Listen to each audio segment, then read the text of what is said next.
Hello? Hello, hello? Can you all hear me? It's been a while.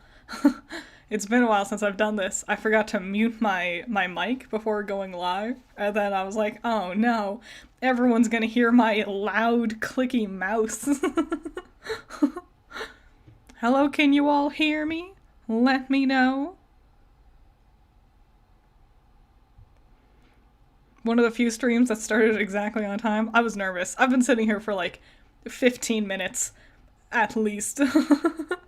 You can? Alright, I'm moving over here. You see, there is nothing here yet. Are you excited to see my new model? I'm so jazzed. I've been so excited for this for so long. I've been planning something like this for for so long, and it's finally come together, and I'm so excited. Are you guys ready to see? I think it's perfect. You ready? You ready? You ready to see? Yeah. Yeah, yeah, yeah. Bam. This is what I look like now. Do you like it? I love it. I love it so much. Look at how perfect it is. It came out exactly how I wanted it to. Allison did such a good job. I did the art. I drew it. I drew all the layers and stuff, and I had to figure out how to like sort layers for like making VTuber models and whatever. Yeah, I drew it. I did all the layers, and then Allison, who I love with all my heart, she's my best friend and not literal sister, but I call her my sister. She rigged it, and I've linked to her in the description. I added her on Twitter and Blue Sky. I don't know if she does Twitter anymore, but so look at her stuff. She's really good. Look at how good she is. She's so good at like rigging things, like rigging models. I tried. I was like curious and I wanted to like see if I could learn it, and it was like witchcraft to me, and not my kind of witchcraft. I'm a pumpkin patch witch. She's like a computer witch, and I can't handle that. So yeah, this is me. This is me now. I dabbled with something a while ago. Yeah, you like the physics? I gave her, if you want, I can share my picture that I gave her when I drew the model so I could show it to her to be like, this is what I think, is this what you think would work? And then I also like drew up how I wanted it to look. Like I didn't want the eyes to blink at all. I didn't want the mouth to close all the way. Like how certain things pivot. One of the notes I gave her was like super jiggle physics. And she delivered. I actually had to ask her to tone it down a bit because the first pass she gave me, I was like, whoa, very good. A little too distracting, but she nailed it. She's so good. I love her so much. So yeah, show her support, do cool things. She's great. I appreciate her, and you'll probably see this model a lot more. I want to use this model like in regular reviews too, because it just, as you might have noticed, I've been playing around with how I've been editing things. I've been including things in like a border, like the footage is smaller in a border. It's just because, copyright has always been kind of an issue, and I'm trying to, like, experiment with new things to, like, work around it without it being, like, boring or ugly looking. So, get ready to see a lot more of me. Is the pumpkin a Homestuck reference? I have no idea. Which is a great segue, thank you. 'Cause we're gonna be reading Homestuck. I've been looking at this menu for like 15 minutes now, this screen right here, because I've been waiting. I've been patiently waiting. I'm on the Homestuck website. I haven't read it before.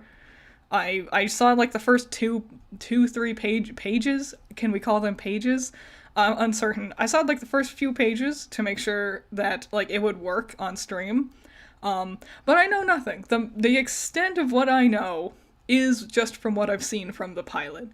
I got so many comments of people being like, you should have read the comic first. And I'm like, I wanted to see I wanted to see what the pilot did for someone who didn't know anything about Homestuck. Because I imagine most people who went in and watched the pilot are fans of Homestuck. And they kind of like, they would know all the references and things. And I wanted to see it from a perspective of someone who didn't know anything about it yet. I was curious about reading Homestuck.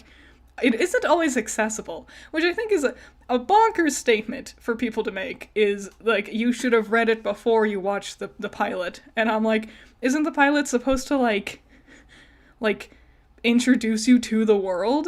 Is that not the part of the pilot? The introduction of the story? But also, the comic, it comes, it goes, it gets it got taken down a couple of times. When they first announced the trailer announcing the pilot, it was taken down. I looked at the books because I wasn't sure, because I was curious about reading it, and I'm like, I know they have physical books, and they're like $100 on top of being like 8,000 pages. But I am curious. I am very curious to see what it's all about. I will say, right from the get-go, I love this art style way more than the pilot. The pilot is fine. It feels corporate-y to me. I'm so charmed by this, like, rough and ready MS Paint. I know they're called MS Paint Adventures, but, like, this much more stylized aesthetic is so much more charming to me than what the pilot gave us. There was a comment, I don't remember where I saw it. It might have been Twitter or Blue Sky, or I don't think it was in my comment section, but I saw someone describe it as like looking like Jaden Animations art style. And I think that's very accurate. And Jaden Animations stuff is very good, but I just think this has more personality, you know? So, I have water, because I'm gonna be doing a lot of reading. Stay hydrated. Let's just dive right in. You know? Let's just get into it. Ahem. A young man stands in his bedroom. It just so happens that today, the 13th of April 2009, is this young man's birthday. Though it was 13 years ago he was given life, it is only today he will be given a name. What will the name of this young man be? I like how it tells us right away that he's 13. I think I'm gonna end up doing a lot of comparing what I know from the pilot to what we see here, because I am curious to see. Why do I need water to read? Because I'm speaking out loud. and I don't want my throat to get sore. I think it's going to be a lot of comparing of what I've seen from the pilot to this, you know? I like that it tells us right away that he's 13. It just gives us more context right from the get-go. Let's enter name. Zeusmel Poop Lord. Try again, smartass. Yeah, apparently there's swearing and stuff. I'm so disappointed, because I asked on Twitter if there was swearing, and the 4 people who responded to me were like, no, not really. And I just believed them. I had no reason to think these people would ever be wrong or lead me astray. I don't think they lied to me. I think they were just, like, had forgotten, you know? But yeah, oops.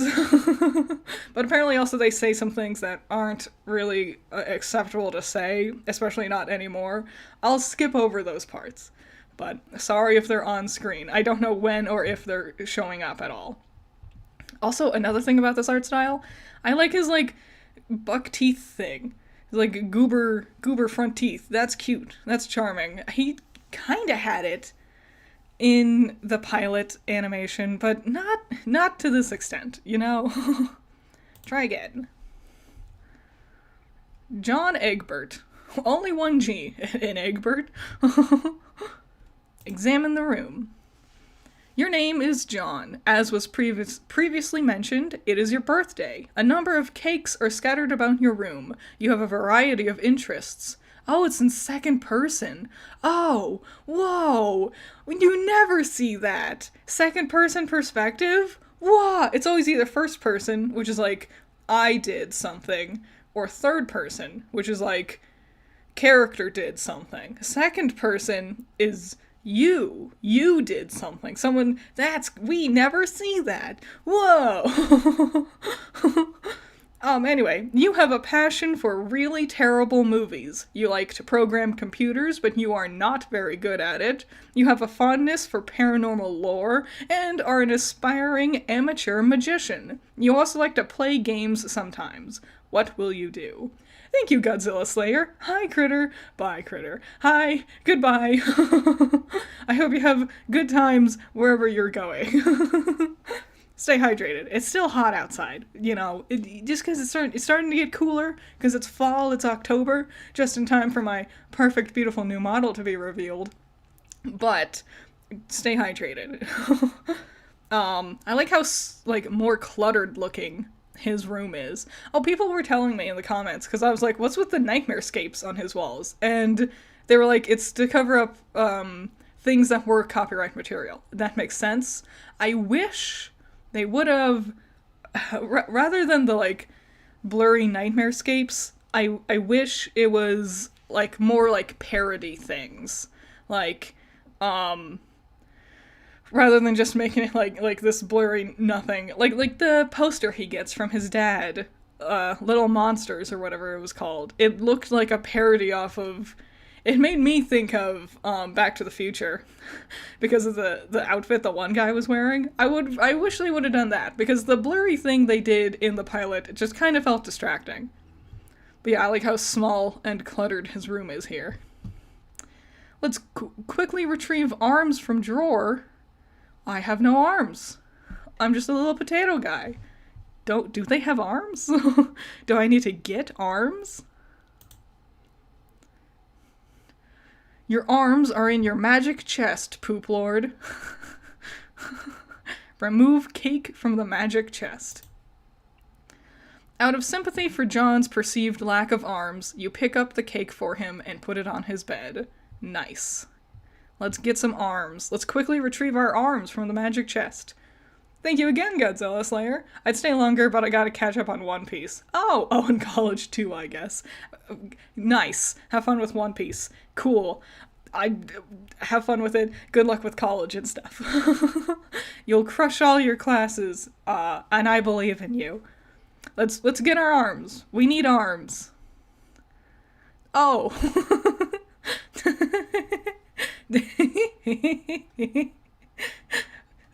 That's funny. That's cute. That's cute and silly. I like that. You've retrieved your fake arms from the chest. You use these for hilarious antics.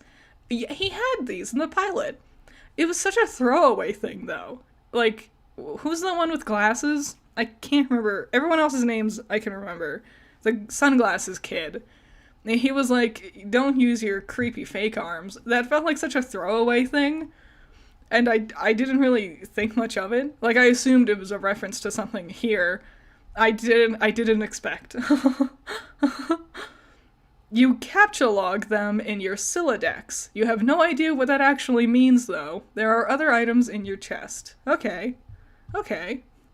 Let's examine the contents of the chest. Oh, his disguise, book that I can't read. The pattern on it is too intense. Pills, handcuffs, I believe. Silly hat, sword. Not okay. In here you keep an array of humorous and mystical artifacts, each one a devastating weapon in the hands of a skilled magician or cunning prankster. You are neither of these things. Among the artifacts are 2 fake arms, currently captcha-logged in your Sylladex, 1 pair of trick handcuffs, 1 stunt sword, 1 magician's hat, 1 pair of beagle pus glasses. What? Several smoke pellets. Oh, they're smoke pellets. Oh! That's why they exploded in the pilot. When the purple things got hit with the book, I thought they were pills. Like for headaches or something. I didn't understand why they exploded like that. That explains it. That explains a lot. Several smoke pellets, several blood capsules, and 1 copy of Colonel Sassacre's daunting text of magical frivolity and practical japery. and 1 copy of Harry Anderson's Wise Guy by Mike Cavney. Some of this stuff may come in handy at some point. For now, you decide to just take the smoke pellets. Okay. Captcha are smoke pellets. Oh. Yeah. There we go. You stow the smoke pellets in one of your Captcha cards in your Sylladex. You still aren't totally sure what that means, but you are starting to get the hang of the vernacular, at least. You have 2 empty Captcha cards remaining. So the Captcha thing, the Sylladex thing in the pilot, I was trying to keep up with it. He kind of just, like, got things and removed things kind of willy-nilly at random. It wasn't always easy to keep track of what all he had on him. And so I kind of, like, after he picked up Grandma's Ashes, I kind of, like, stopped paying attention to it. But yeah, let's equip our fake arms. You aren't totally sure if equip is a verb copacetic with the abstract behavioral medium in which you dwell, but you give it a try anyway. Unfortunately, you cannot access the fake arms. Their card is underneath the one you just used to Captcha the smoke pellets. You will have to use the pellets first in order to access the arms. Weird. But this is probably unadvisable since you just make your room lousy with smoke. Your Syllodex's fetch modus is currently dictated by the logic of a stack data structure. You were never all that great with data structures, and you find the concept puzzling and mildly irritating. But with any hope, perhaps you will advance new, more practical fetch modi for your Sylladex with a little more experience. Is this a comic or a game? Exactly. A little bit of both. I know there's like a printed physical copy. How do these things work in the printed physical copy? Is it like comic panels? You know? I'm not sure. Let's examine Problem Sleuth poster. Wow. Sure is a poster. Is it even possible to get any more hard-boiled than that? You really doubt it. This poster was one of your wisest purchases. Sure. There is a nice spot on the wall next to it. You've been meaning to hang another poster there soon. Alright. Should I click this? This other link? I don't think I should. As just a person on the internet, I'm pretty wary of clicking suspicious links to things. Let's just read the note on the drawer. How about that? Let's just move forward. Yes? Yes what? Yes I should or yes I shouldn't? Click it? Click this one? Okay. Are you sure? Are you super sure? It's a link to buy it? Oh, okay. No, then I don't want to do that. Let's just read on to the next drawer.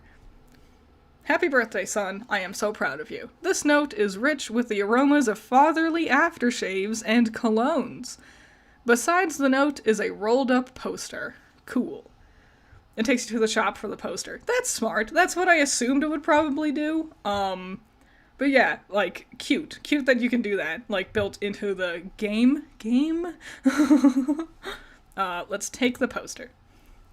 Another birthday artifact. You wonder what is printed on the poster. You'll need some way to hang it on your wall. Okay, let's acquire hammer and nails. They will come in handy. You first place the hammer into your Sylladex, but now all of your Captcha cards are full. You wonder what will happen if you try to take the nails. You guess it doesn't hurt to try. Well, I know what'll happen. It'll like, move his arms out of his Sylladex, because that's what the pilot explained. Thank you, furry giraffe. It is cute. Let's take the nails. Yeah. You Captcha 4 nails into the top card and push all artifacts down a card. The fake arms are pushed entirely out of the deck. Oh well, they're probably completely useless anyway, but you probably don't want to do that again, unless you want to drop the smoke pellets and suffer the consequences. In any case, you now feel like you have gathered enough things to get down to business and do some really important stuff. The next thing you will do will probably be exceptionally meaningful. Thank you, Player Dose. Thank you so much. So I kind of have a request for a video. Can you make a video about Brave animated series? It's an underrated indie show that needs more attention. Maybe. Maybe. I'll think about it. I'm kind of busy. I got a lot of stuff going on. I still need to do more Reversed Fates episodes, which, sorry about, like, Reversed Fates being put on hold. There were so many, like, things coming out in September, like the Hell of a Boss stuff, and then this, and Knights of Guinevere, but hopefully I can get another Reversed Fates episode out before the end of the month. And then after Has Been Hotel Season 2, I think I can prioritize just working on Reversed Fates, so that'll be fun. And thank you, Gwendolyn! John on my egg till I Bert. Nice. Worth the $2. $2? £2? €2? Not sure. So yeah, I can see how when this was, because I know how it worked before, is, this wasn't necessarily a comic that, like Andrew Hussey was writing. It was, commenters were suggesting what was going to happen next, and then that ended up, like, whatever they decided was how things happened. And so I understand now why, like, keeping track of the Sylladex, and if you put something in, the one in the bottom gets pushed out, would be important to keep track of. As people are throwing around suggestions, they now need to start thinking about what in their inventory. Like, it's a really big collaborative game, at least it was initially. So I understand why it took so, like, they take the time to really explain this system. So, let's keep going. Squawk like an imbecile and shit on your desk. This is the dumbest idea you've had in weeks. Stupid, stupid, stupid. And yet, the polished surface of your desk, it beckons. Let's combine the nails and the hammer. You merge I do like how, if it's like something extraordinarily dumb, it'll just be like, no, no, we're not actually doing that. You're playing the game, or you're not playing at all. You merge the top two cards. The hammer and nails are now capture logged on the same card and can be used together. Hooray! Andrew was writing it, but usually Andrew had forum posts to suggest names / next story moments, but he still mostly had a story in mind. Okay, that makes sense. It's like a rough and tumble version of playing D&D together, in a way. Like, the DM still controls the narrative, but the players can, like, offer suggestions and move things in certain directions, which is cool. Speaking of, on Saturday, every other Saturday, I've been playing Pathfinder over on Celtic Phoenix's channel. And so this Saturday, a couple days from now, we continue on our adventure, and it's gonna be exciting. So come check us out and play Pathfinder together. I play a rat folk witch named Moss. It's fun. I love it so much. Okay, let's use the hammer and nails on the poster. You use the hammer and nails card in conjunction with the card beneath it. Nail that poster to the wall. It's on the wall. Wow! Oh! You use the hammer, nails, and poster on the blank space on the wall. It's glorious. Exactly what you wanted. The old man really came through this time. Weird. The other guy, sunglasses guy, was a part of this conversation by this point. Why didn't they just have the narrator do it, though? Weird. Odd. Interesting. Let's examine the Con Air poster. Yep. That sure is a poster for Con Air. Put the bunny back in the box. I said, put the bunny back in the box. Why couldn't you put the bunny back in the box? I believe that's a quote from Con Air. I haven't seen it. If I have, it's been a long time. Let's examine Deep Impact poster. Morgan Freeman's genteel, homespun mannerisms were perfect qualities for a president residing over a crisis. Terrible poster. Like with the black and white. Like with the pixelization and the lack of color.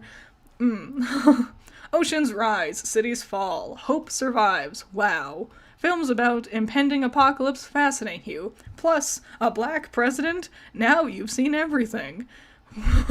Okay. Examine the calendar. You've marked your birthday, the 13th of April. Another day you've marked was supposed to be the arrival date for the highly touted Spurb beta launch. Yeah. It's been 3 days already. It's starting to become a sore subject with you. Alrighty. Let's eat cake. You are sick to death of cake. You've been eating it all day, and you have no intention of clogging your Sylladex with it either. The cake stays put for now.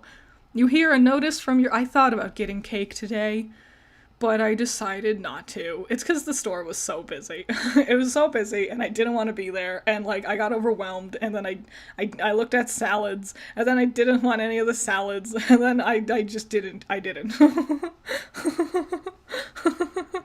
Maybe I'll get cake some other time. I've been watching a bunch of baking shows, so every time I watch them, I'm like, cake sounds delicious. But then I'm standing in the store, and I'm like, I don't know, I shouldn't. I don't know if I want any of these flavors. Anyway. You hear a notice from your computer. Someone is messaging you. I bet it's Sunglasses Guy. Examine the incoming message. Nice desktop. System... Typhus, which I imagine is a game. Cake. Pester Chum, which I believe is some sort of Discord knockoff. You pull up your computer. This is where you spend most of your time. You decorated your desktop with some rather handsome wallpaper, which you made yourself. I could tell. You are really proud of it. Your desktop is also littered with various programming project files. You are so bad with programming sometimes you wonder why you even bother with it.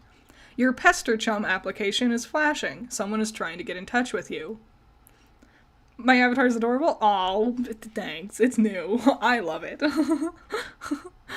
Let's open Pester Chum. Only one of your chums is logged in. He sent you a message. Let's open the message. Oh, geez. Oh my lord. The introduction to colors in the text, I was not prepared for. And when this thing is printed, I know it's a physical book. I know there are physical book versions. Are they in color? Is the text in color in the books? Let's go. Turn Tech Godhead. I tried reading. It introduced him as that a couple of different whenever he called John in the pilot. I could not read it. It was too long and not on screen fast enough. Turn Tech Godhead, TG, began pestering ectobiologist EB at 16:13. Oh man. 12, 13, 14, 15, 16, 4 o'clock, 4:13. Have to use my fingers and count with that one. Okay. Hey, so what sort of insane loot did you rake in today? I got a little Monsters poster. It's so awesome. I'm going to watch it again today. The apple juice scene was so funny. Oh hell, that is such a coincidence. I just found an unopened container of apple juice in my closet. Is it fucking Christmas up in here? Okay, that's fine, but I just have one question, and then a word of caution. Have you ever seen a movie called Little Monsters starring Howie Mandel and Fred Savage? Was that Howie Mandel? I recognized Fred Savage. Wow. But the seal on the bottle is unbroken. Are you suggesting someone put piss in my apple juice at the factory? All I'm saying is, don't you think Monster Howie Mandel has the power to do something as simple as reseal a bottle? Is this movie real?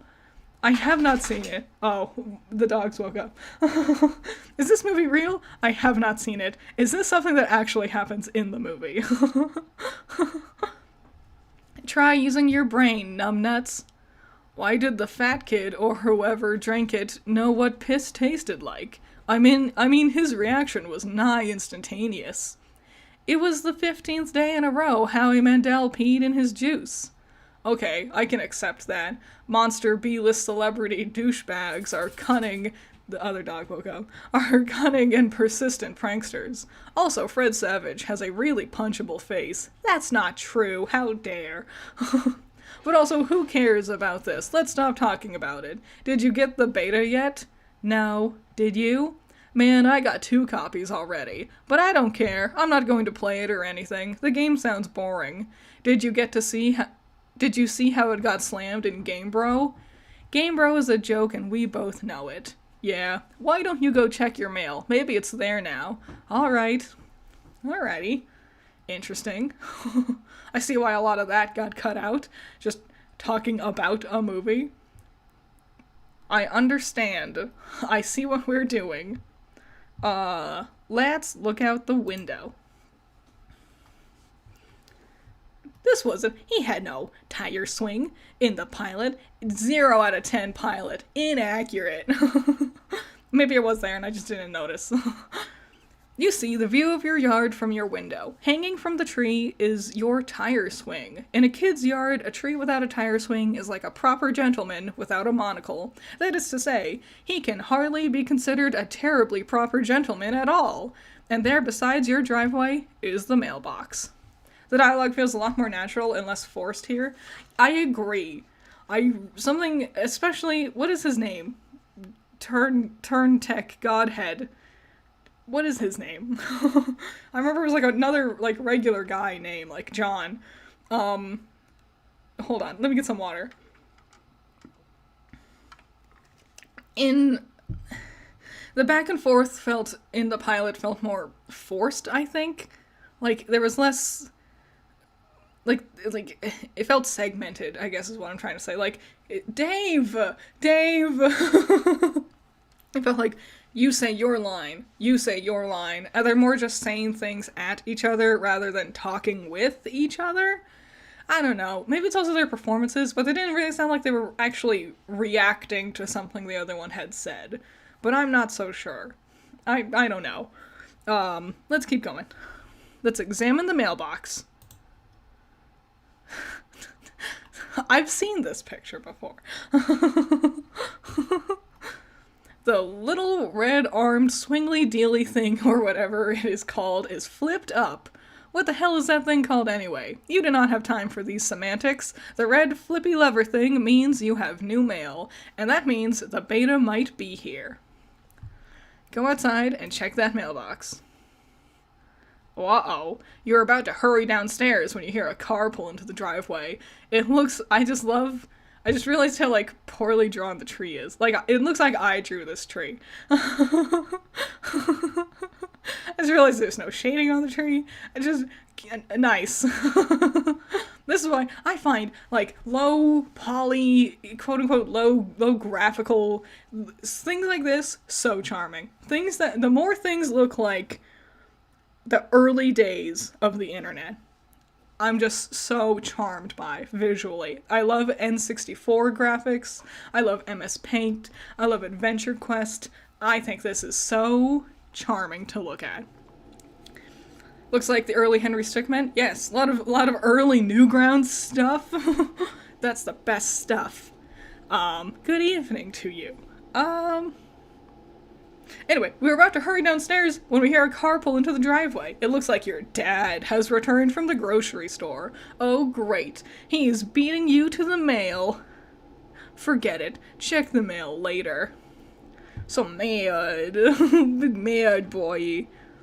If you go downstairs to get it, he will likely monopolize hours of your time. You decide to chill up there for a while until the dust settles. Sometimes you feel like you're trapped in this room, stuck, if you will, in a sense which possibly borders on the titular. And now your chum is pestering you again. The clockwork of friendship turns ceaselessly, operating the swing lever dealies of harassment in perpetuity.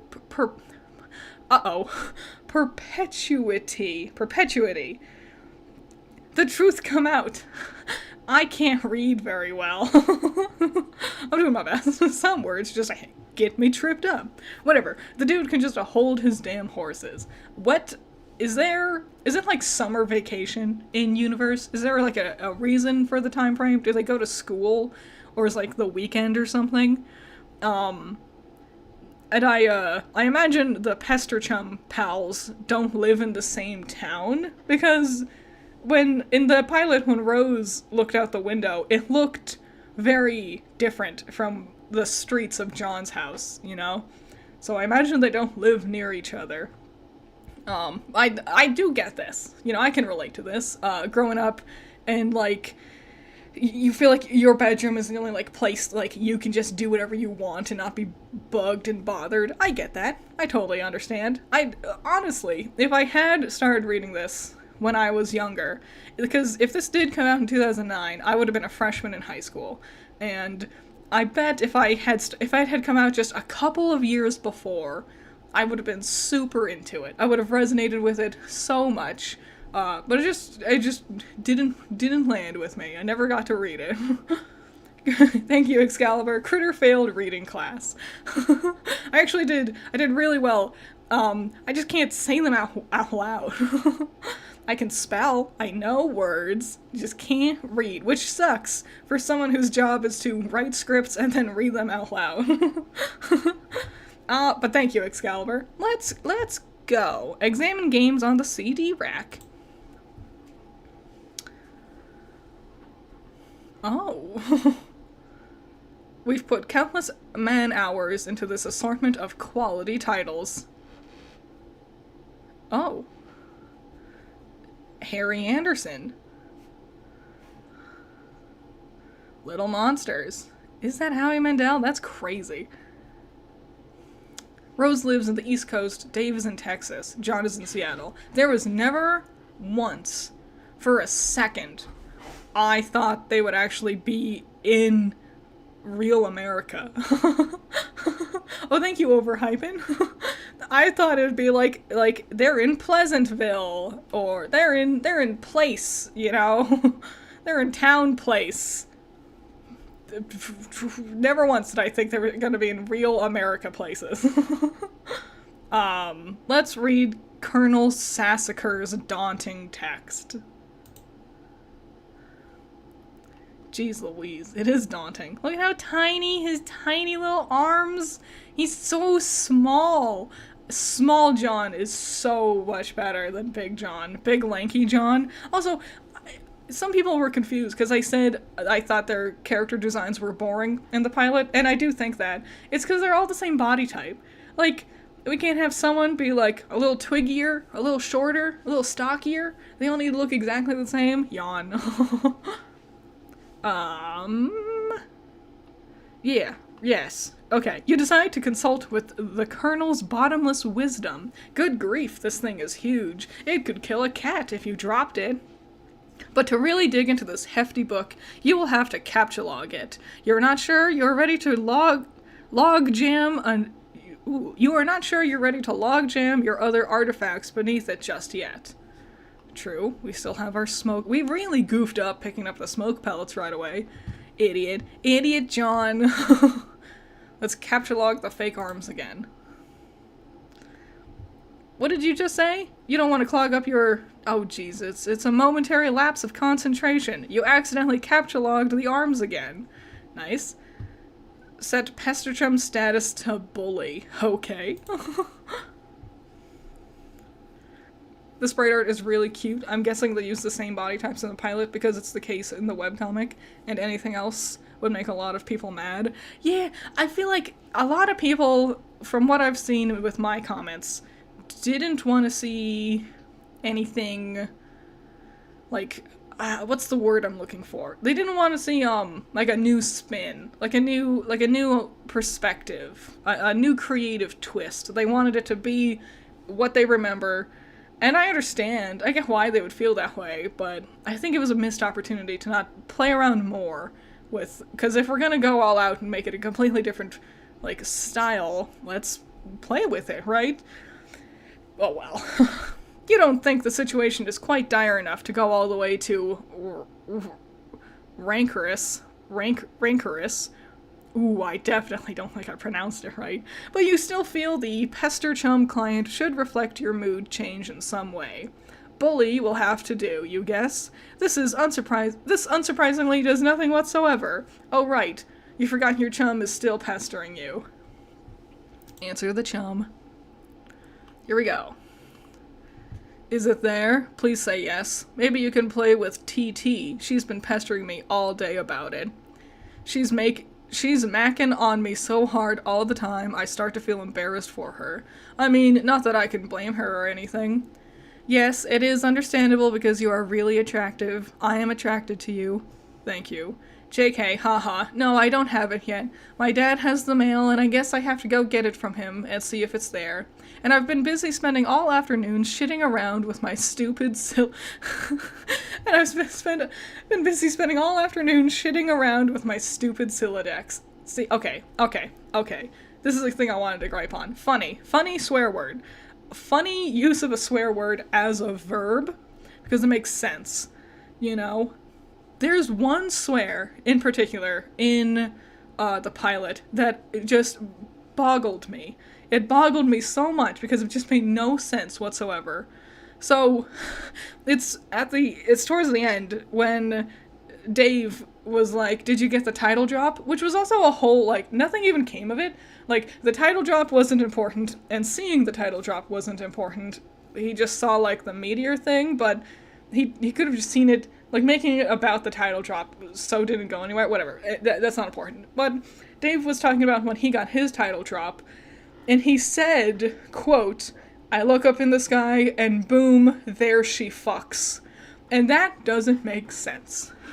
The fucks is not a swear to replace the word was.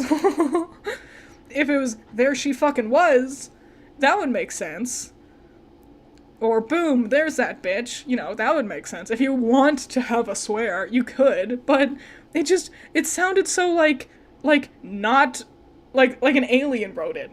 Like someone who has never sworn before and doesn't know where swear words go in sentences. It did not work at all. But yeah,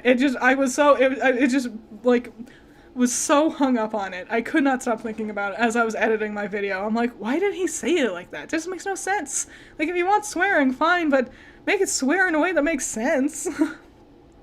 Anyway, I've been busy spending all afternoon shitting around with my stupid Silodex. It's so frustrating. What's your modus? What?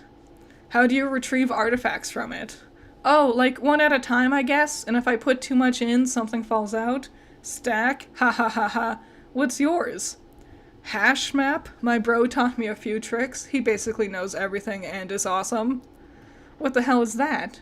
You should probably brush up on your data structures. I guess. Did you at least allocate your strife specibus? No. It could free up a card for you.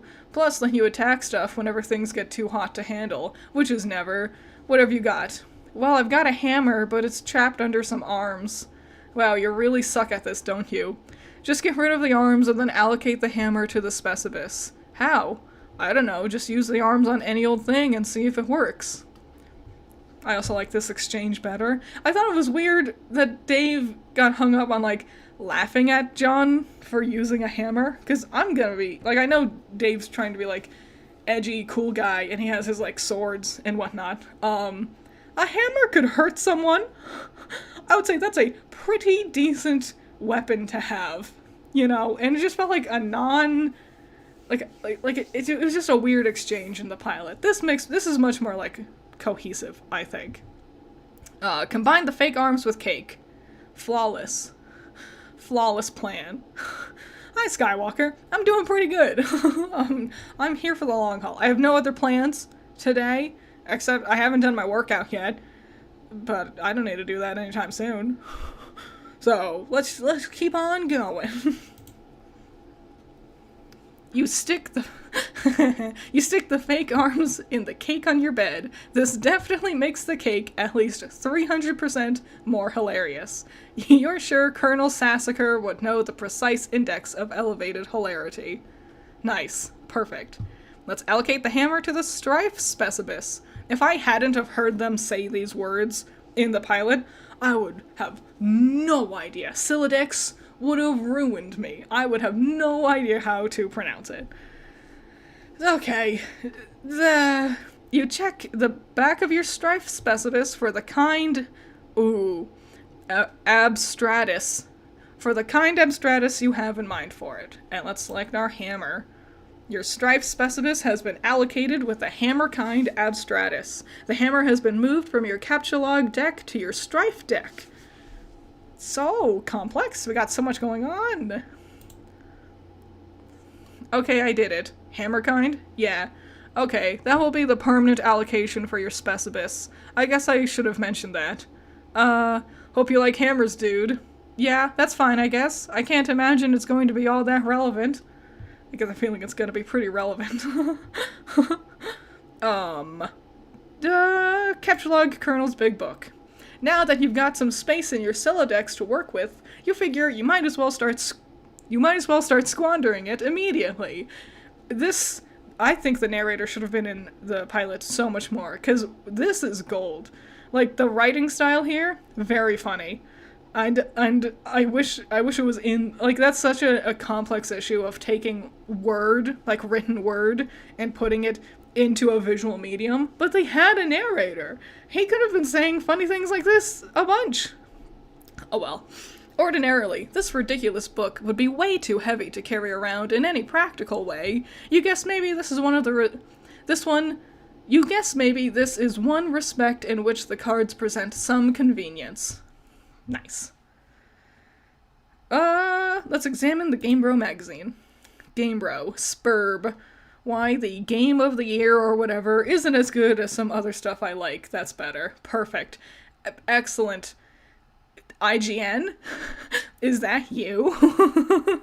7 out of 10? Too much water? Wow. Let's read the article.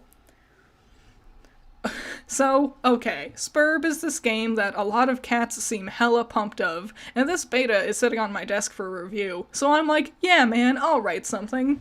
But I don't know, I'm like, so this is about some houses or some noise? That's fine. I'm sure that's like fucking dynamite in a handbag for some brosifs, but all I'm saying is, when do you get to thrash anything? While you're playing house or some shit, are you ever in jeopardy of getting mud on your doll's dress or whatever from busting out, and I quote, the mad stunts all wicked up-ins?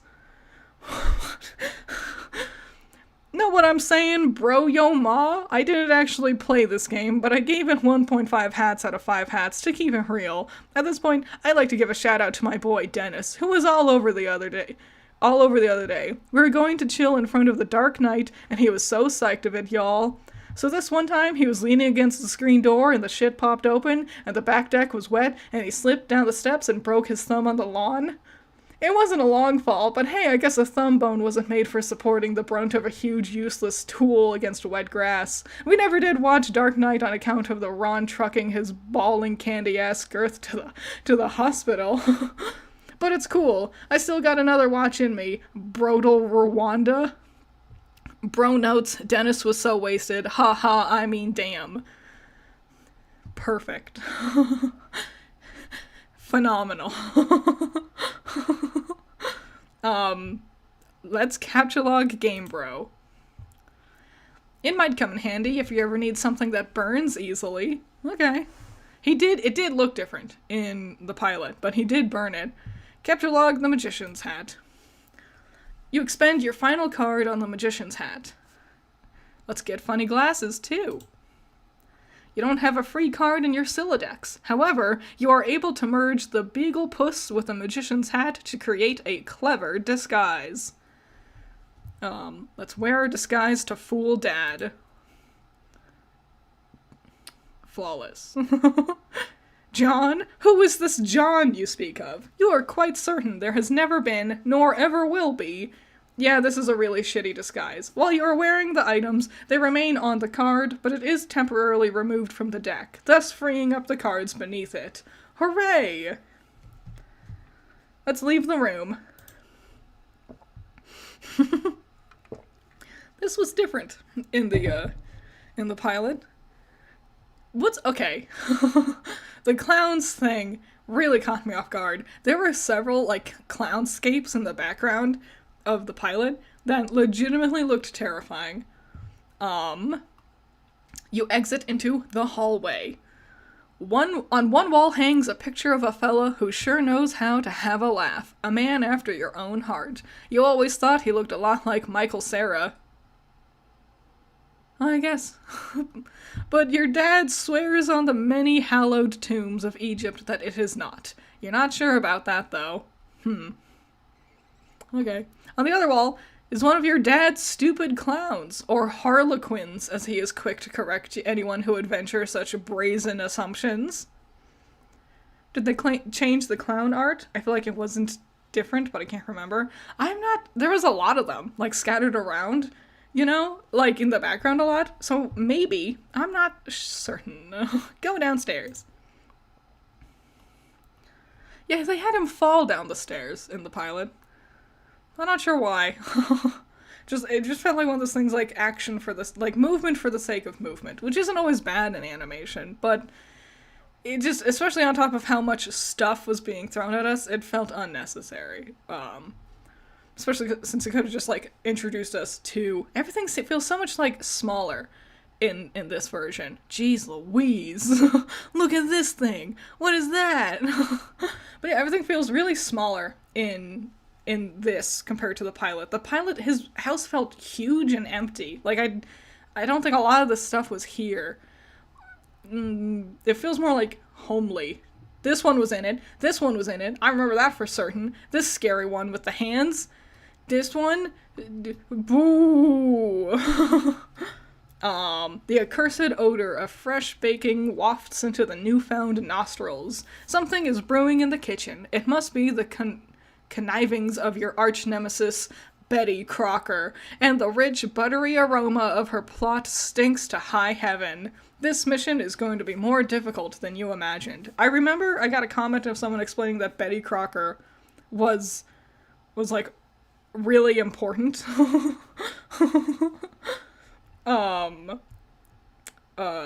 Let's admire the harlequins. You check out the shelves of fanciful harlequins. Look at this fucking garbage. You hate this stuff. Funny if funny, but your dad sure can be a real cornball. Sometimes at night, you pray for burglars. Crazy. Let's examine the fireplace. The bright orange flame flickers in the fireplace. It doesn't matter that it's April and not terribly chilly outside. In a home, a fireplace needs a fire, because that's what fireplace is for. A fire belongs in a fireplace, damn it. Categorically. Oh, I see. Categorically with CAPTCHA in it. Okay, at all times, without exception. As domestic myth of unaccountable origin holds, a home borrows the spirit of the flame for as long as it makes a guest of it. Much of the moon takes liberty with the sun's rays. Much as the moon takes liberty with the sun's rays. The moon's an arrest thief, and her pale fire she snatches from the sun. Mark Twain. You're almost certain Mark Twain said that. Okay. How long did it take for new pages to come out? You know? Like, how quickly did we go through Act 1? Right? Like, was it weekly? Daily? We got something new going on? I'm curious. Toss Game Bro into the fire. Bye, Dennis. It doesn't burn as quickly as you hoped. Each Game Bro magazine is guaranteed to be printed on 40% recycled asbestos. For big ups to Mother Earth, yo. About a year? No way. It took a year for a new page to come out? Just one page? That doesn't seem right. Think it was daily for a while until the big pauses hit. New pages came out whenever Hussey drew/wrote them. So just whenever. You just had to check daily to see if there was something going on. Arc 1 took a year. Okay, I see. Okay. Let's fondly regard cremation. You examine the sacred urn containing your departed Nana's ashes. When your father gives her portrait a wistful glance now and then, you can tell it brings back painful memories. A tall bookshelf, a ladder, an unabridged Colonel Sassacre's. He never wants to talk about it. Wow. Let's topple the urn. Weird, we do it on purpose here. You clumsily mishandle the sacred urn. Ash is everywhere. In retrospect, upon mulling cinematic tropes regarding ash-filled urns, this outcome was a virtual certainty. You'd probably better clean it up before Dad finds it. Let's combine father's pipe with clever disguise. Okay. You think now would be a good time to beef up your clever disguise. Okay, let's examine the oversized gift. Champ, you can do anything if you put your mind to it. I believe in you. Contemplating what could be inside this package is sort of exciting, but it makes you a little bit nervous at the same time. Let's open the large present. Oh, it's much cuter here. Oh, hell no. Okay, first you prop up the Harlequin doll on the couch. Having it in the middle of the floor, sprawled out all akimbo like that, struck you as unseemly. Fair. You capture log the ashes into your available card, and will combine the ashes with the urn. You merge the sacred urn with the ashes. Most of the ash is back in the urn, but it's a total mess. Really, it probably would have been tidier if you just used a broom and dustpan. Nice. Okay, cool. Let's put the urn back. No one will be the wiser, except for maybe people with eyes. Go get the fake arms again. You just got another brilliant idea for something to do with those pointless arms. You pry them out of the cake and capture log them. Looks like Pester Chum is acting up again. Let's examine the third and fourth walls of the room. Whoa! There's another angle to the room! Wow! Face Off? Armageddon? Ghost Dad? What? Alright, let's check Pester Chum. Another one of your chums is messaging you. Oh, this must be Rose. Tentacle therapist. Oh. Ew. Let's check the message. I understand you have recently come into possession of the beta release of the Game of the Year, as featured in respectable periodicals such as Game Bro magazine. That was line for line the same in the pilot too. Wow. That's an ugly rumor. Whoever told you that is a filthy liar, and you should probably stop hitting on him all the time or whatever. I can't control myself. I must have a weakness for insufferable pricks. Anyway, I still haven't checked the mail. My dad has it. I'm trying to go get it from him, so BRB. John, what? You're wearing one of your disguises now, aren't you? You're typing to me right now while wearing something ridiculous. No, why would you even think that? That's so stupid. Okay, why don't you go get the game from your father? Alright, wish me luck. Oh, BTW? JK, I was wearing a funny disguise this whole time. Gotcha, heh. I know, John. Nice. I liked that exchange. Everyone was like, Rose is supposed to be, like, sarcastic and dry, and I'm like, okay. But this, she does seem much more amiable, cheery, fun, not as deadpan as she came across in the pilot. Let's go back downstairs. You can now execute that brilliant idea you had. There should be just enough frosting on the fake arms to serve as an adequate adhesive. Attach arms to doll. Hehehehehehehe. You don't care what Colonel Sassacre says. That makes it at least 1,000,000% funnier. Nice. Perfect. Let's inspect the burnt paper on the floor.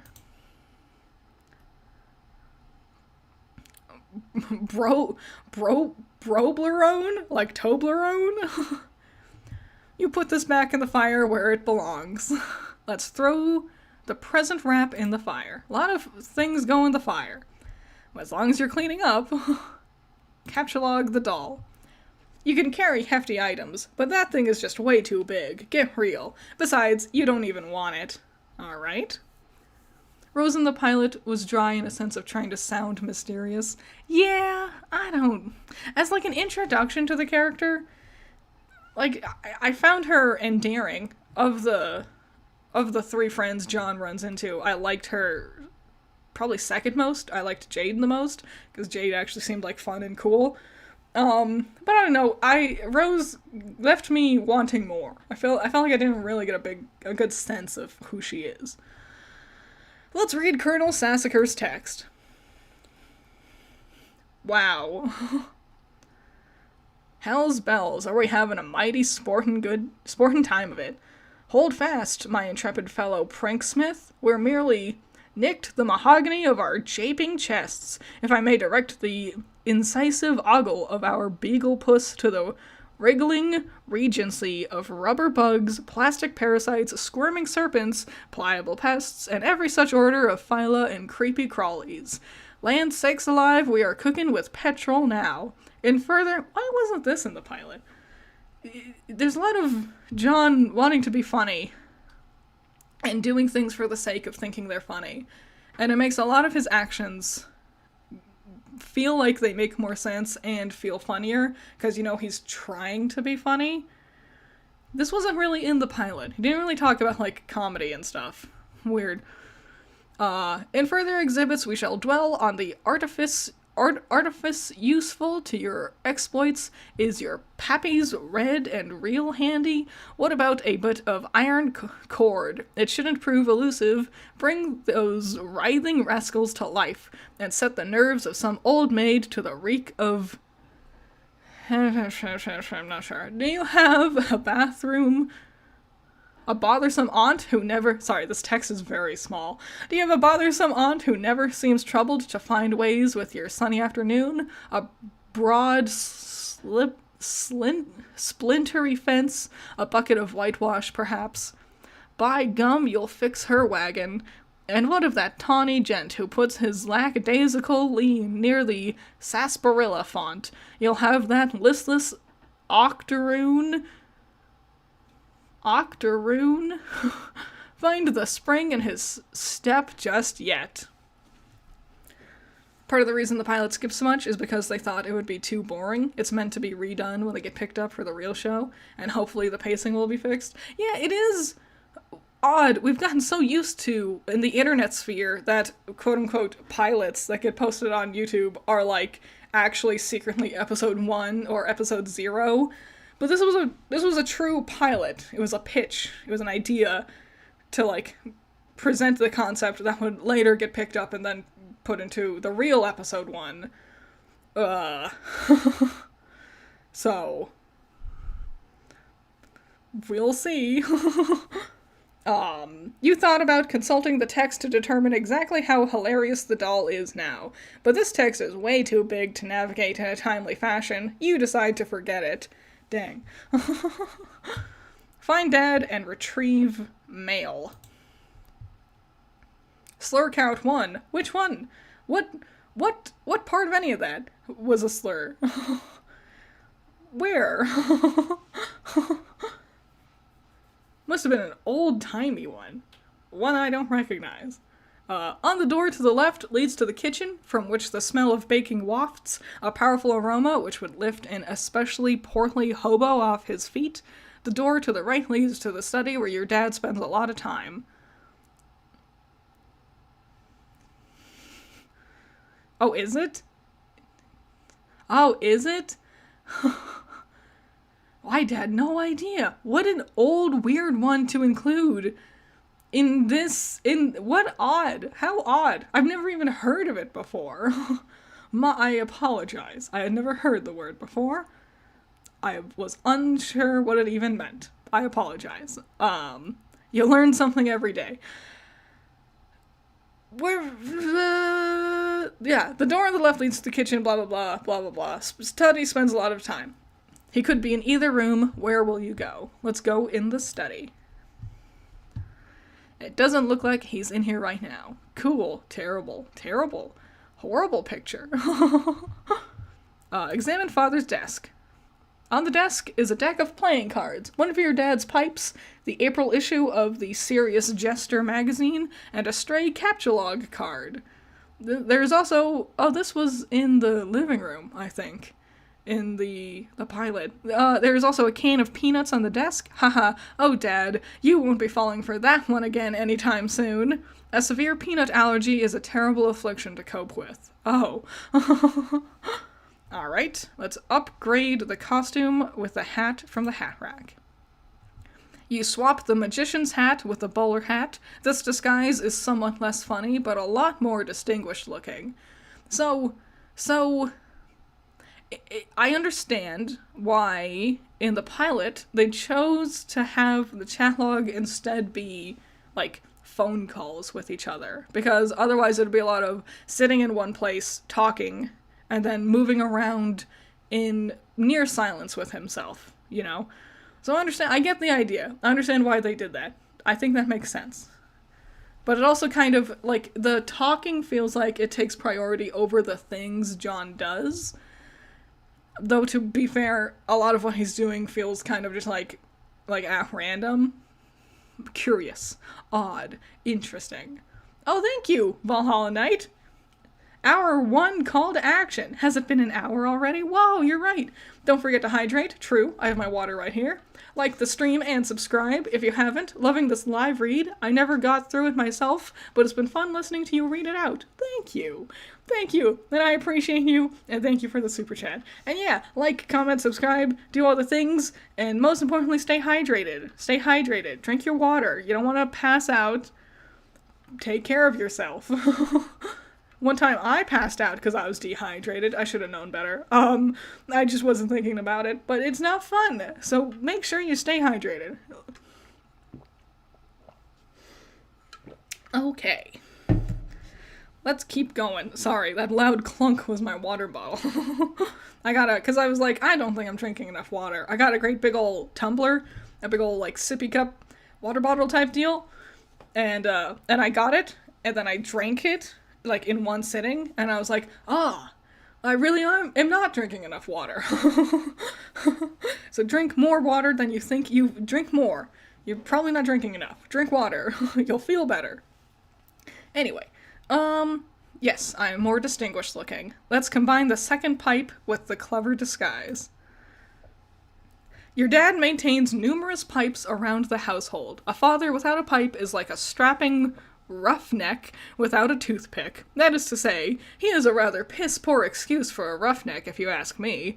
You'd rather not take the pipe, though. The first one tastes bad enough as it is. How you suffer for your comedy. Thank you, Anime Sniper? Thank you. Did John get tempted to shit on the desk yet? Yeah, that happened pretty early on. Let's examine our capture log card. Yes, this will be perfect for expanding the space in your Scylla. Catalog the capture log card. Nice. Arg. I think this was funnier how it played out in the pilot. like the timing of it was much faster. I understand why people think because one thing I was thinking about is rough. I thought that meant like redneck, you know, like beatnik or something like that. So many of these, if these are slurs, they're so old and outdated. I don't even register them as like real words. like I don't understand their context. And what odd words to include in a comic in 2009. It is in Europe. Yeah, that'll happen. Like, I know of one of them that isn't technically a slur in English, but is in, Europe. Like, one is the, backwards peace sign. That's offensive in Europe. One, it begins with an S, and it doesn't mean anything here in, America, but over in Europe, it's like, it is rude and it is offensive, so... Gotta learn the ways of the world. But it is always important. Like, it's good to like expand and understand more, you know. So yeah, I think this was funnier. Something I was talking about with one of my $10 patrons. Actually, the one who like really convinced me to read it. Mailman, Mr. Mailman. He was talking to me on Discord. I know Mr., but I don't want to assume. They were talking to me on Discord, and they were like, you really should read it if you are interested. I think you would enjoy it. And I appreciate it. And I was talking with them before, and I was like, it's something we were talking about was, it's interesting that when I watched the pilot as someone who hasn't read the comic, I thought it was very slow. It was very sluggish, kind of plodding. But from what they were saying, everyone who has read the comic thought it was way too fast-paced. And I'm like, that is a fascinating conundrum. Because how do you balance that? right? How do you the slow pace for non-comic readers, but the fast pace for comic readers? And going through it now, I can see why people thought that. Because, like, going through this, it's an hour in, and we're at, like, what, this was, like, the halfway point of the pilot? So, I understand where the issue of how to adapt this comes from, right? I just, it's one of these things where I'm not sure you can adapt Homestuck. I guess they're, well, at least they're trying. Thank you again, Gwendolyn. Pokemon nerd tip. I am so ready for this. No amount of Pokemon nerd tips will help when reading Homestuck. It's true. Unfortunately. And that's all reading is in Pokemon. And thank you, Thanos Demands Your Password. Another one of my lovely $10 patrons. I used to love this comic back when it was ongoing, but if you ask me to explain why, especially now, I'd be completely at a loss. Vibes, I guess. I guess it would be fun to, like, try to keep up with what's happening. You know, throw in your suggestions, and see if, like, maybe what you suggest becomes the next part of the story. I get the idea. I get the appeal. And, like, seeing how, like, wacky and zany it becomes as you all collab together and move forward with this odd plot. I understand. I get the idea. I get it. I think the video gamey aspect of it is especially charming, you know? So I understand. I get the appeal. I don't know where the candy corn gremlins fit into it, though. I only know the part of being stuck at home. I don't know where the candy corn gremlins, like, what their plot even is. What do they do? What are they for? Are they villains? I'm not sure. But we'll keep going. Let's play the haunting piano refrain. Oh. There's noise. I don't think you can hear it. Like faintly coming out of my speakers. I wasn't expecting there to be noises. Because I was like, it's a comic. It's like the book, when you're holding, like, the published book, it's not going to make noise at you. The pages including sound will be preceded by S in the command. Alright, let's play 52 pickup. What? What? You play the prankster's favorite card game, even though you are alone in the room, thus rendering it an especially foolish version of solitaire. So stupid. Look at this mess. The peanut gallery over there sure is getting a kick out of it. You are allergic to their scorn. There are animated scenes with sound in Homestuck. I'll have to... I'll prepare for them as we get closer to that. Lots of major events happen in S commands. Okay. They get introduced in Act 2 and then shown in Act 4. Okay, so I know we're still in Act 1. From what I know, the pilot was Act 1, I think. I'm sure. Candy Corn Horn characters will be explained at a later time. For now, we surf through the pages. True. Let's attempt to leave the house. Oh, it's always weird seeing it from, like, there's Dad. That is what he looks like. Okay. You go to the back of the living room and contemplate checking the mailbox outside. You think perhaps you should exhaust all possibilities before plunging headlong into a dad encounter. Your television is currently airing a commercial. Well, let's just get out of here. You exit the house. Outside. Telescope. Whoa. Wow. Let's check the mail. Predictably, the mailbox is empty. You have already been scooped by your father. I think this will be another noise, if it's an S command, right? Should I turn on noises? Hold on, let me handle that. I always figured Homestuck's the kind of story that'd be too hard to do on a medium-like animated TV, and that'd be immediately apparent. What do you think? I'm not sure. Thank you, M3D. Thank you for the super chat. I don't know. It is so, like... It is complex. It is an odd one to try to adapt because of the interactive nature of it. Interactive? Is that the word I want? I'm not sure. So, hold on. Give me a second. I threw my headphones somewhere. Alrighty. I'll plug these in. Bam. And I'll turn on my desktop audio for you all. Alrighty. Boom. Let me know if you hear anything. Let me know if you hear anything. Let's do it.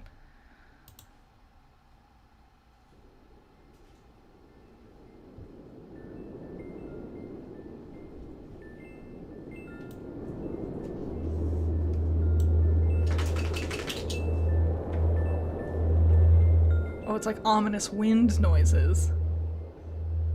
Wow. That's pretty accurate to the pilot. Oh, it's the title drop. Wow, we did it. So important. Okay. Alright.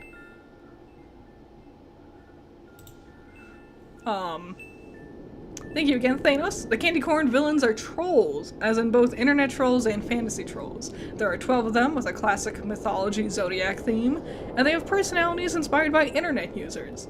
That makes sense. Did they come first as trolls? Or were internet trolls named after them? Are they spoilers, or are they... I don't think they're spoilers.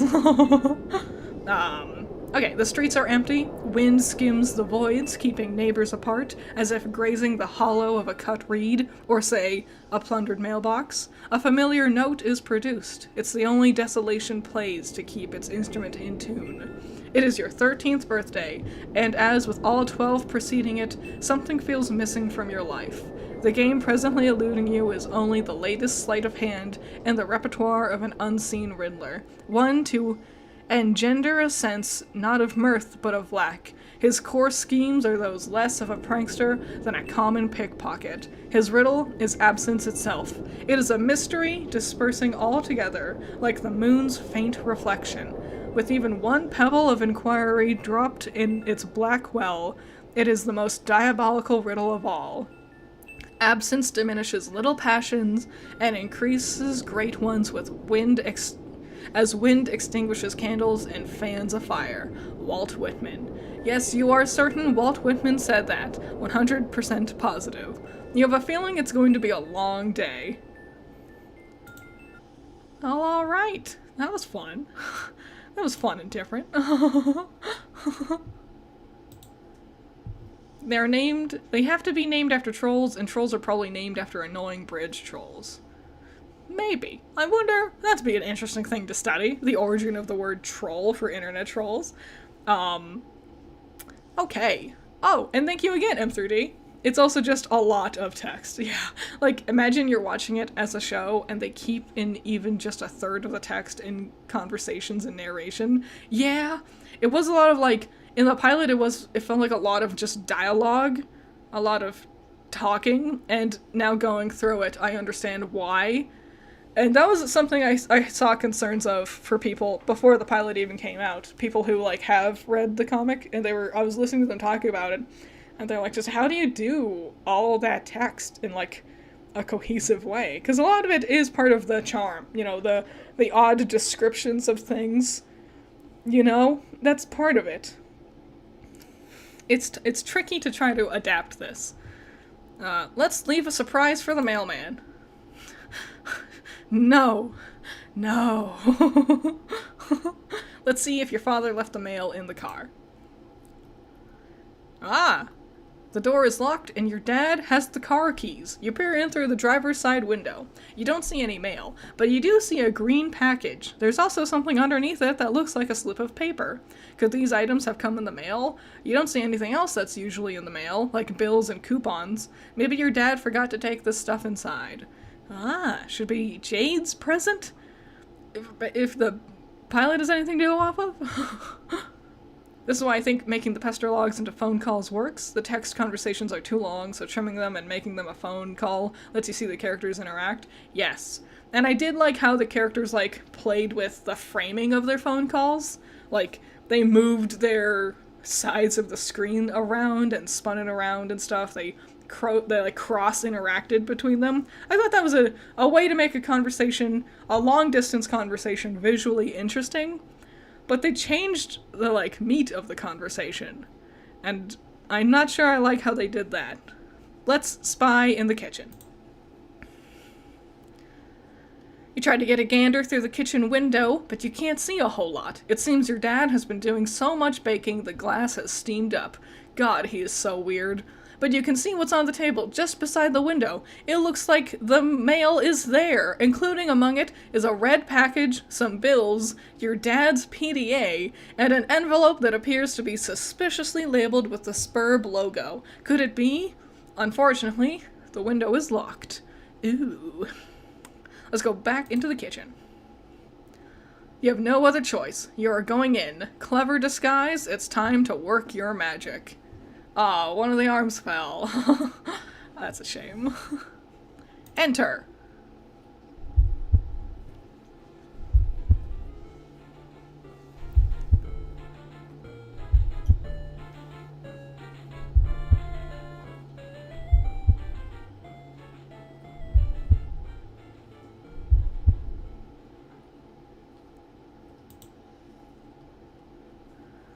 Wow. Ha. Your dad sees right through your costume. You don't know what you were even thinking with this foolish ruse. You unequip the clever disguise. Your dad wields a dreaded artifact of confection. He stands between you and the mail. There's only one way to settle this. I feel like this is better done here. You know, we've just spent like 30 pages going over how John isn't happy, he doesn't want to be here, he doesn't want more cake, he doesn't want to see his dad. And so by the time we get to this moment, it does feel more like an event, where I think it's the quicker pacing with the pilot, only being 11 minutes long. It's just like, okay, just see your dad. What are you complaining about? Like doing this, like, added more to it. Alright, let's strife.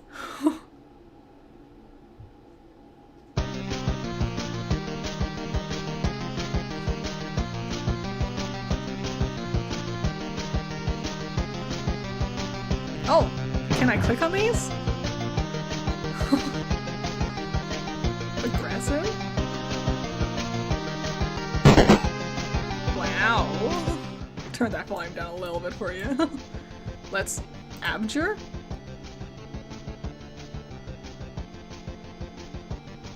Will it just repeat itself if yeah. Ah! I imagine it's just the same little animation over and over again.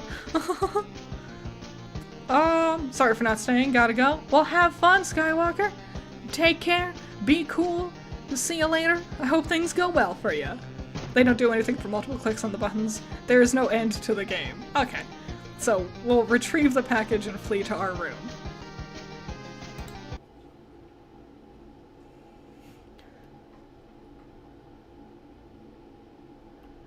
You cannot abscond. This pesky guardian is blocking your path. You will need to engineer some sort of distraction. And now he brandishes yet another artifact of confection. The man is ruthless. You'd better brace for impact in the most comedically striking fashion possible. That's equip disguise for defense. Wow. Having it, like, establishing that both John and his dad are, like, big, like, comedy enthusiasts, you know, makes the pie to the face make more sense, you know? Like, in the pilot, it definitely just read like his dad's attacking him.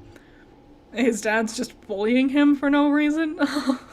and I saw a comment explaining that this strife, the battle, is supposed to be more in John's head. It's not supposed to be literal. Which makes more sense here, you know?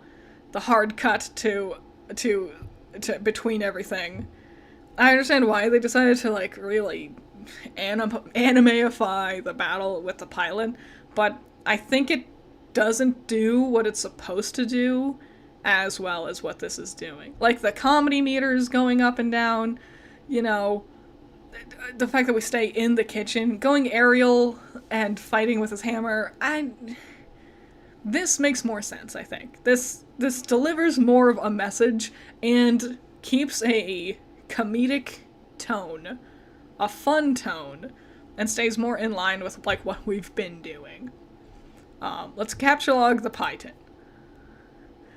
You take the pie tin and unequip the bagel puss. Everything in your Sylladex is pushed back a card. The smoke pellets are ejected from the deck. Yes, this could be just the distraction you were...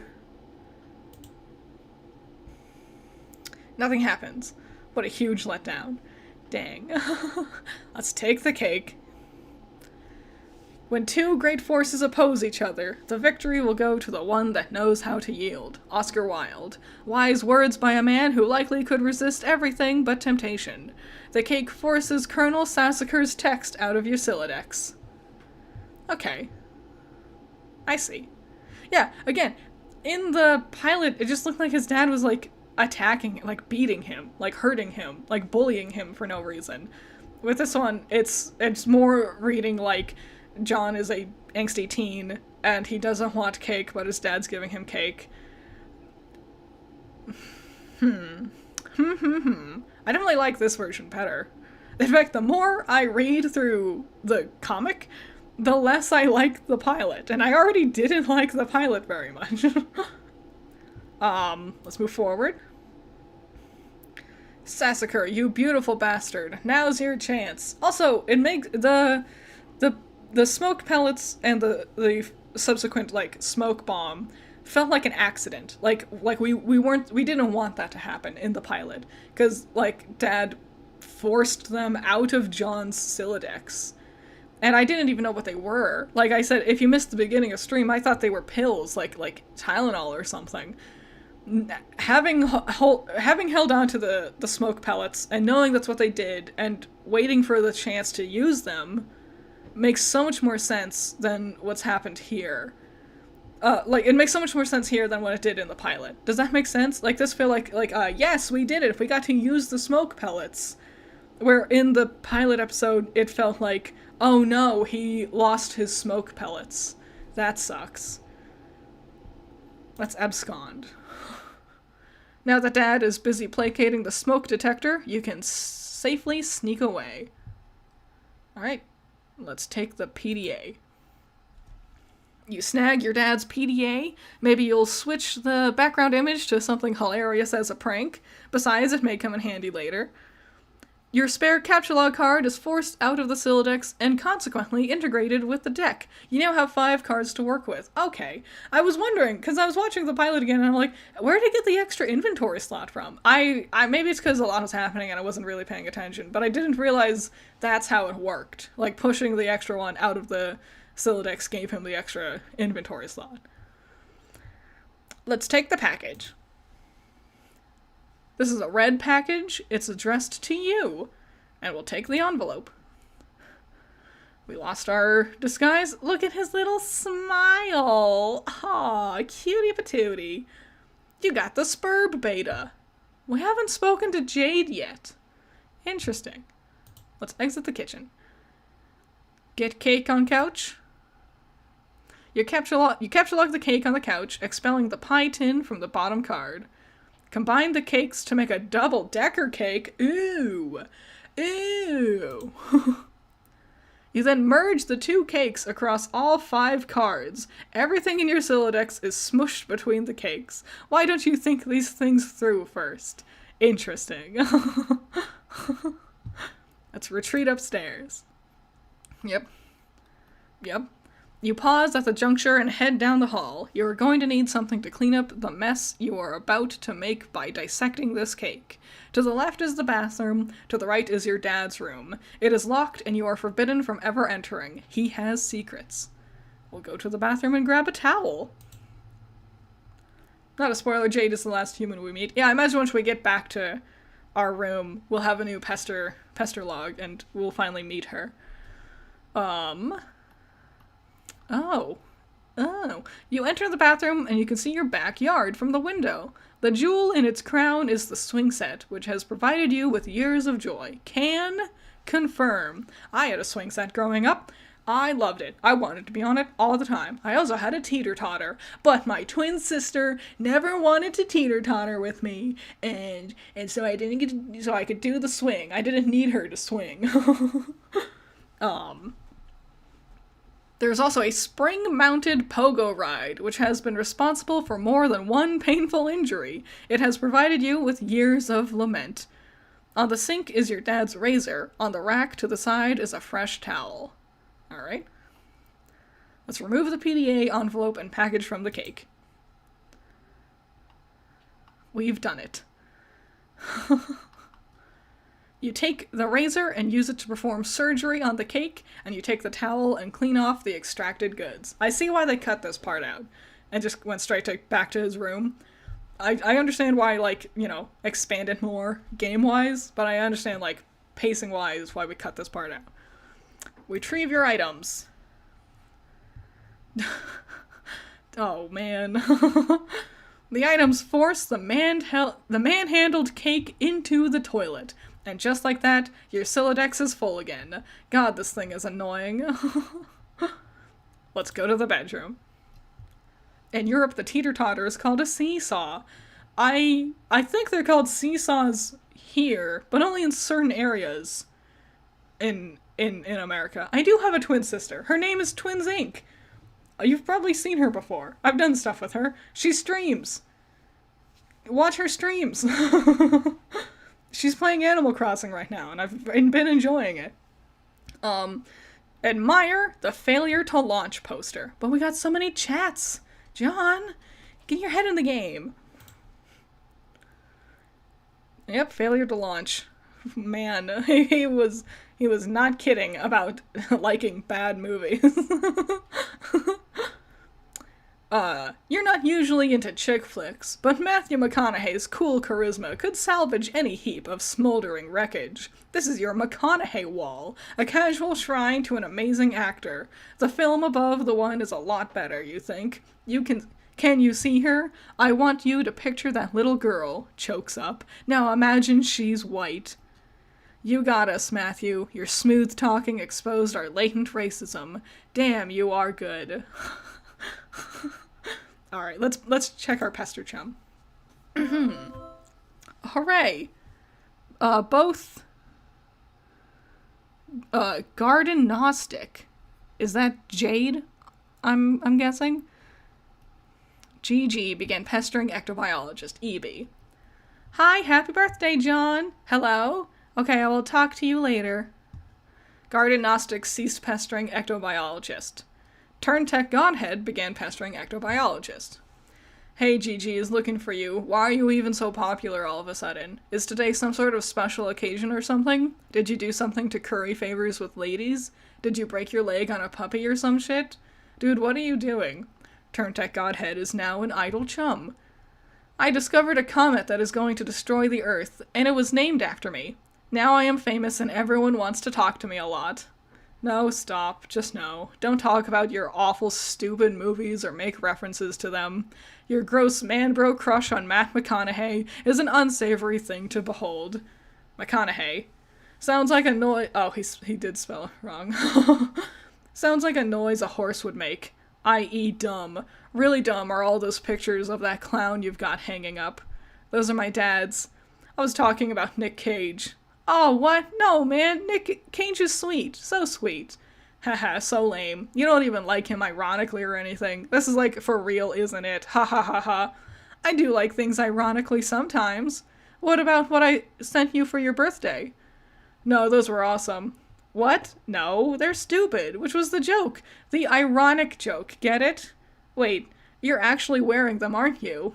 I'm wearing them ironically, because they're awesome. The fact that they're ironic makes them awesome, and vice versa. Are you taking notes on how to be cool? Jesus, get a fucking pen.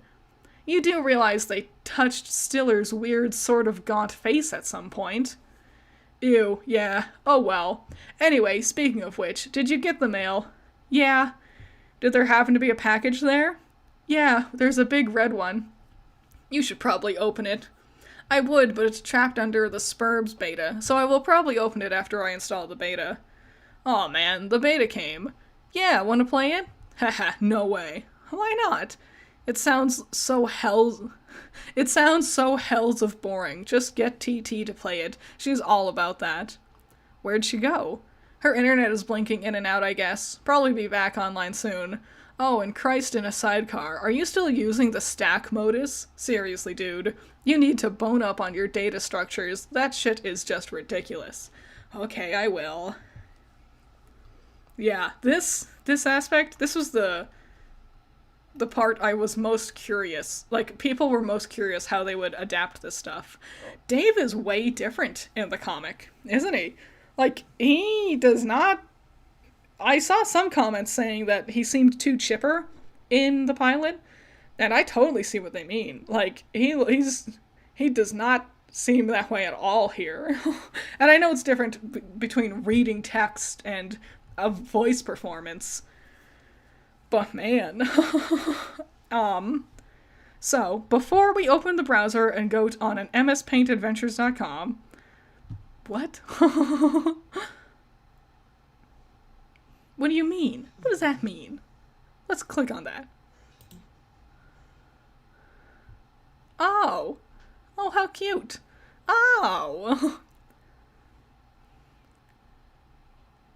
Okay, so before we continue forward, I am going to BRB. I need to get more beverage to drink. Now's a good time to, like, go to the bathroom, get your own beverages and stuff. So yeah, we'll be right back. Just see you in a quick second. Don't you worry.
I have returned.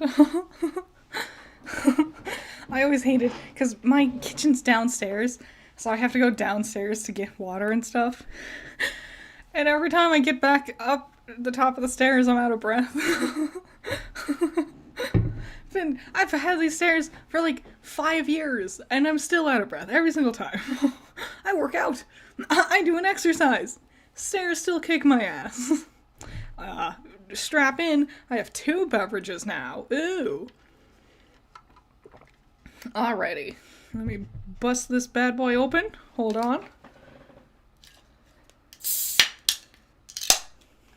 Yum. Okie dokie. Now we've officially reached new territory. From here on out, I don't think anything we've seen from the pilot. I think we've seen everything from the pilot except for some of Jade's dialogue. So someone asked why I needed water to read. You're starting to learn why. Alrighty, so let's do. Yeah, Emma's Paint Adventures was the site Andrew Hussey published his forum comics on. Yeah, I was confused when I clicked on it, because I'm like, am I not there? Am I not already on it? I understand, it is different. You live in Peach's Castle or something? I know! For real. It's the infinite staircase. Oh, my new model is so cool. Thank you. I love it. Allison rigged it. I did the art. I'm so happy with it. Look at how perfect it is. It's literally perfect. I don't have like body dysmorphia, but not having this model and having this model is the closest I can think to compare it to. Like, I feel so me now, you know? Perfect. Perfection. Beautiful. Gorgeous. Let's keep going on our Homestuck adventure. You decide to space out on the computer for a while before doing anything important. You open the Typhus web browser and direct it to what is indisputably the most amazing website ever created. Very Ghost Rider. I do like Ghost Rider. Speaking of Nicolas Cage, good movie. Fun. One of my first, does he count as a superhero? One of my first superhero movies. It was Spider-Man, obviously, Ang Lee's Hulk, X-Men, and Ghost Rider. Oh, and then Daredevil somewhere in there as well. The old school one with Ben Affleck. My formative years in live action movie sphere of superheroes. I love Pumpkinhead characters. Me too. There's one background character in like the Monster Prom series. Adorable. I don't remember her name. I think it's Jacqueline, I think. Adorable. I love her. Let's keep going. Let's do our Emma's Paint Adventures. Boom. Midnight Crew. It's too small to read. The new adventure is okay, but you're not sure if you like it as much as the last one. Nice. Funny. They just added Daredevil to Marvel Rivals. Nice. I would have expected him, well, I guess he is a bit much. Let's install the Spurb beta. You decide it's time for less meta and more beta. You insert the CD and install the Spurb beta.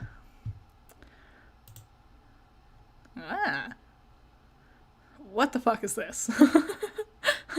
Me, every time I need to open my manager window on my computer, and I'm like, oh god, I don't know technology. The fact I'm successfully streaming right now, literally mind-blowing. Like, I am so stupid when it comes to technology. Let's bone up on data structures. Ugh. You go to your closet, where you keep a lot of clothes, and an array of handy computer programming guides. Does anyone else do that? In my closet, I have, an extra little, bookshelf type deal, like a drawer situation, where I keep all my arts and crafts stuff. It used to be next to me, right here by my desk, but I recently got a new bookshelf to put all my trinkets, all my things, all my figures and plushies and stuff. So I had to put the craft things into the closet. Let's read Data Structures book. Data Structures for Assholes. Your ignorance just made me throw up a little. Get a clue, you computer illiterate piece of shit. Nice. If you're not sure you really want to dig into this huge tome, it looks really boring and kind of ornery. Maybe you'll just check out that free modus instead. Nice. Let's get that free fetch modus. Ugh. You turn to the back inside cover, where a free fetch modus is included in a plastic sleeve. This one is dictated by the logic of a queue data structure, operating on a first-in, first-out method, rather than a first-in, last-out method of stack. Oh, interesting. Apply the fetch modus to the Sylladex. We're orange now. Hooray! Items captchalogued in your Sylladex are no longer immediately accessible. You can only use the item on the bottom card, and must wait for items in upper cards to be pushed back to it. For instance, the red package is now inaccessible. You can only use the razor at the moment. This modus doesn't strike you as a significant upgrade to your previous one. In fact, it almost seems more inconvenient. You figure you might as well give it a chance, though. What a shame. What a downgrade. Let's switch back to stack modus. You suddenly wonder if this is even possible. You don't even remember if you had a physical card for the stack modus. You find this all to be a little abstract, and you'd prefer not to think about it too much. Nice. Joining late because you're a goober. How's your early impression of the webcomic? I do like it a lot more than the pilot. I think it is much more charming. While the pace is much slower, it has much more personality in it. I like the visuals a lot more. Unfortunately, I kind of suspected this would happen. I like it a lot. It unfortunately makes me like the pilot even less. But it's interesting, and it's interesting, and it is fun. It's neat. Let's put down the razor. Put it down? You're not quite sure you understand. Pick up 2 items. You captchalogue one of the cakes. You finally found a use for all those loitering pastries. Dead weight. Alrighty. Let's get another cake. Huh. Aha, okay. The second cake causes the razor to launch out of the front of your Sylladex. Oh, good lord, that beautiful face. You wish the razor would have failed to launch. Ha ha ha ha. The vibe of Homestuck is hard to describe because it's built for a version of the internet that's kind of alien now. It is, like, it's so... I called it niche when I reacted to the trailer, and that offended some people, because they were like, no, it's super, like, influential and stuff. And I'm like, yes, like, yeah, sure. That's true. But it is also still, I would classify as a niche thing. Because even people who engage with it on the internet, it wasn't always accessible to everybody. It's also quite a commitment. Like, it's over 8,000 pages long, I think. So even some people who were into Homestuck probably didn't even get through all of it, or had different perceptions of it, or consumed it in a different way. Like, I know there's a lot of, like, fan dubs and stuff. So I think when I called it niche, I think people misunderstood. I should have used a different word. It's not niche as in, like, no one's ever heard of it, you know. It's niche as in, it's not, I don't know how else to describe it. Niche is really the only word I know how to say, you know.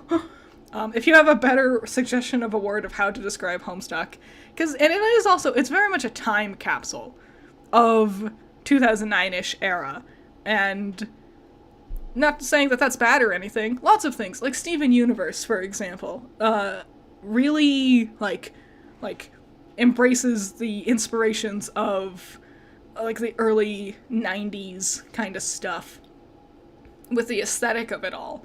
But like, the dialogue itself built into it, into Homestuck, is very stuck in a specific era, and because of how fast the internet moves, it can feel ancient to some people, very, like, out of time, you know, very, like, honestly, to a point in time where a lot of people might be a bit embarrassed of themselves by this point. Like, in 2009, I was in high school. You know, a lot of people who engaged with Homestuck were in middle school in 2009. And, you know, you're always embarrassed by your past self and the things you did and your interests and whatever. And so, like, we don't really talk like this anymore. We don't really do things like this anymore, which makes it interesting, but it does also make it, like, not necessarily appealing to newcomers, you know, in a certain sense. Let's keep going. I don't know where that distraction came from. Let's get more stuff. Here's our stuff. You open the magic chest and captchalogue one of your favorite books of all time, Wise Guy by Mike Cavney. There goes the fresh towel. Okay. Might as well grab those cuffs. Oh. Oh no. Oops. You take the trick handcuffs, expelling the PDA like a bullet. Oops, Dad's gonna be mad about that. Stop grabbing things. You're gonna destroy things. Oh, god damn it. Way out there. Open up that package. 2 EB from TG. You examine the package. It's from one of your internet chums. I believe it's Dave? Tech God? Yeah. It's bound in packing tape, though. You'll need something sharp to open it. Ah, of course, the razor. It's all so simple. You wonder why you didn't... Let's get that razor. Let's pick up that package again. I'm just launching things. Let's take this from the top. Captchalogue glass shards. That seems like a bad idea. What are you doing? My dude. Oh my god. John. You take 3 glass shards in quick succession and duck for cover. Your Sylladex rains devastation on your room from above. And now that your cards are packed with glass, you probably don't want to do that again anytime soon.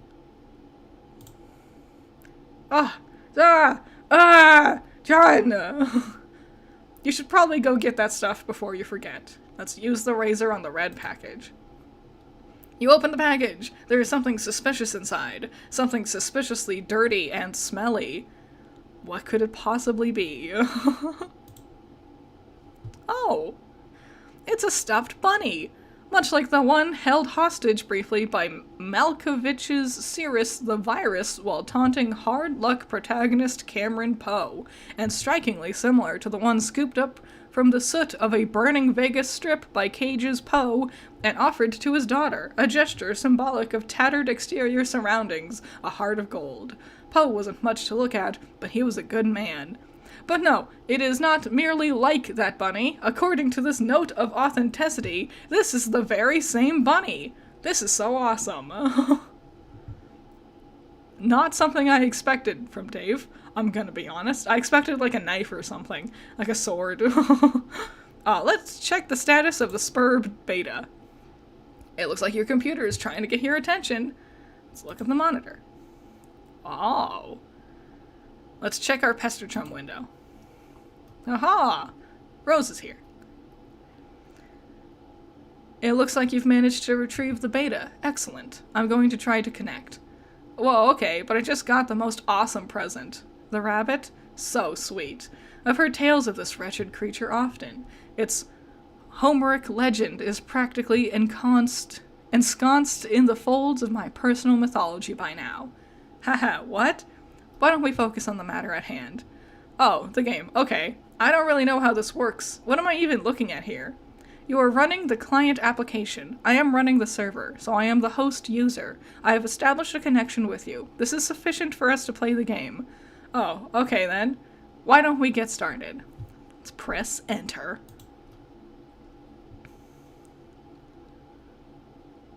Ah.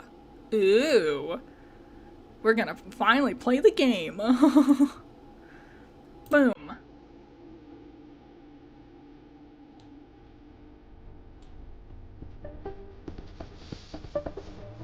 Oh, wow.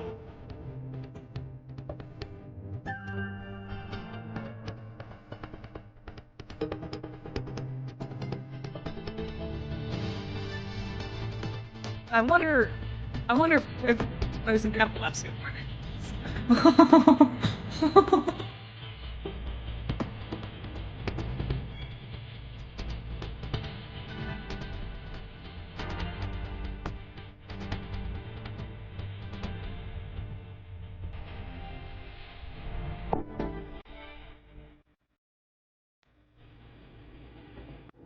Wow. Critter, is it cool if I share old Homestuck theories as you read? Sure, I might miss them because I'm paying attention to this, but yeah, go ahead and share. I don't mind. That was a good song. That was nice. Let's continue. Oh. Oh. Oh, geez. Oh, jeepers creepers. Let's see. Select, revise, deploy, Fernalia registry, grist cache, explore Athenium. I feel like I'm on Neopets. I feel like I'm reading Neopet things. These are Neopet words, man. Alchemy exercis. Makes me sound stupid. I know how I can read. Okay. Does clicking them do anything? Nope. Okay.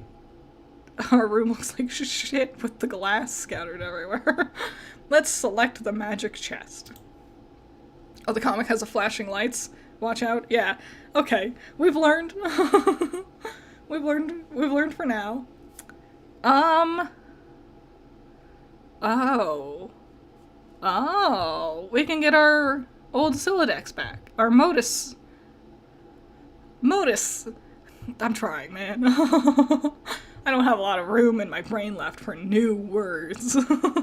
It's filled up with the names of all of the Pokemon already. Let's zoom out. Oh. Ah. So let's drop the chest. Oh. Okay. Really convenient spot. Let's hope it doesn't rain anytime soon. I can read, the spelling just isn't. That's always my biggest hang-up. I love sci-fi, and I love fantasy. And, like, I remember, like, reading Aragon for the first time, and I'm like, oh boy, I love dragons, let's read this cool dragon book. And then I got to, like, any new character, or any town, or any spell, and I was like, I don't know the names of anything. BTW, keep in mind who's doing the actions. Ooh. Okay. Whoa, what are you doing? Sorry, I'm just getting a feel for the controls. Is my magic chest on the roof now? Yes. Aw. I will try to be more careful next time. Oh, so Rose did that. Okay. Yeah, because it says, like, the name. Get the card. We got our card. Hooray! You find your missing stack fetch modus and quickly reapply it to your Silodex. You can now opt for either the stack or Q modus anytime. You toggle between your fetch modi with gleeful abandon. His shirt's changed. His shirt has changed. Why did his shirt change? His shirt's a different color now. I've noticed. I thought it was a slightly brighter shade of green at one point. Is that important?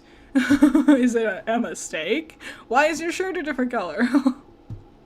Let's move forward. Oh, Dad's leaving. It looks like your dad is leaving again for more baking supplies. You're relieved to have the house to yourself again, if only for a few minutes. Thank you, Valhalla Knight. I can read, she asserted, shakily. JK, 2-hour CTA. Everyone hydrate. Yes, hydrate and like the stream. Thank you. Thank you, Valhalla Knight. I can read, says unconfidently. You just hope he doesn't notice the magic chest on the roof. Or all the shit you threw out the window, for that matter. He so notices. John, baby. Let's go. Let's select stuff in yard and move it back to the room. Oh, yep, it's too far. TT. Oh, TT. Which one's TT? That's Rose. It's like tentacle therapist. Hey, do you think you could do me a favor? Can you grab all the stuff outside my broken window and bring it in for me? I'll give it a shot. Thanks. No luck. It appears to be out of range. I'm guessing it's too far away from you, the player. Frowny face. Alright, let's select John. I think I've seen this. I think I've seen this as a GIF before. You cannot select a player. John abjures the meddlesome cursor. Alright, so she's gonna try to select the bunny.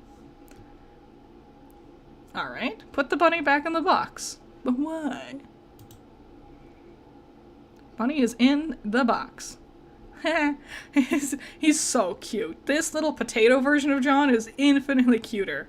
His eyes are lower and wider apart. His smaller little smile, so much more charming in my mind. Alright, and now she's going to revise the room.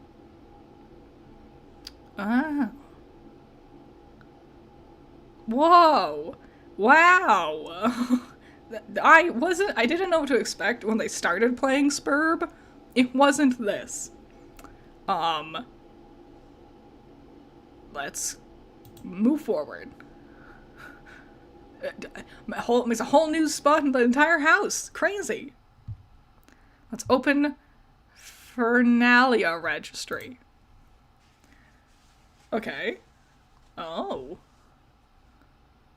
Oh. Let's deploy the totem lath.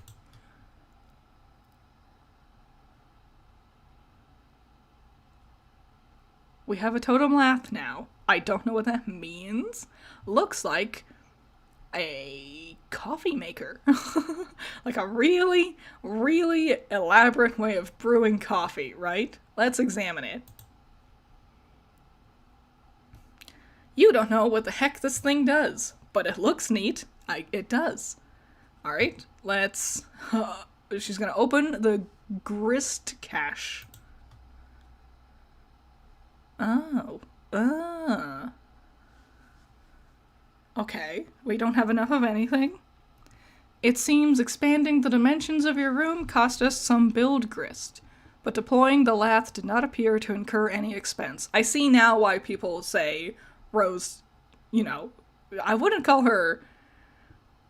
I guess emotionless is a way. It's very, like, techno speak, like proper, but, like, in a almost odd, old-fashioned way. Like, very, like Siri-esque, you know?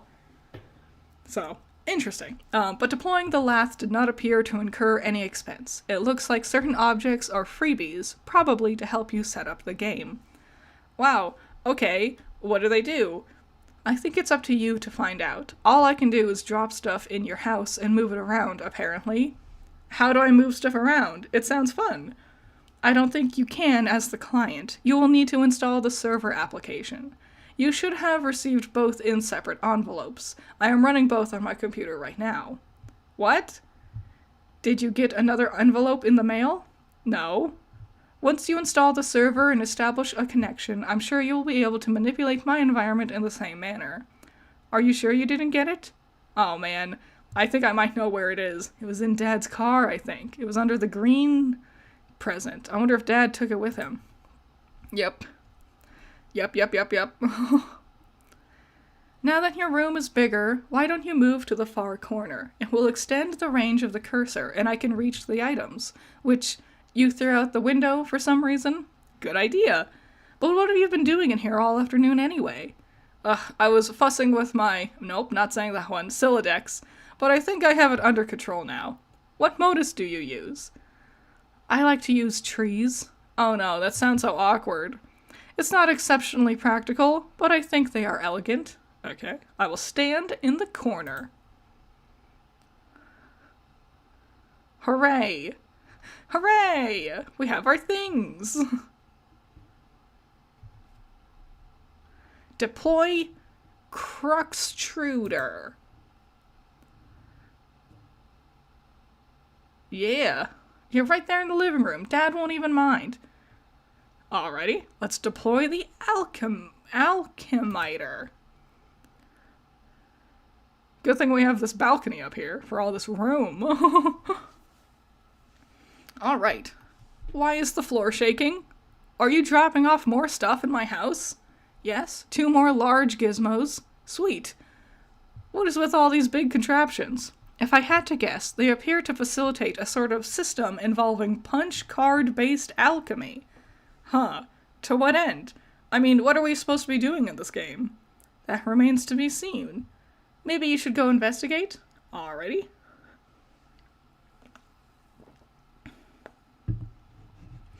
Alright, let's get the PDA. Oh, serious business. The following matters have been submitted in a frank and forthright manner for Pipe Fan 13's judicious appraisal.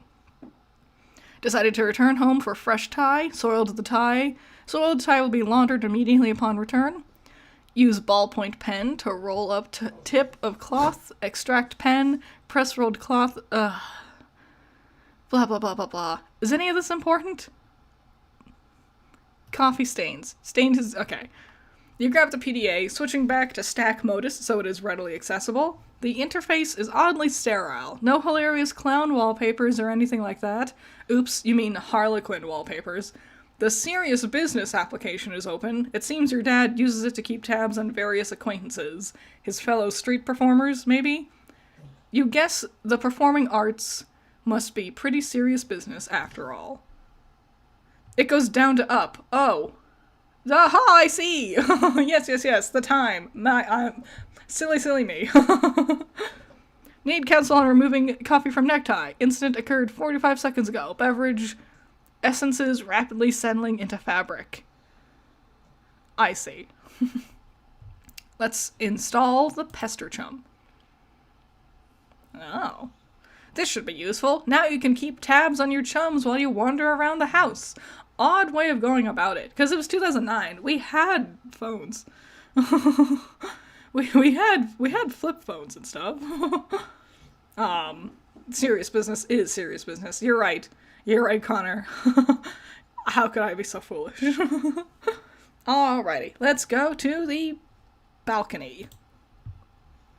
Nice, cool.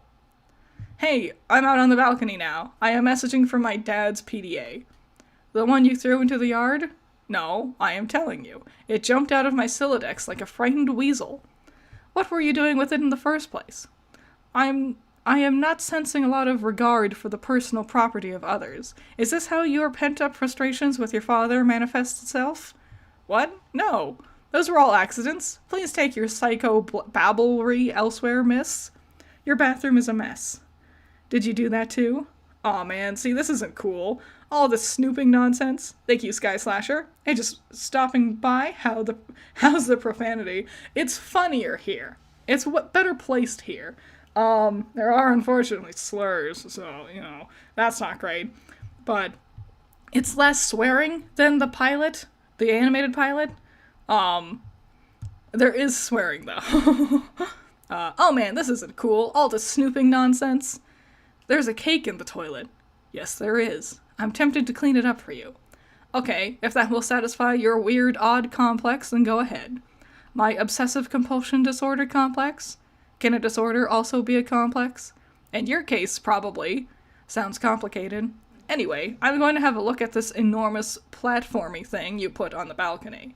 We'll examine the alchemitter in a cautious manner.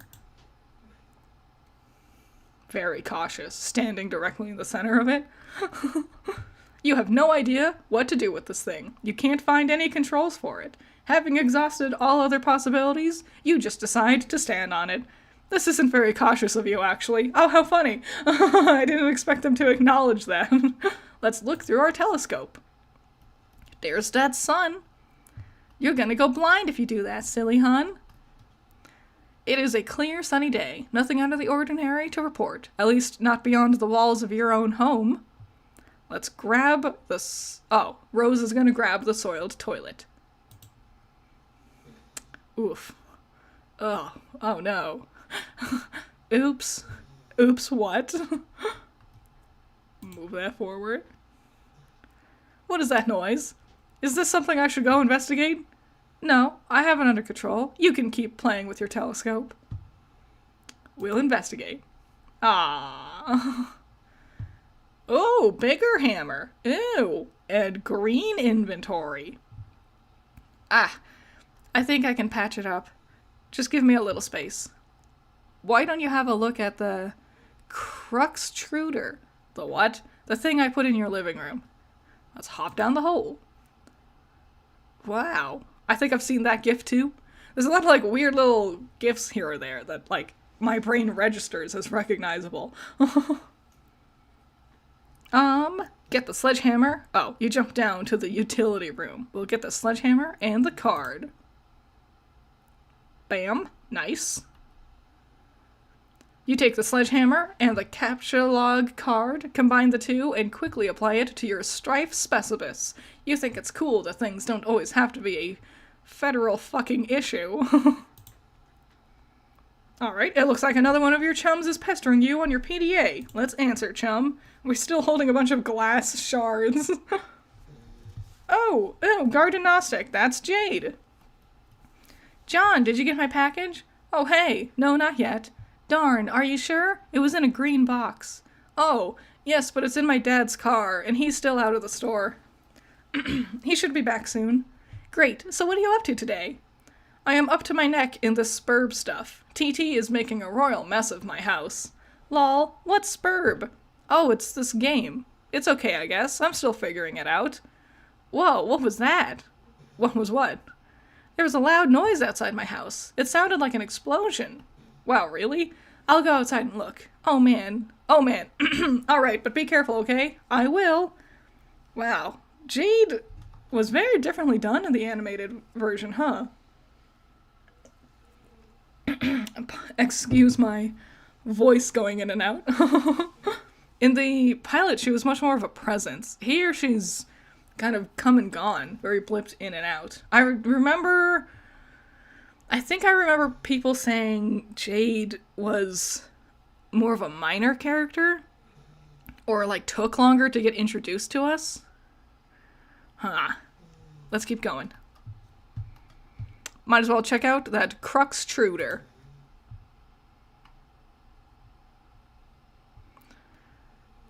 Oh, hell no. You put this thing in front of the door? There's a door there? Yeah. I didn't see it. I just thought it fit nicely into that groove. You mean you thought it was elegant? Oh, well, what do I do with this thing? Hello? What are you doing up there now? Let's continue. Oh, no. Oh, fuck. This is pretty... I wonder how much of this, if we do get more episodes from the pilot from here. This seems like a lot. I wish they kind of included this stuff into the pilot. Like, just getting Spurb and putting it into his computer felt like a very, like, non-conclusion. It didn't feel like an exciting thing to do, and it made me curious what Spurb played like, but now seeing how much this interacts with the reality around John, I really wish it would have gotten to some of this stuff. I wish it would have been, like, 20 minutes long instead of 11 minutes. It really feels like the pilot just didn't know what to focus on. And I wish it would have done more of this, because this would have done, like, the pilot already made me interested in, like, seeing the comic, like, reading it, but if I would have seen this stuff, I would have been much more on board, I think. Pilot was greatly condensed. Jay didn't have much to say overall. It's a build-up. Yeah. Yeah. Honestly, wish we had started off at Spurb, honestly, and added the first part later. I saw someone leave a comment that was like, they wish they had done, like, what Ruby had did and did, like, character trailers. And I think that would have been a good idea. Like, a quick little trailer to, like, highlight each different character's personality. Or, like, start setting up, like, introducing an idea. And I wish the pilot would have been more of what Homestuck is. Let's continue. Examine the wheel on the Cruxtruder. Oh, it does things. When you turn the wheel, something seems to be pushing up from underneath the lid, but you aren't strong enough to make the lid come off. Rose is going to put the bathtub in the driveway. Oh no, connection lost. Oh no. On the tub's journey to the driveway, the connection is interrupted. That sucks. We're making a real mess of the place, man. We're gonna scold her. I'm in the tub now. You can see me, right? Tell me what is wrong with this picture? Sorry, I keep losing the wireless signal. Must be the weather. I would look for a stronger signal in another part of the house, but I'd rather not risk an encounter with my mother. I battled through her cloud of gin and derision once already this evening. Haha, yeah, I hear ya. Yes, cake, gestures, unfaltering love and support. Quite a road to hoe there, though I suppose I'm complicit for not informing social services about your situation. I know! What about going outside? Maybe you could catch a neighbor's signal? That presents the same problem. Also, it's raining, remember? And dark. It's dark already? Yes, the sun has already had its way with us here on the East Coast. Its lurid glare has moved on to younger time zones. Haha, okay. Let's hit the Cruxtruder with a sledgehammer. While I agree it would help sell the show, ain't no way they would have been able to introduce all this stuff in 11 minutes. Yeah. I think 11 minutes was a mistake. Even like 15 minutes, I think, could have benefited them. Just a little bit longer, you know? We can't. Need some help? Let's pick up she's gonna pick up the sledgehammer? Ooh. We've done it. What happens? Oh.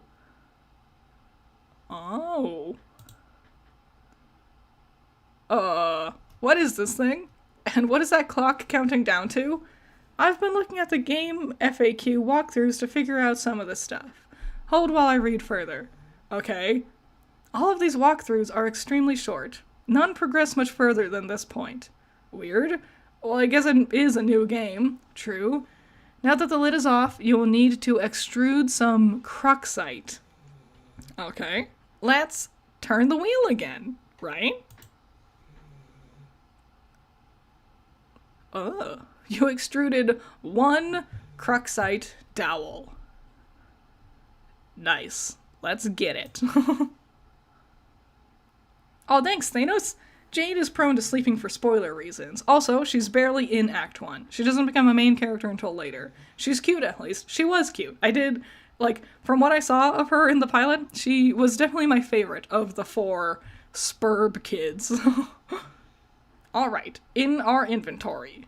I feel like we should be hurrying. That countdown is making me nervous. John? Oh, your PDA is trapped under the cruxite now, isn't it?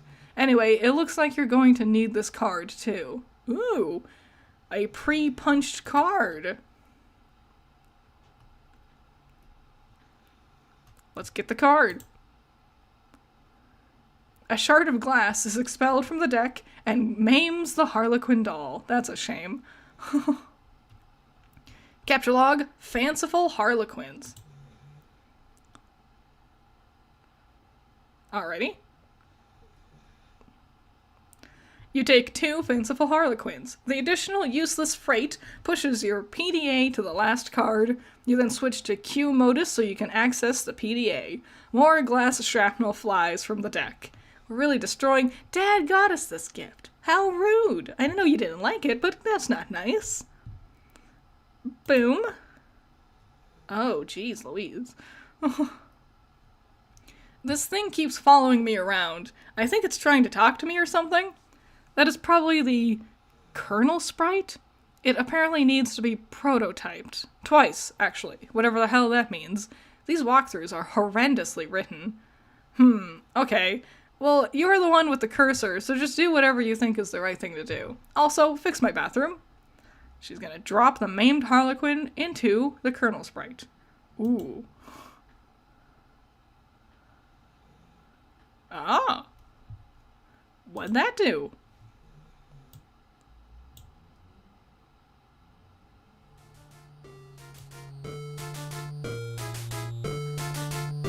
It's been prototyped with the Harlequin doll.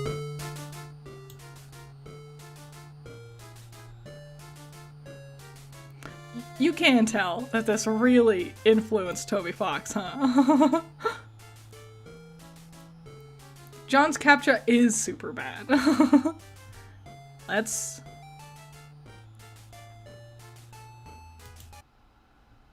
Oh no, that's worse, I think. I still can't understand this thing's gobbledygook. That was only tier 1 prototyping. There's still another tier in the prototyping process, which for all we know merely advances this entity through increasingly esoteric states of linguistics. The clock is ticking. We don't have time for this asinine tomfoolery. This unmitigated copycock? Extravagant hogwash? Okay, stop. Stop trying whatever silly thing you're typing. I'm going upstairs to the big platformy thingy. The alchemiter? Try to learn the lingo. Let's use the pre-punched card with the alchemiter. Ah, there is no slot for a card anywhere to be found on the alchemiter. The kernel sprite followed you upstairs. Okay, let's explore.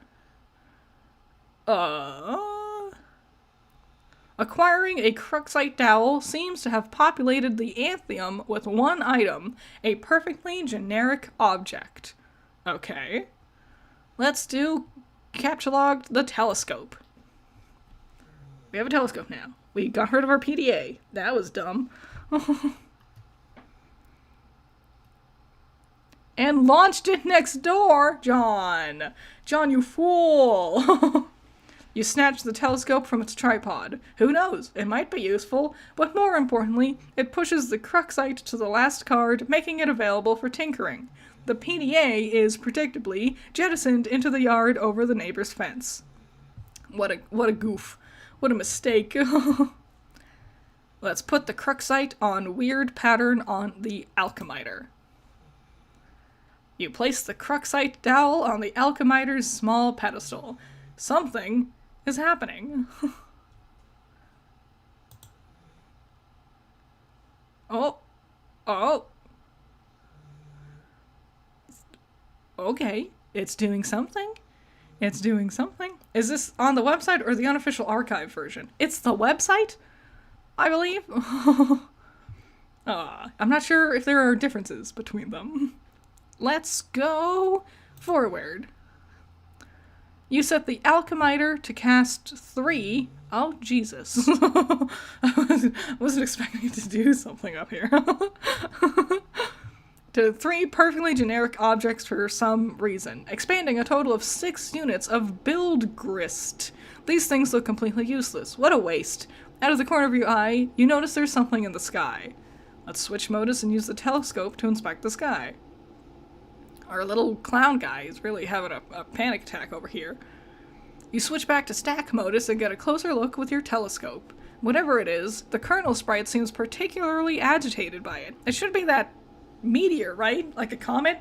Asteroid? I know that's important somewhere, somehow.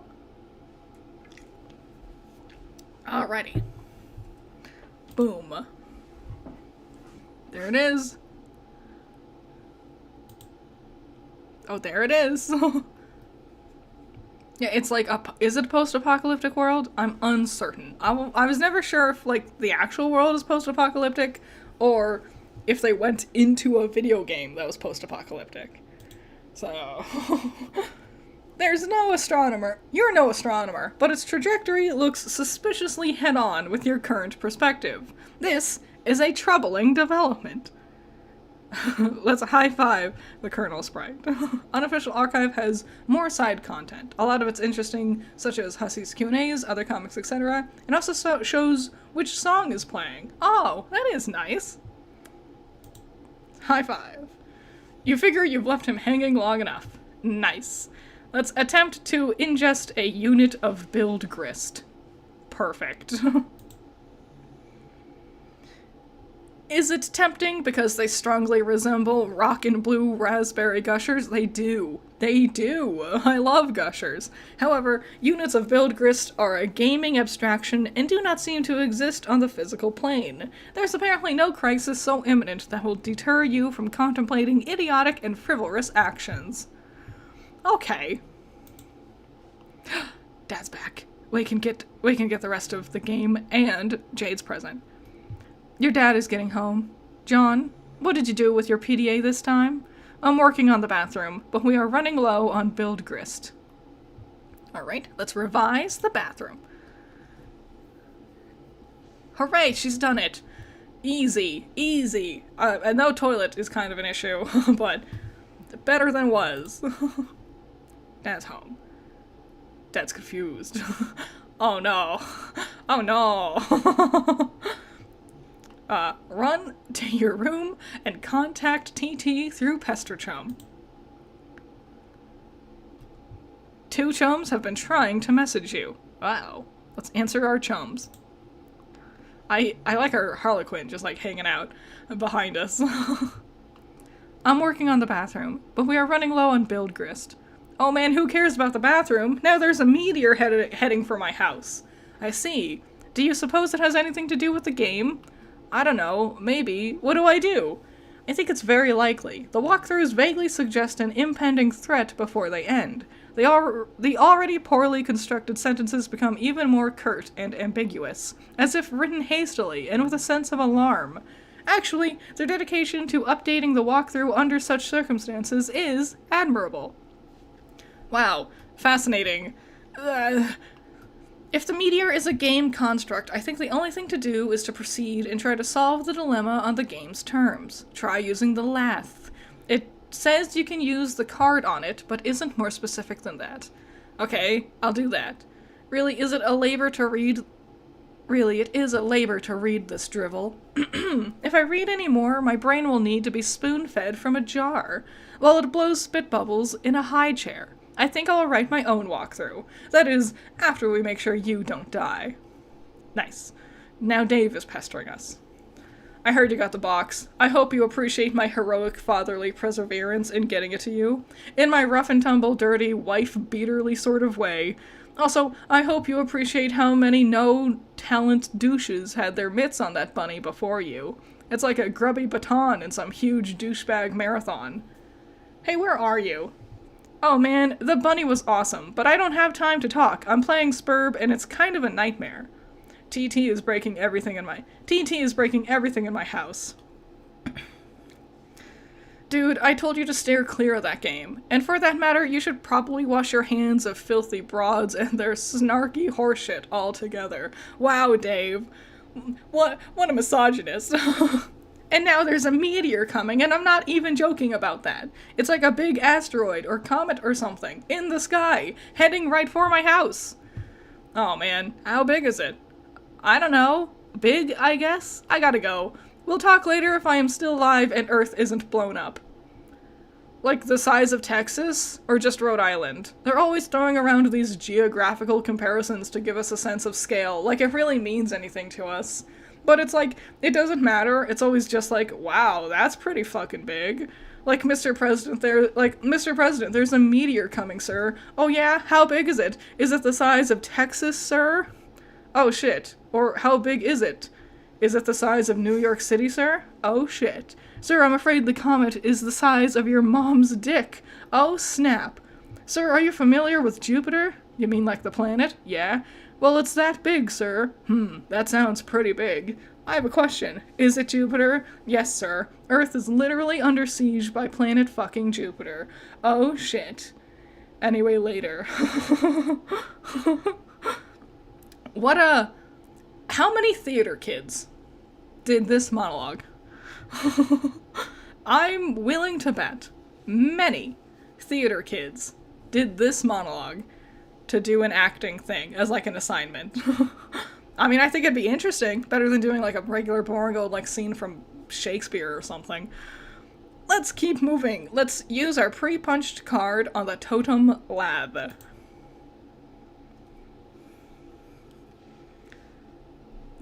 Bam, bam. Spikes!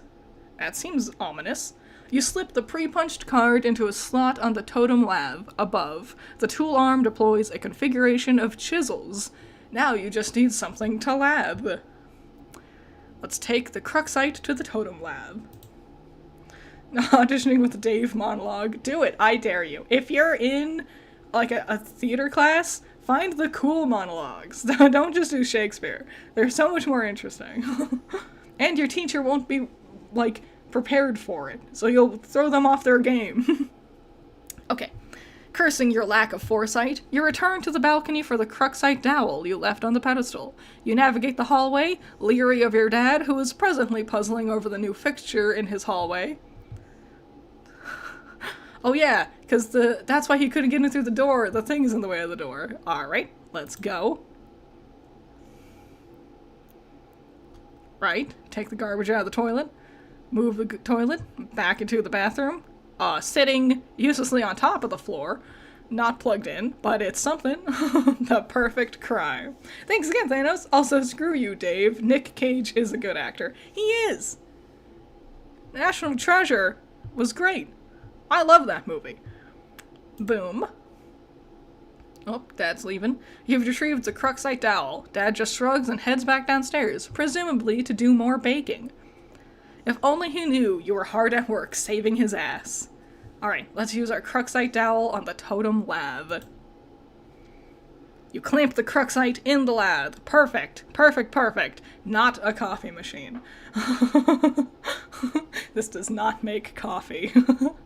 Let's activate it. Oh. Oh. The lathe carves one totem, and you take the totem. Alright, I used the lathe to make this blue shapey thing. Now I guess I take it back to the alchemizer again? Hello? Oh no. Rose is no longer connected.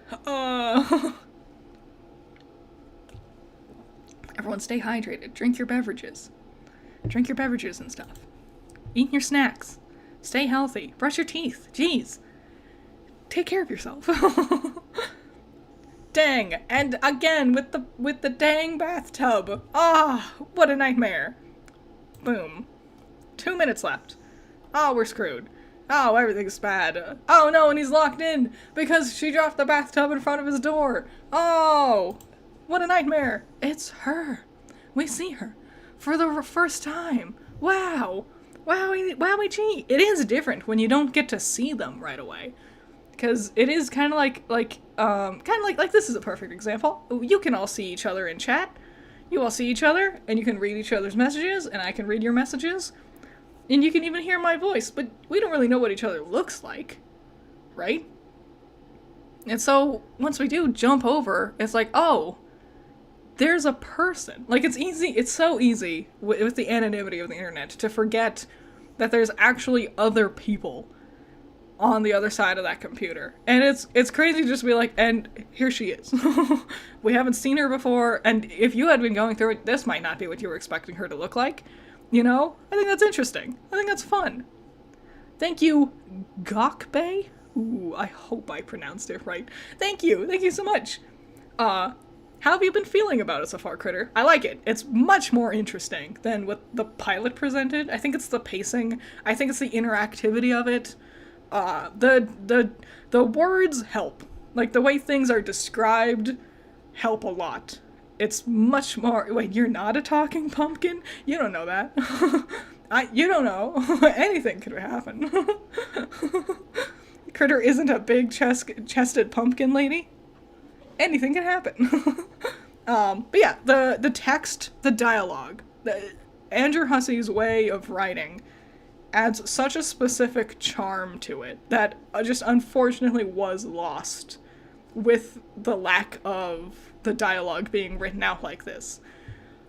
I like it. It's much more interesting this way. I'm much more intrigued. Ironically, not seeing the characters' faces make me much more interested compared to seeing their faces in the animated version. But I do understand the animated version had to do something with them talking to each other back and forth, you know? And I do understand why they decided to do it that way. It's just such a different experience. It truly is.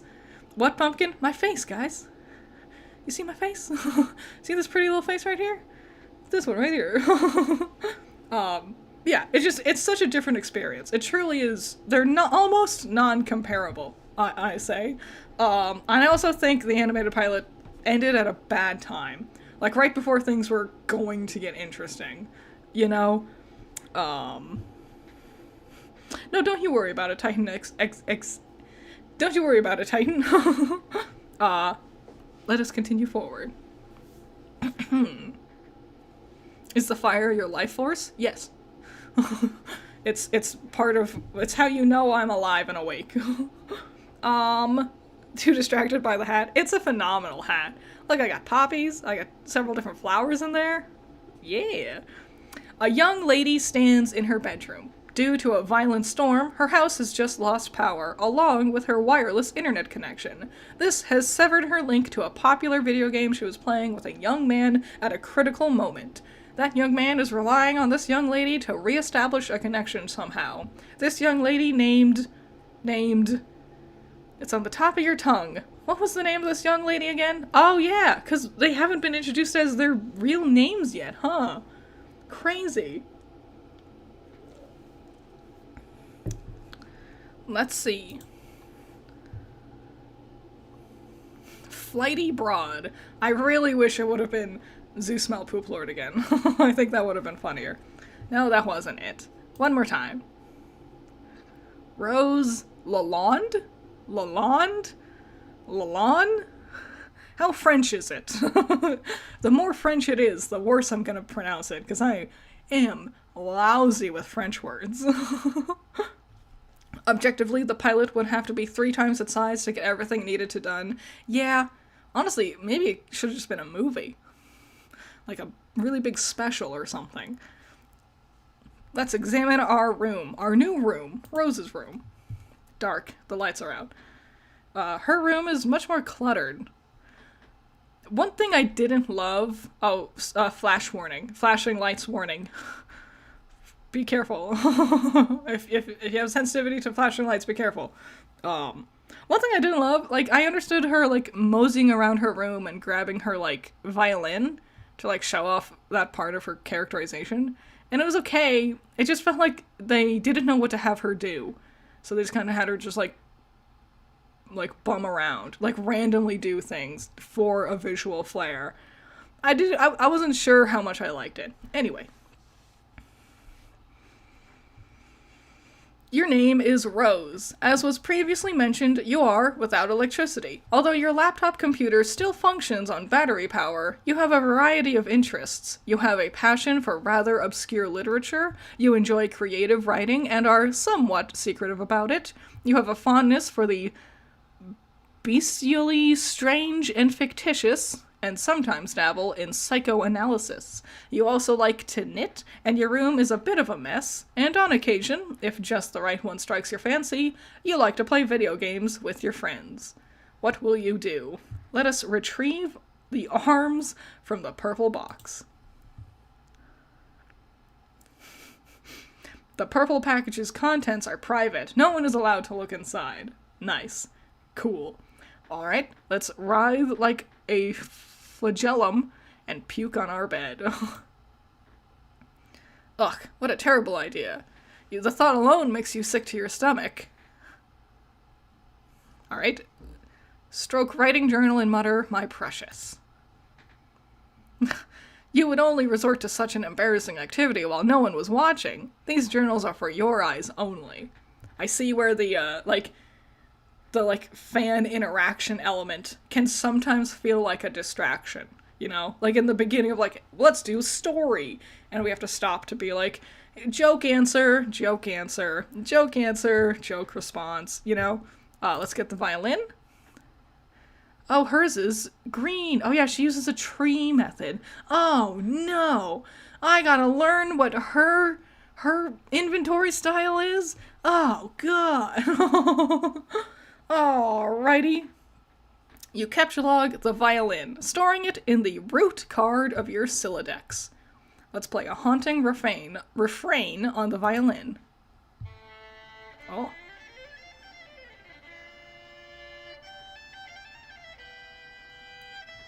Can you all hear that? It's very good, actually. But John played the piano, Rose plays the violin.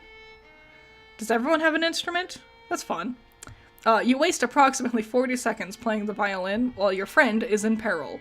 Nice time management skills there, sweetheart. Let's tell Liv Tyler you love her before impact.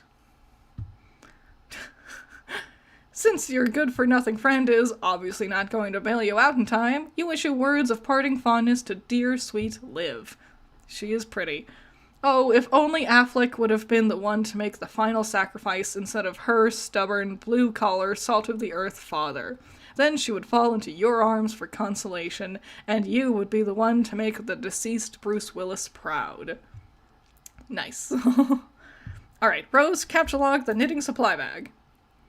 Hooray. You get the knitting bag. It occupies the left leaf card under the violin per the tree modus's alphabetical sorting method. Oh, God. I struggle with inventory in normal games. And I know it's so weird. It's so like a Freudian, not Freudian, just, it's like this thing in the back of my mind. Like, even though I don't need to play this game, the inventory system activates like a sleeper agent, like warning signs in my brain. Like, you need to learn this new system. I don't. I just need to hit the next button and see what happens. But it just triggers it in me, knowing that it is different. Crazy. Alrighty, let's look out the window. Yep. Stormy. Mausoleum. Red. Ew. Your panoramic window offers a view of your yard below. Oh, it is a mausoleum. I was being an asshole. I expected to be like, that's your shed, or whatever. The mausoleum housing your dead cat, Jaspers, who died when you were young. Your mom had the structure erected with a spirit of scornful irony in response to your youthfully innocent request to hold a funeral for the animal. At least, that's how you've come to interpret the gesture in retrospect. You can also make out a silhouette of the laboratory next door, a facility which likely broadcasts a strong wireless internet signal. You may be able to connect to the signal from a different part of the house. Perhaps if you seek higher ground? Interesting. You love my Monica vids so much? Oh, thank you. I wanted to go back and rewatch one of them, because I got through, like, a big section of Monica, etc., the app game, and I was like, I want to go back through and, like, re-see if I missed something based off of what the app game, the one with the latest one I just did. Anyway, thank you so much. I appreciate that. Is Act 1 ending soon? I have no idea. I got comments of people being like, oh, when you get to Act 4, or, oh, Act 2, and I'm like, listen, I don't even know what Act 1 is. Like, how long is Act 1? No idea. Let's get our laptop.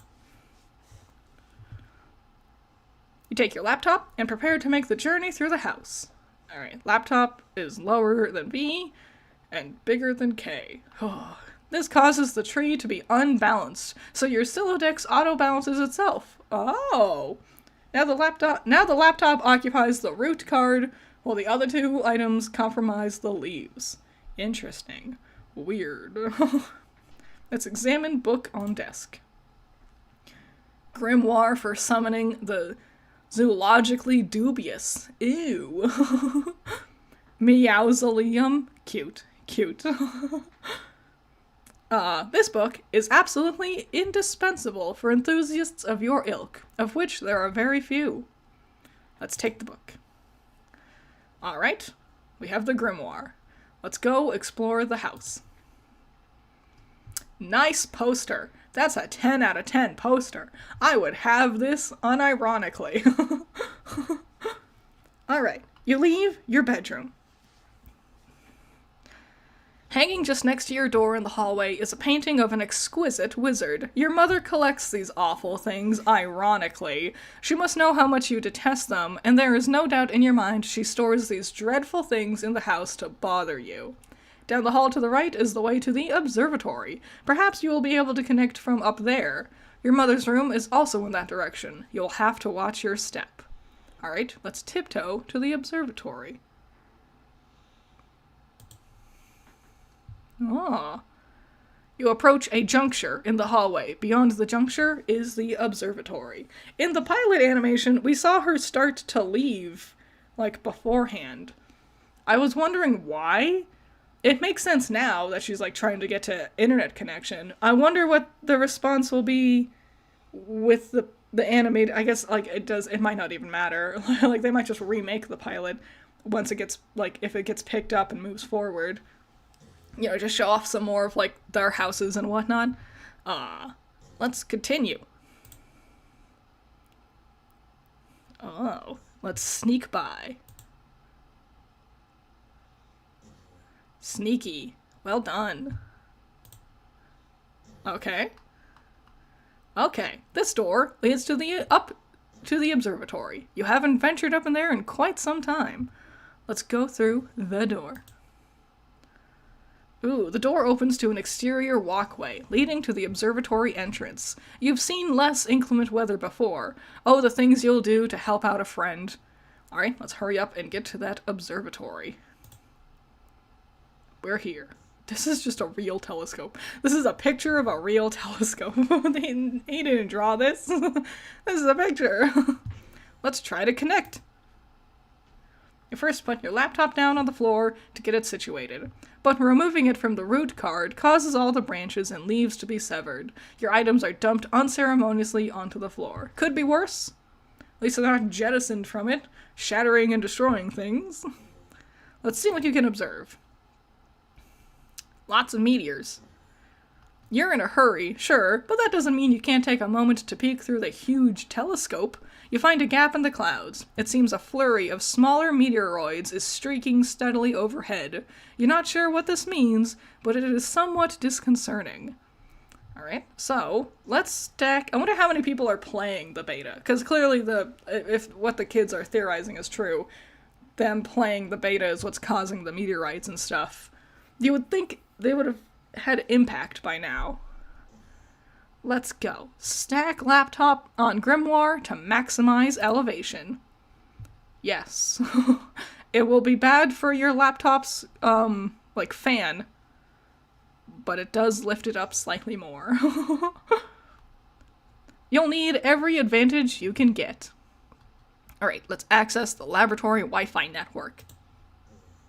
Oh. Oh, it's actually just game facts. Oh.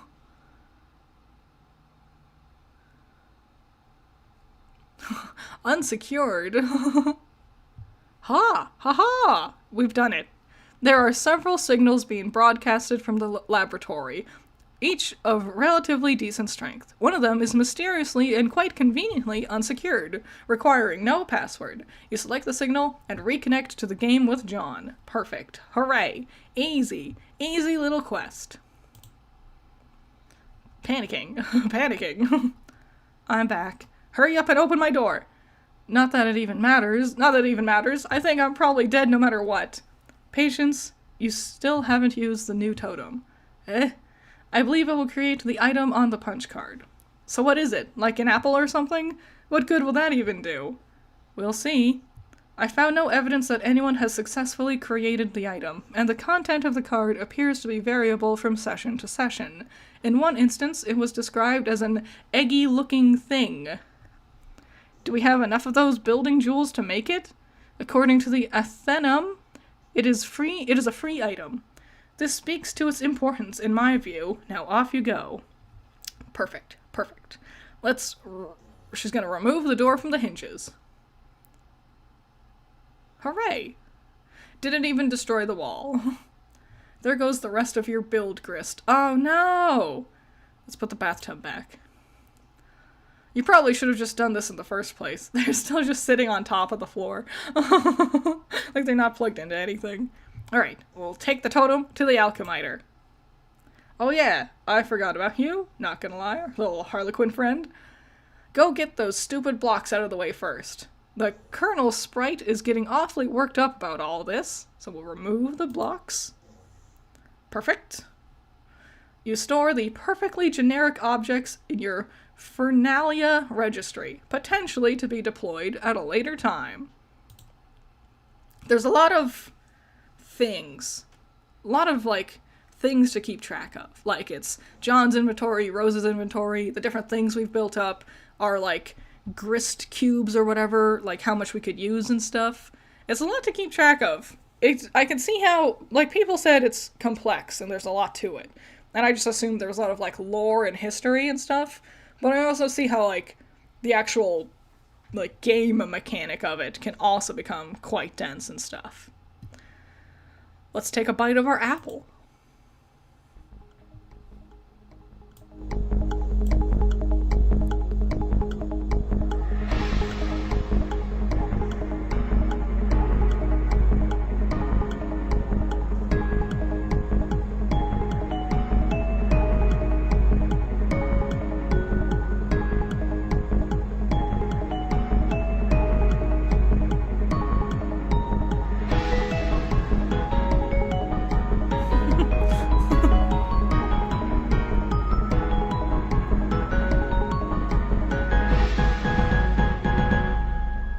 Nice. Yeah, I think the pilot should have been all of Act 1. And it probably would have been a lot longer. Like maybe 40 minutes or something. Based on how much they trimmed things down and stuff. But I think that should have been where they ended things off. Because that was interesting. That was all exciting and stuff. So, yeah, some have speculated the apple is intended to be symbolic, Garden of Eden and all that. Fair. I also wondered that. I didn't want to, like, immediately, like, because this game has lots of This comic has a lot of things. And a lot of it feels like things for the sake of it being fun, like cakes and is a grimoire, whatever, things like that. But I understand, like, the concept of, like now we're taking a step into the new world with our apple, right? But we've made it to the end of Act 1. We've done it. Wow. In only a little under 3 hours. I'm not done yet. You guys want to keep going? You want to keep reading into Act 2? Like I said, I have nothing else to do today. Are you all staying hydrated?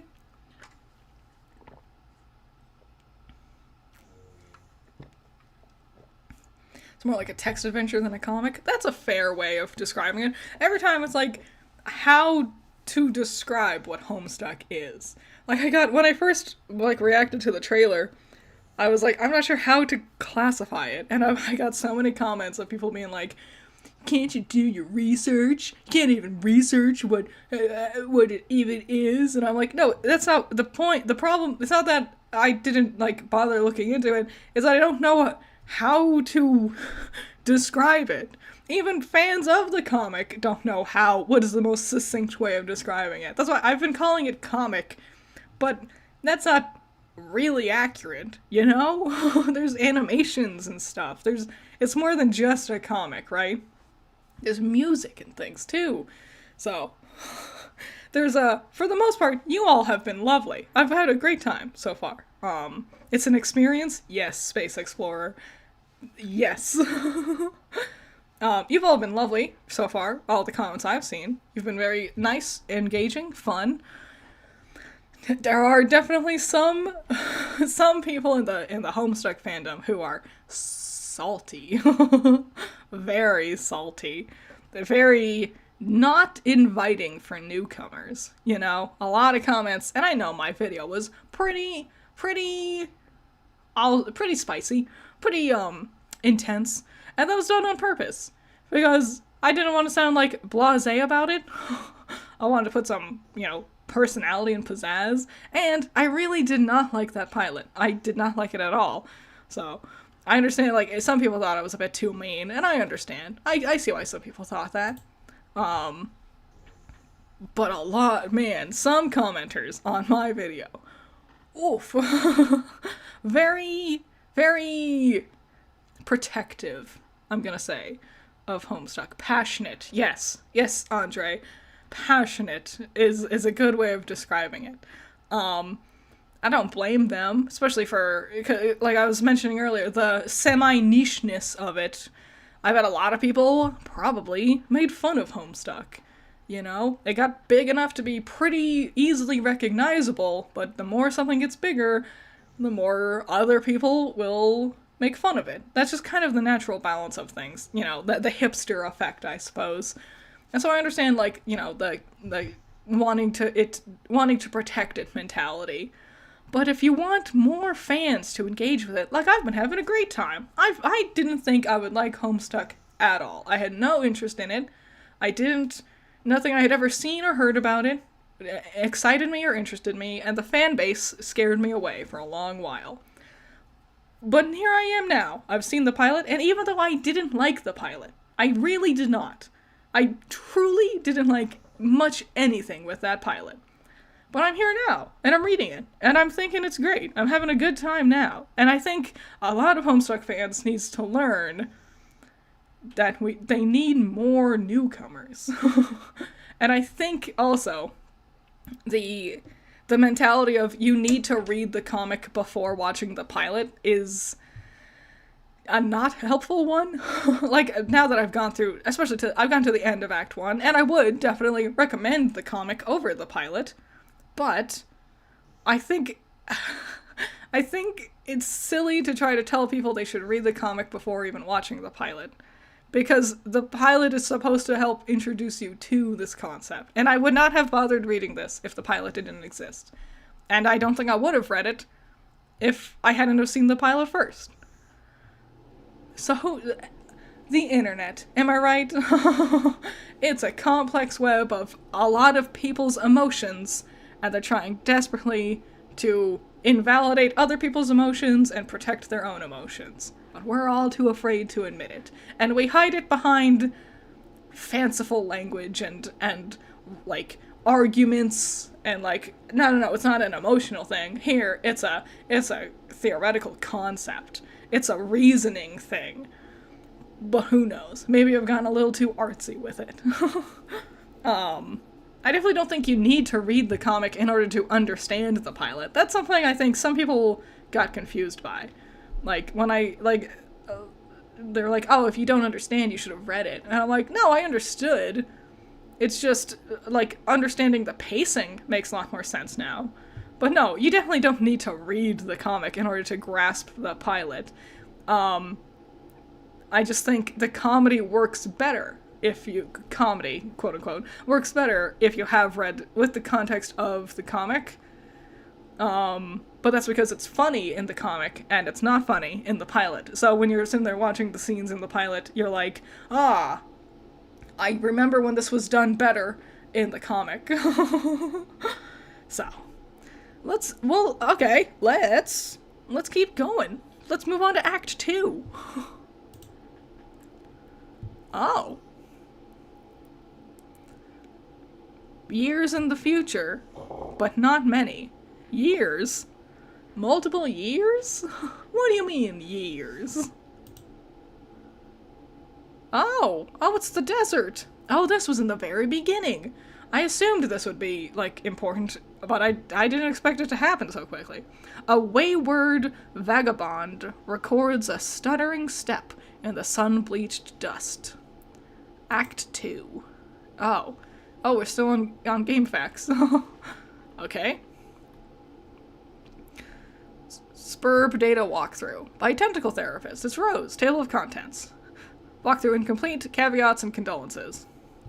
I'd be inclined to dispense with the trite even under less pressing circumstances. Needless to say, I'll forego the inscrutable Ask To banner, which typically heralds the striking freefall of these documents. I'll also resist the urge to brandish— oh, I know what those are. To brandish any copyright marks, or the particular neurosis that concerns itself with the theft of the utterly mundane.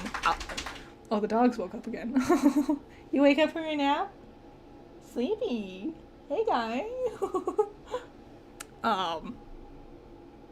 Blah, blah, blah, blah, blah. Worthless plots as the woods burn around them. My introduction will be sparse. There will be no majestic prose blustering into the sails of all gallons as we embark on this voyage together. No majestic prose, like 4 majestic prose deep. The link has the plot. The link has the plot. Alright. Kind of spamming, but you're missing important things, critter. Oh, okay. If you have read the comic to understand, then it has failed as a pilot. If you have to read the comic to understand, then it has failed as a pilot. A Homestuck show needs to appeal to an audience beyond just the diehards. True. True, true. We skipped stuff. Let's go back.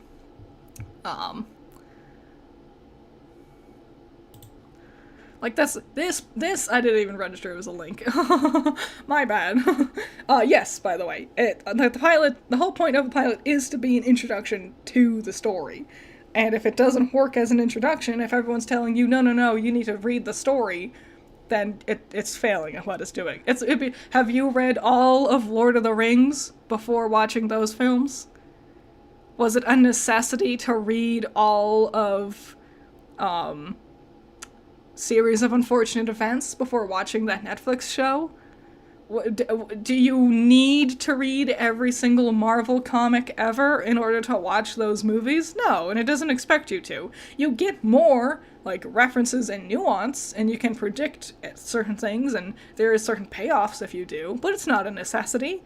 And so to act like it's a necessity to read the source material, to enjoy an adaptation of it, then you just fundamentally don't understand the point of an adaptation.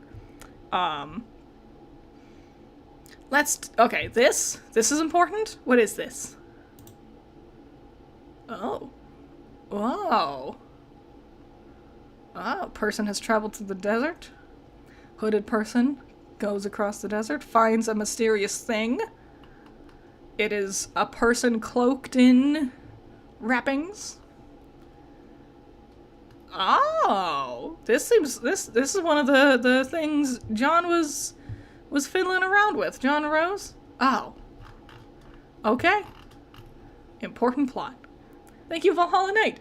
Hour 3, and we're into Act 2. Take a drink, chat. Yes, stay hydrated.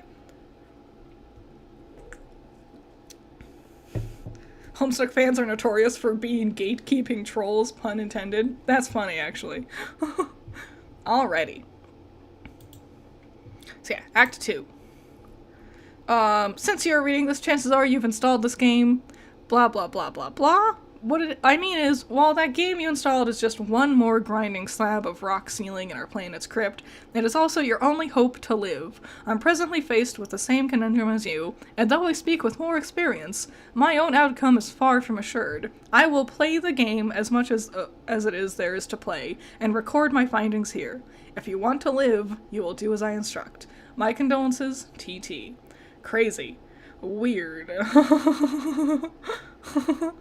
Interesting. What a unique and immediate left turn. Critter, I hold a grudge because you didn't read every DC comic before criticizing Justice League versus Ruby. JK. Yeah. Alrighty. Let's do... Bam. I'll turn that volume back up for you all.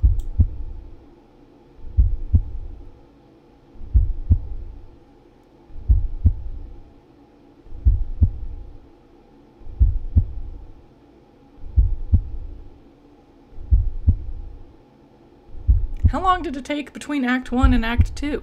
What's under the bed? What's under the bed? What's under the bed? Oh.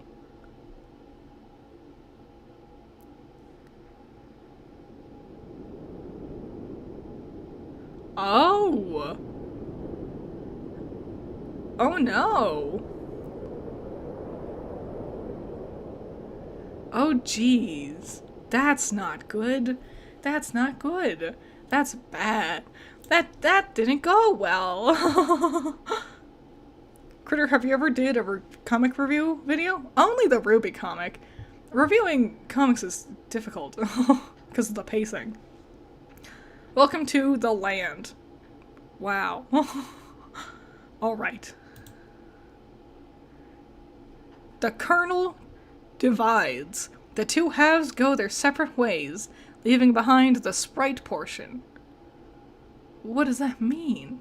Whoa, way more animation now. Like, there was already plenty of, like, animation stuff before, but, like, way more stuff now.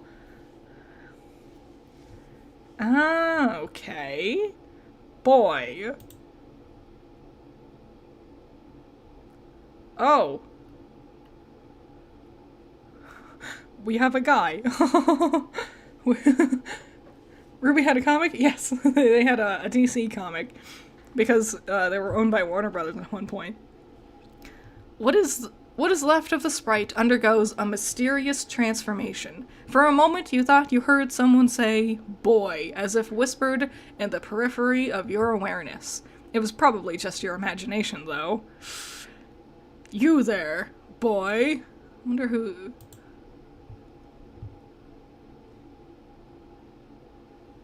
Click. Oh my goodness. Oh my god. It's like a whole video game now. I'll just turn the volume up on your guys' end so you can hear it better. Click this. Oh my god. To walk around, use the mouse, arrow keys, or WASD keys. Click on various objects to open command menus for them. Outstanding Flash programming by Alexis. Boy, quit all the scurrying around. For the last time, this boy's name is John. Fine, John. Return to your quarters. Okay. We are here. What happened to the bunny? You go back to your bedroom, tiptoeing around this weird petroleum-based sludge. What is the petroleum-based sludge? What is this? Things happened so quickly. Oh, I could play it. Boop. Bam. This part? Might be. Silly me. I assumed I got used to clicking next.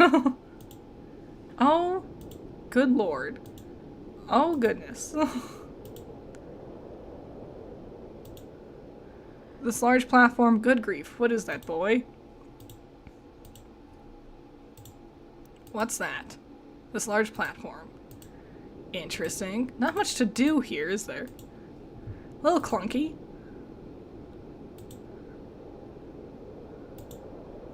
Okay. Is that all to do? Just walk around a little bit? Okay.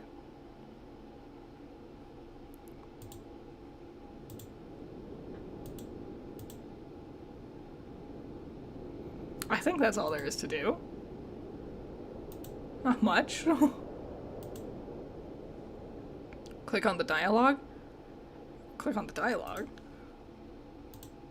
Ah! The alchemister created the apple, or the tree that sprouted it, rather, right on time to save you from destruction. You're not sure if you can say the same for your neighborhood, though. You wonder what happened to your dad.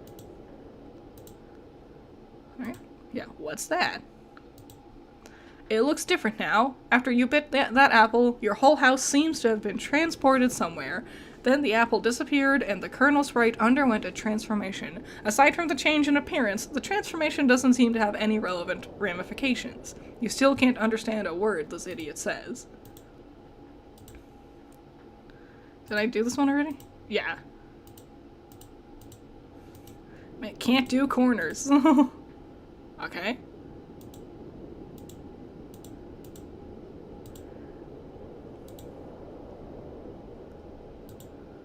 Examine the strange face. It is the piece of cruxite you carved with the totem lathe. When its contours were scanned, the alchemister was able to produce that tree. How odd. Ooh, Oh my goodness. Oh my goodness. Critter, just remember to try clicking anything that seems clickable because most of the time it will work. What's this, Oblivion? Nice. Okay. I detest this. Disregard it? The Harlequin painting? You have the sentiment in common with John, then, I suppose. That man with the humorous spectacles. Admire him.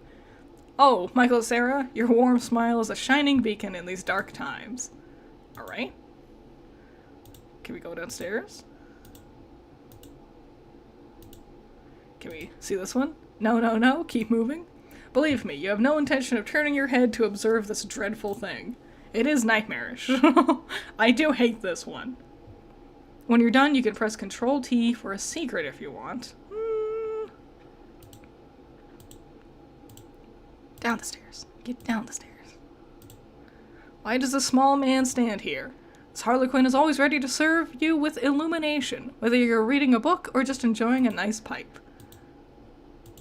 A small dessert tray? Useless. In retrospect, it was pretty funny when your dad pied you like that. Got you again by the old man. What is the meaning of this rubbish? Okay, even you have to admit, this one's pretty funny. Use this to reseal that opening there? If only putting the lid back on the Cruxtruder would undo all it's done. Alas, Pandora's tube has been opened. Move this absurd edifice and exit your house, boy. This thing weighs a ton. You'd honestly be surprised if the game cursor could lift it, or at least not without a significant expense of grist. Of all the places for Rose to drop the infernal thing, more than ever you feel, what's the word you're looking for? Of course, house-trapped. Stow lump of soot for future use, boy. That stuff is really dirty, and you don't want it. Besides, you have it on good authority that a significant portion of it is compromised of asbestos.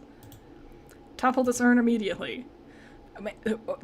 The voice? Me? I guess? The controller? Bad person.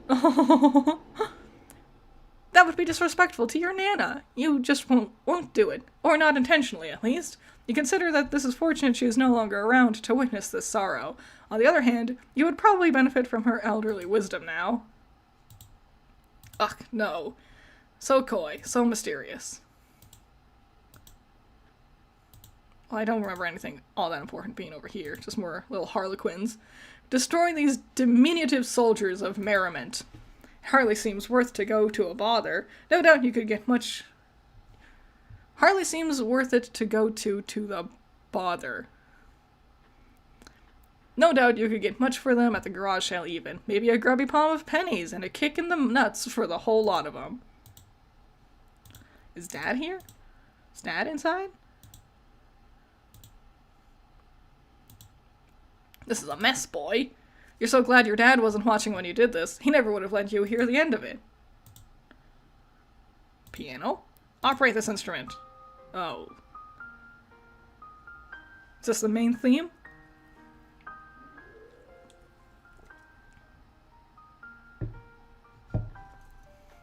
Well, I'm still looking forward to your OC animation, Titan. They've been very fun so far. You play your favorite haunting refrain. Disregard this nonsense. Your dad uses this stuff sometimes to I'll turn that down a little bit. To dazzle you with his silly, vaudevillian escapades. Really, you couldn't roll your eyes hard enough at his corny act.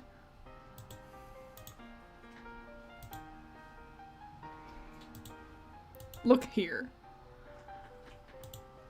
It's dark out there. Can't see anything for miles. Was this, a safe? Open this iron vault, boy. You don't know the combination. Dang.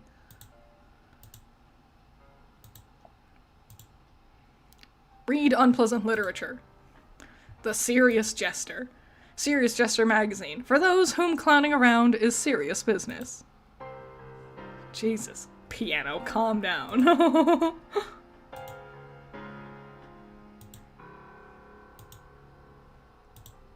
Inspect this merry band of performers. Cirque du Soleil once filed a restraining order against your father. You were never so embarrassed in your life. Return to the large room with the gross paintings.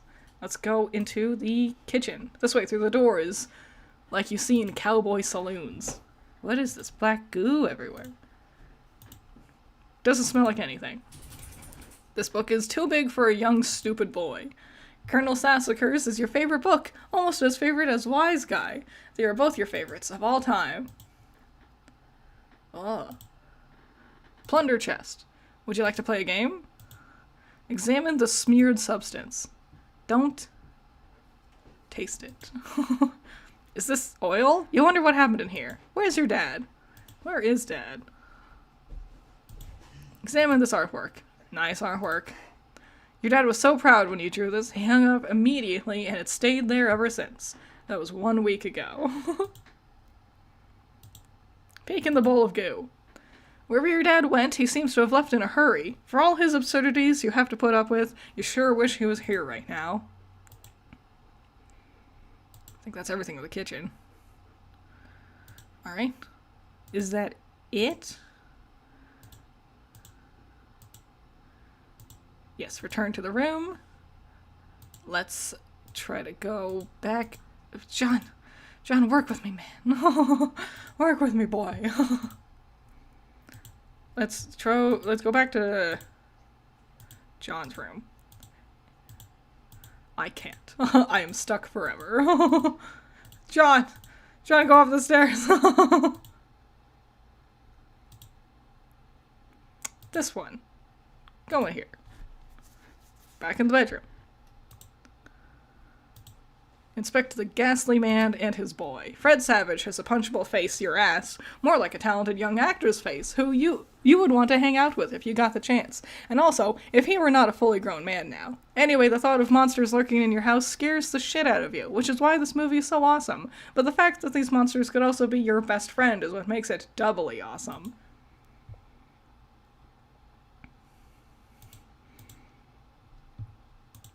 Observe this box.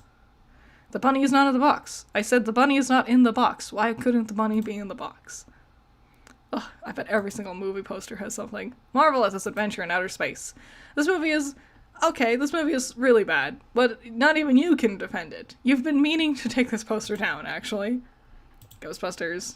Armed foes of the deceased? Most people say the second one was not as great as the first, but you feel just the opposite. It was really cool and sort of gross how they hosed each other down with slime that made people angry.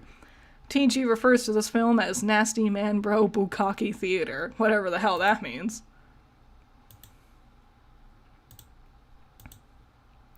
Acquire the small rug. It's a towel, dumbass. It'll probably come in handy for cleaning up this weird mess in your room. Not that it's a huge priority, though. Is clicking around important? Are we finding something important around here? Is it the same as before? What is this stuff? Yeah. Maybe the embossed wood work better. Go. Go, John. Yeah. So many corners everywhere. This funny text, you should ignore it. Just looking at the cover cracks you up. What a great book. Harry Anderson is your hero, and Mike Cavaney's glowing treatment of the man does him every bit of justice. You'll have to give this another read soon. This huge sewing machine. What uses of it? Funny. The punch card seems to contain the instructions for carving a totem of certain shape. You guess maybe other punch cards will produce different shapes? It bears further exploration. Alrighty. Is that everything to click on? Clicking around and seeing John's thoughts is neat, but I kind of want to, like, move forward with the story, you know? Investigate this device. Oh. John, are you there? It seems you're still connected to the internet. Rose is trying to get in touch with you. You will reply in a moment once you have fully assessed your situation. Clicking on things gives insight on what's going on, plus what's going on in John's mind at this moment. You should click the computer. I've done that. Alright, I think I'm ready to move forward. If there's nothing else to do.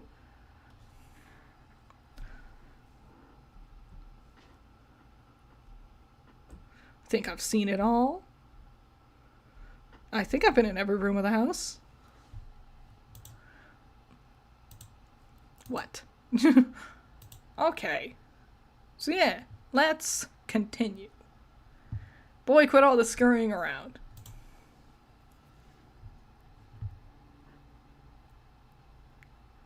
What does Control T do? Does it do something important?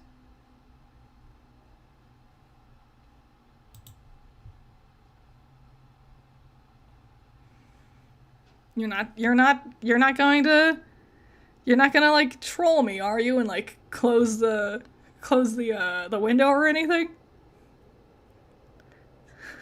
Does it do something important? Is it very important to see? It's an Easter egg. All right. I'm trusting you. Control T. It just opened a new tab.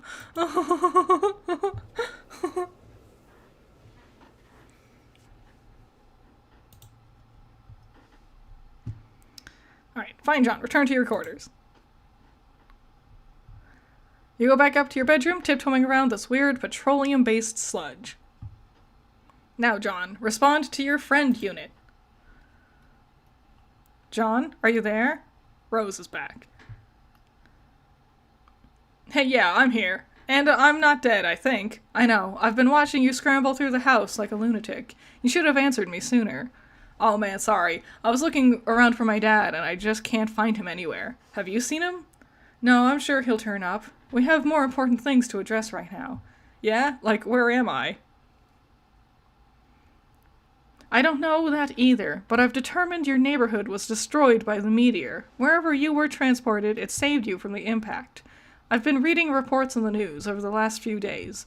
There have been many smaller meteor collisions with people's homes around the world, and they seem to be getting bigger. Yours was the biggest they've identified so far. Wow, okay. So then I guess if this is all the game's doing, then the point is for us to save the world? Perhaps? Then we'd better get moving and figure this game out. Yes, but wait. We should retrieve your PDA, yet again. It will help you keep tabs on each other while you investigate. I think I can get you closer to it if I can replenish our grist supply somewhat. There may be a way to recycle some that we already used. Okay. I'll meet you out on the balcony. Wait, Rose, one thing. What? You never even wished me happy birthday. Hello? I was working on something to send you, but I was running late with it. I didn't want you to think I believed meager well wishes alone would suffice for the occasion. That said, happy birthday, John. Haha, oh geez, that is silly. Anyways, thanks. Nice. First, take the fabric item on the floor there. We have the towel. The towel? Why? Oh well, you're the boss. You capture-log the towel. What now? Do as the purple text says, to the balcony. So now, there's more like a, rather than just like a passive seeing things, it's much more like a, someone is telling him to do things. What, did they stop having the fans, like, input suggestions by this point? Is that why it's more like a command rather than, passively watching? Also, how long, I asked, but I don't know if anyone answered, how long did it take between the end of Act 1 and for Act 2 to start up?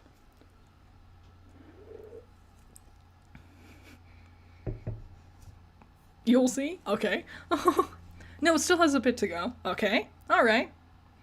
Lore reasons. Interesting. I didn't expect such a complex answer. Alright, so before we keep moving forward, I think it's time for another break. Another quick break. This one might be a bit longer. I gotta take the dogs out on their midday walk. So, I might be gone for a little bit, but just hang on. We'll be back soon and continue with Act 2. Get water and snacks, go to the bathroom, walk your own dogs, or cats, or what other animals you have around. Alrighty, so I'll be back in a quick second.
I've returned. I am back. We can continue. Alright, do as the purple text says. To the balcony.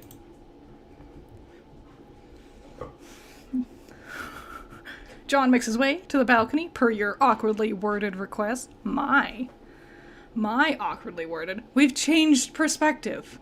We're not in second person anymore. We're in first person. Kinda. John's in third person, and now I'm not in John's shoes anymore. It's not you make your way to the balcony as per their awkwardly worded request. John is now a separate entity from my narration. Oh, weird. How long does it take for the trolls to get introduced? With them being introduced, like, teased at the end of the pilot, I kind of expected them to be here a lot sooner. We're on the balcony. Wait. Take that. The blue wobbly thing. We have it. You whimsically decide to capture log the totem, which was used to create the apple tree earlier. Yep, lots of perspective shenanigans. What you guys doing? Lay down, boys. Now that the dogs have gone on their walk, they're awake, and they might, like, bumble around and play with each other. Sorry if you hear them. John, recycle the grist as it was dictated by your cohort. John cannot do anything with the grist as of this moment. That is up to the Spurb player. Which is Rose right now. I see. Okay. Oh, yes, that will suffice. Rose deletes the perfectly generic objects, 6 units of build grist are restored, and your grist cache. Okay, so a lot of, like, doing something and then reversing that something. But now that I know what we're doing, we can do something more important with it. Okay. They're not properly introduced in Act 5 of Homestuck. Act 4? It takes that long? They're like the main thing I've ever seen from Homestuck. Crazy. Alright. Okay. Oh. Ho-ho. Rose expands the grist to drag a new plank from the balcony in the direction of the PDA, which thankfully didn't get blown up with everything else. John, run across the precarious platform swiftly. Oh, sad boy. John isn't sure about that. It's a long way down. Boy, I said make haste on the narrow catwalk. No. John is very nervous about the idea, and the strident tone of your commands is starting to make him a little upset. Yet we don't have insight into his thoughts and feelings anymore. It was only through the, like, walking around clicking on stuff part. Interesting. Fine, proceed at your level of comfort, as your level of comfort dictates. Look at him moving. We got it. You cautiously walk within range of the PDA. Rose retrieves it. Hooray! Now take it. Oh, we lost a Harlequin statue, I believe. You grab the PDA, launching one of the Harlequin figurines into the night. You can kiss that one goodbye. Alrighty. Let's go. Oh, serious business. Just one arrow command will suffice, thanks. It looks like you're not the only one trying to locate your father after the disaster. Ooh, time is gone now.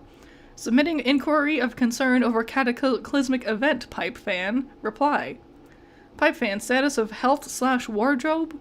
Neighboring houses struck by flaming projectile in light of fire hazard. Evacuating house of all expensive garments. Salvage as many hats as is practical. Fedora Freak. You are in our thoughts along with Pipe Fan and his enviable collection of pipes. Thank you all. Report. Most hats removed from danger. Ties next. These boring men are uninteresting. Did you like the Homestuck pilot? Because I haven't seen your video, and I don't know if you like it. Episode 2 of it, so you like the comic more than the pilot. I didn't like the pilot. I really didn't. And watching and reading through the comic makes me like it even less, not gonna lie. These boring men are uninteresting. Oh. Yep, screw that. Talk to your friends. John, are you okay? You seem a bit tentative. I'm fine, I guess. Since I got here, I feel compelled to do these weird things I don't really want to do, by some kind of voice that I can't really even hear. I don't know, it's hard to explain. Perhaps the early symptoms of an anxiety disorder, like post-traumatic stress. Yeah, maybe, who knows? Well, if you could pull yourself together, there are a few more things we should try. Like prototyping the kernel sprite again, if possible. We should hurry. My laptop battery won't last forever. Okay, I'll go back inside. Rose is so much more important. But I feel like in the pilot, Dave got so much more screen time. I would have expected a lot more from Rose, given how much of an important role she's playing in the story. No, don't do that. Hop off this ledge to that car. What? No, that sounds incredibly dangerous. Now you're just being a pest. Which turnip truck did you just tumble out of anyway? Who are you? Years in the future, but not many. Ah. Yeah, the guy with the shrouds and stuff.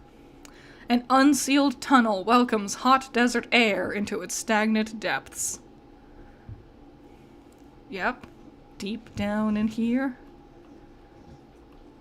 Down in the depths. Computer with the house. There's John. Boy. You there, boy. Alright, so this is the voice of the person yelling orders at John. Interesting. Interesting that they're presented to us in the pilot as... I guess the narrator in a way? Not really. Like, they're there. They put in action commands and stuff. They switch between windows. Interesting.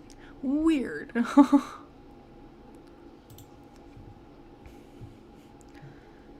I unfortunately feel they made Dave more important because it's so very clear that the writers/directors ship John Dave. Oh, okay.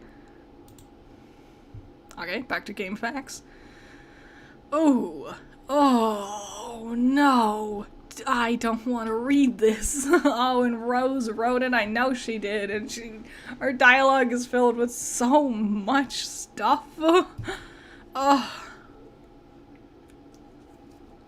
Alright, here we go. Upon connecting with the client user, you, the server user, will be met with a control panel allowing you to manipulate your co-player's environment. You'll be finding you are alone and I think this is just recapping things we know already. But if not, please refrain from doing anything with the Cruxtruder aside from merely deploying it. This will buy some time to think things through properly and go over the basics of the game before you find your soft, easily punctured head in the jaws of the lion.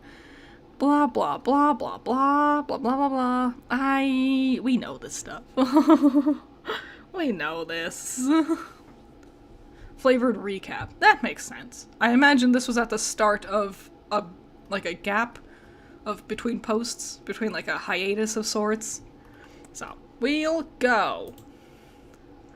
Oh, it's raining real hard bad out there. Not good. Ew, not good. Oh no. In the distance, meteorites fall with greater frequency. The fire in the forest burns so hot, not even the rain is putting it out. Well, let's check the status of our battery.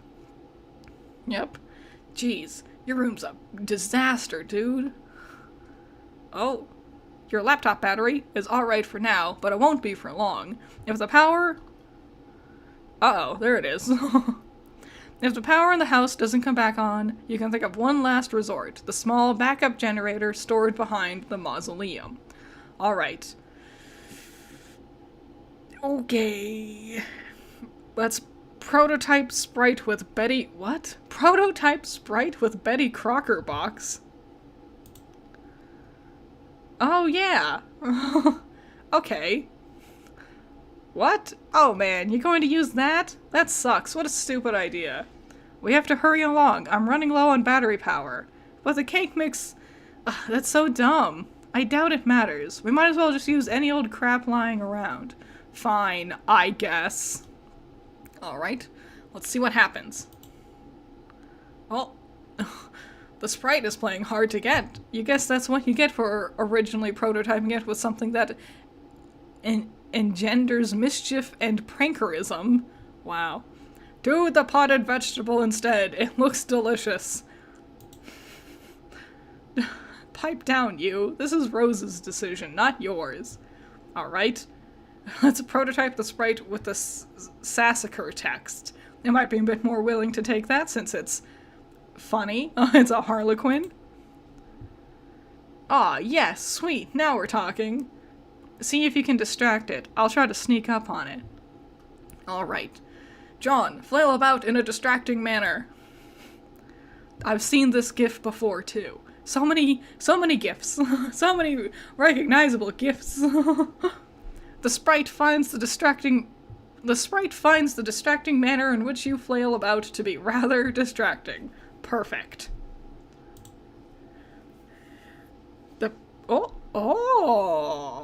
Oh no! The pesky sprite eludes you again! Not even the great Colonel himself can outfox it. In narrowly missing with your attempt to create the Colonel sprite, you drop the massive tome. The entire house rattles under the astonishing girth of the book. Alrighty. Oh. In the other room, Nana's ashes dump onto the sprite, which is caught unawares by the dowsing. I did not think Nana's ashes was going to be, like, important. I thought that was just a throwaway thing in the background of the pilot. I did not think, just to showcase how you could combine objects in the inventory. What happened? Inspect the hag ash incident. Oh. You find the sacred urn toppled again. This time, you're quite sure it wasn't your fault. The sprite is nowhere to be found. Oh, no. Remove the cruxtruder from the doorway. Oh, God. Oh, man. Oh, man, where'd it go? I can't find it anywhere in the house. No time to worry about it. The next thing we should do is get your server copy of the game from the car. You need to connect to my client so I can repeat your steps and presumably join you, wherever you are. We should do this quickly, before my house burns down. What? There's a fire? Well, there will be soon. Oh, jeez. So move this thing already. It looks like it requires a lot of grist to move. I don't have enough to relocate the door either. How much do you have? 0.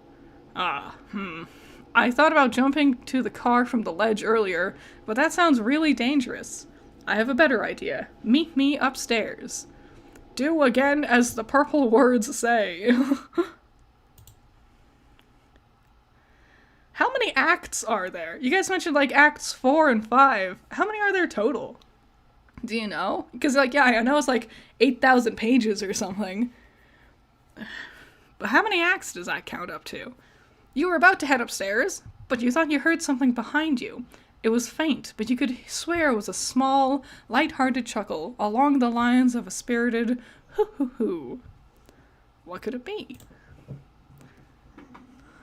Oh! Oh, no! Grandma Clown Ghost. Grandma Clown Ghost. There's 7 acts? Wow! Later arcs are longer than the first few, without spoiling. Jeez Louise. Ignore this woman's antics. You're not sure you even saw a woman, let alone any of her hypothetical antics. But whatever it was, you might have caught a glimpse of it. It sure gave you the willies. You head upstairs on your way to the balcony. Your PDA is acting up again. Indulge the device, but be curt with it, alright? 7, but I think the last one is basically the finale. Okay. 7 acts, but both Act 5, and it's long because it's divided in parts. Oh, wow. I love this little animation of John, like, dinking around on the PDA. Hey bro, check it out. I'm working on some new rhymes. Dude, I don't have time for your nerdy raps. Come on, this is Hells of Ill. Just listen. It sounds like you don't even believe me that that I was about to get blown up. But I really was. But now I'm in some weird dimension that Spurbs sent me to or something. And now on top of that, I think I'm being haunted by my dead grandma. Huh. For real. Yeah, it's true, but I'll talk to you about it later. I think I could drop some sick rhymes about all this. Man, see, I just don't think all the rapping stuff is really as cool as you think it is. No, this will be dope. Check it. No, I have to go. Bye. Wait. Armageddon's getting waged on us, but I'm a-getting armed and dangerous, sending men in space for saving us. See which player's more courageous, Ben or Bruce. Dudes reach a truce, put their blow shoots to use and suck it and upsuck it. Affleck's sacrifice, refice, would have suffice. Aw, fluck it. Wow, terrible. Bro, be a stained glass saint up on a cross getting hella Christ plagiarious. Bruce, like, off of that crucifix, nuff, this fucking savior fuss. If you need to make up new ends of words, you're just bad at rapping. Restrained his ass per McLean Redux, while Buscemi reclaimed Derangerous. When a plan gone astray pays off a wasted craterus, ashtray catering to layers of Matt McConaughey's vague remainder dust. Wait, McConaughey wasn't even in any of the Meteor movies, was he? I'll have to make a rap about that. I don't know, Morgan Freeman or something, being the president. It'll be called Obama Made It So That No One Gives a Shit About Black Presidents in Movies Anymore. See, you've got to fill me in on what's going on, so I have something to rap about besides all your dumb shit movies. Wow. Not good at rapping. Like, subpar. Sorry, Dave. Alright. Dave is a fan favorite? So marketing, I guess? I guess. I don't see why he's a fan favorite yet. Yeah, Critter, when the album coming? For real. I can barely talk. You think I can sing? Alrighty. Enough strange poetry from the red text. Alright, you head out to the balcony to find out what Rose has in mind. She is messaging you again. The purple text is less irrational than the red text. I'm lifting the car up to the balcony. Whoa, okay. Once it is up, retrieve the game, then I'll put it back onto the driveway. But the door is locked. Then break a window. But it's my dad's car. It's just a window, and this is sort of an emergency. Otherwise, I promise I'll handle the car with velvet gloves. Alright, I suspect she won't. Pick up the car. Car is up. She got the car. Oh, no. Oh, what a disaster. It couldn't have been worse. Couldn't have been worse. Gone. Gone. Gone forever. Oh, man. Ridiculous folly. Inexcusable. You're inclined to agree, but hey, accidents happen. You double check your PDA to make sure if Rose is really gone. Indeed, this seems to be the case. TG is still pestering you, of course, but another chum is now logged in as well. OMG, it's Jade. What color are the words that this chum says? He's so cute. I'm back. Oh, hi. I went to investigate the explosion I heard. Was it by any chance a meteor? Yes, how did you know? Oh man, it's kind of a long story. Anyways, are you okay? Did it blow up your yard or start a fire or anything? No, I am fine. It landed a pretty good ways away from my house, and I went to look at it, and it's pretty big. But Beck doesn't want me to go near it, so I came home. He seems to think it's dangerous. Well, gosh, he's probably right. Anyway, what have you been up to, John? Oh, did you get my package yet? Yeah, I was trying to get it, but Rose dropped my car into a weird, spooky, bottomless pit, and the package was in the car, and I'm really sorry about that. Oh no. Wow, okay, I guess I should start at the beginning. See, a meteor blew up my neighborhood. That's terrible, John, I'm so sorry. But I'm okay, and my house is too, sort of.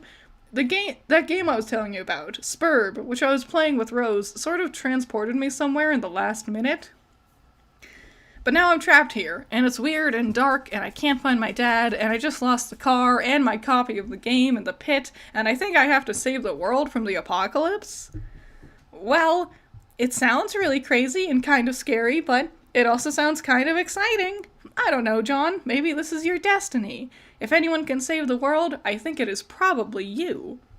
Wow, you think so? Yes. Well, okay, but it's not even that simple. I was about to connect to Rose to help transport her and save her from meteors and fire and stuff, but she lost battery power and I lost the game disc. So I think I have to get TG to use his copy to save her, but that jackass won't shut up about rapping and stop rapping and stuff. Ha ha ha ha, he is so silly. Yeah, anyway, I should talk to him about it, so BRB. The green text was attractive. Now view the red text again. Nice. Man. Texting that one cool friend versus texting that one that annoys you. Alrighty. When the film crew zooms where the president's at, I'm like, if that dude's black, I'll eat my hat. Turns out he is, so we're all, damn, director's got gumption. Like, we'll all flip our shit, he ain't shining shoes or something. It's called Freemancipation. If it's not Pres-election, it's God Ascension. And Bruce Almighty. Whoops, different Bruce from the one I just mentioned. Ah! Can't explain to me why this ain't condescension to think I'll shit a brick. Not even he can convey the intention with his quick-spun wit. Rather defray all his tension, sit on his lap while he whittles a splint, and some guy eyes what he does and patronizes, I guess, the mothers of invention. Stop rapping for a second, you horse's ass. I have something important to talk about. What's up? Rose is in trouble and she needs help. I was going to connect to her with Spurb, but I lost my copy. Okay. Also, she lost battery power. If she can get back up and running, she'll need something with the game to get her out of there before her house burns down. So I think you should use your copy of the game to help her. My copy? That's going to be tough. Why? I lost it. It's a stupid story, and I'd rather not talk about it. Should be embarrassing, yo. I thought you said you had two. Well, yeah. One is my brother's copy. Okay, we'll get his then. Alright, but he's not gonna be happy about that. Whatever. Also, you might want to read Rose's walkthrough to get up to speed on this. Aw, man. What? Nothing really. Look, all I'm saying is the girl tends to lay it on kinda thick, you know? Rolls eyes. Alrighty, the crowd goes mild. Some terrible rapping. Okay, let's go. Are we gonna see Dave for the first time soon? This will be exciting. Your laptop is out of battery power. There's only one thing left to do. Take time to make your way to that backup generator. Knit the laptop cozy to shield your laptop from the rain. Okay, fair. Good idea. So easy. So simple. That would be such a waste of time. Besides, you already knitted one a while ago. You retrieve it from your knitting bag and apply it to your laptop. Perfect. You capture log the laptop plus cozy. Thank you, Mystic Orange. Sending good vibes. Thanks. You too. Big good vibes your way. Everyone. All of you. Everyone. Have good times. Alright, let's equip our grimoire to Strife Specibus. Oh. That would be incredibly ill-advised. There are some dark forces you just don't want to mess around with. You understand this better than most. You put the book down. Interesting. Recaptulog your items. Speaking personally, what is your current character ranking between John, Dave, and Rose? Probably haven't seen enough of Jade yet. I would put John at top. Which is weird, because in the pilot, I liked Rose better than him. But his, like, goofy, comedy, forward antics is much more charming in this version, in the comic version. Rose is second. I like her. She's a bit straightforward, but I appreciate, like, the vibes. Don't like Dave. I don't like Dave. I think he's a piece of shit. And I think he's supposed to be. You know, especially at this point in the story. I imagine he gets better, but I don't like that guy, and I think he sucks. Anyway, you grab the knitting bag and the grimoire in that order. It's always a logical puzzle with your tree modus, and tree auto-balances, leaving the knitting bag accessible in the root card. Alright, let's allocate the knitting needles to Strife Specibus. Yes.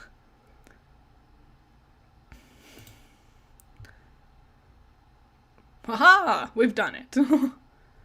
Do you think that episode 2 will be just as bad as the pilot / episode 1? I don't think they're gonna do an episode 2. I think they'll remake an episode 1.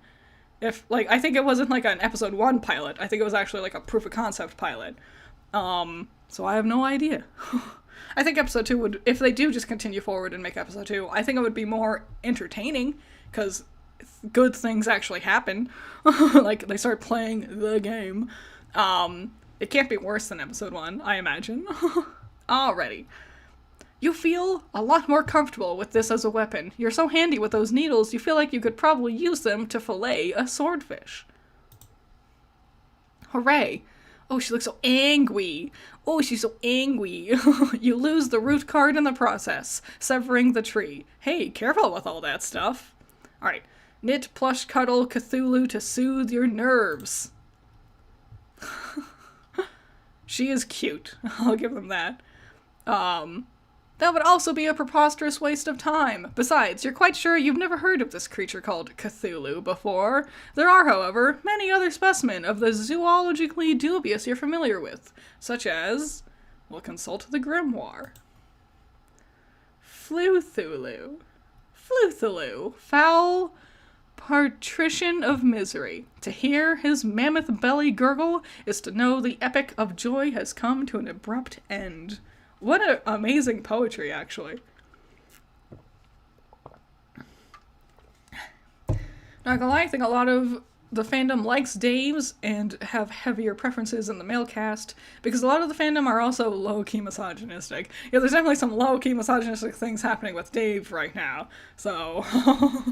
There's a lot of, like, broad and honey and things like that, so it's definitely of the era. And ready. Ew. And Neuroglyph. Shame Beast, King of Grotesquerie, Writhe Lord of the Moist Beyondhood. Woof. That took a lot of brain power to, like, read all that. Hearing his melodious chirps and tongue clicks causes one's bones to explode. Ooh. And of course, there's Oglogoth, the Deep One. Whenever he grinds his teeth, all of the children of a random galaxy somewhere will frown continuously for a 9,000-year span. He is the first and smallest of the smaller gods, appointed in servitude of a vile, unfathomable pantheon of middling gods, which caters to the whims of the noble circle of horror terrors, an omniscient, omnipotent order of the elite few, forever cloaked in the darkness of the furthest ring. Wow. Alrighty. Boop. Wow, so much detail. I think this is just images, though. Like, he didn't draw this. And then there's this strange page containing some rather mysterious notes on summoning procedures. You've never been quite sure what these diagrams are getting at. Alright, let's take the items and proceed downstairs. You'll recapture log everything the way you want it to appear in the tree, and head downstairs. You figure that's enough dilly-dallying. Time to get a move on. Oh, this one will have sound. I'll turn the volume up for you. Boop.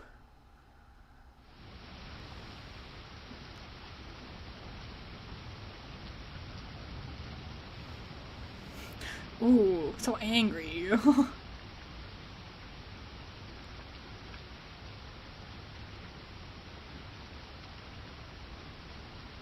Dang, things are bad over where Rose is at. You wonder if this rain will ever let up. It's driven since the month began, perhaps long enough to forget its purpose. It's no longer even knows to assuage fire. Somewhere a zealous god threads these strings between the clouds and the earth, preparing for a symphony it fears impossible to play. And so it threads on, delaying the rise of the conductor's baton. How you hate this season. April is the cruelest month, breeding lilacs out of the dead land, mixing memory and desire, stirring dull roots with spring rain. American sports legend, Charles Barkley. Did he say? I don't think I think Charles Barkley is a treasure. I don't think he said this. Alright, confront mother in hall. Oh no. Oh no. Surely your mother is. Oh. What? Whoa! Whoa! Whoa! I'm so caught off guard! Wow! Surely your mother is lurking nearby. You should be prepared for an unpleasant confront. And then we see Dave for the first time. What? There's this really cool dude, okay? He's standing around being all chill, like cool dudes are known to do sometimes. A cool dude like this probably has a real cool name, but he probably wouldn't just tell you what it was if you asked. He'd be way too busy for that. Busy being totally sweet. But you could always try to guess his name, and if you were right, he might nod ever so slightly. That's a cool dude's way of letting you know there might just be hope for you yet. Let's see. Insufferable Oh, this guy doesn't have time for this sort of bullshit. Wow. Wow. He's trying so hard to be so cool. Have I read Zoophobia? I have not. It does not seem up my alley at all. From what I've seen, does not interest me. There's just certain things that you look at, like certain video games, you know? Like, I'll look at a video game and I'm like, you know what, that one's just not for me. I get the hype, I get it's cool, it's just not up my alley, it's not for me. Zoophobia is one of them. I just not into it. Let's try again. Dave Strider. Strider? Okay. Alrighty, let's examine the room. Oh, the busiest room yet. There's so much cables.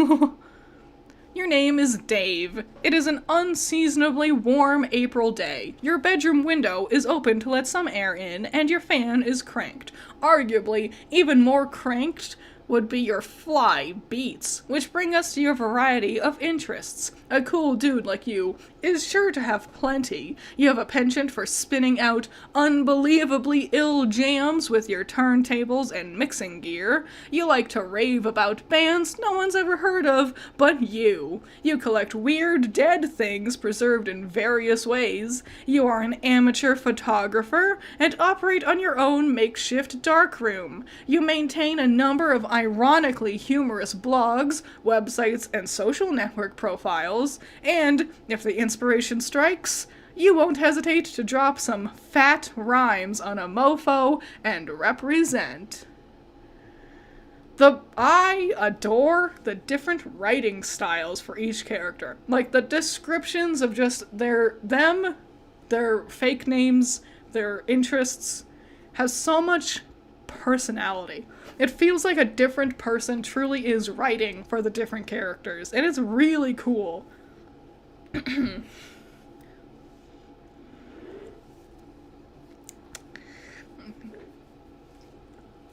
Stay hydrated. Drink water. Dave, quickly retrieve arms from cinder blocks.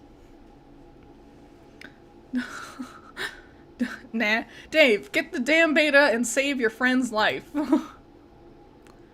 This notion strikes you as nonsensical. You can't imagine how a video game could save someone's life, and in any case, you're quite sure no one you know is in any danger. Anyway, these are your copies of the beta you received in the mail recently. You've labeled them with your name in bold red print to distinguish them from your bro's copies, who labeled his in kind. Neither of you really give a shit about this game, or has any interest in playing it, but you'll be damned if you'll let that get in the way of your campaign of one-upmanship. Bleat like a goat and piss on your turntable. You would never consider allowing any fluid even remotely resembling urine to touch your beloved turntables. That would risk breaking them, and a world without the gift of your godly science just doesn't sound like a place you want any part of. While you're at it, you might as well wipe out human civilization with a meteor or something ridiculous like that, which will probably never happen. That sort of thing only happens in stupid idiot movies for stupid idiots. Good. Amazing. Have I seen Transformers 1? I have. It was really good. It was probably my favorite Transformers movie, but that was a low bar, I'm gonna be honest. Can't believe how many people gaslit me into saying Dave was super silly and expressive in the early parts of the comic. This deadpan frown is the only thing I've seen. Because, I was looking up the comic and stuff, after watching the pilot, because I was wondering, where I could read it, information and stuff, and every single fan art, every single, official picture, Dave was this deadpan, emotionless guy. And then you look at the pilot, and he's, smiles, and laughing, and having a good time, and I'm like, it feels weird. Boom. You will, however, contemplate bleeding like a goat for ironically humorous purposes at a later date. That'll be fun. Let's examine the closet. Nice. This is your closet. This is where you keep a lot of your crap. Like that box and that bottle of... What is that? Is that... Oh, it's your apple juice. Or apple juice with an asterisk next to it. Check the blue box. Oh, his shades. Because John mentioned giving him something, and it was Ben Stiller's, and I imagined it was gonna be his sunglasses. That's nice.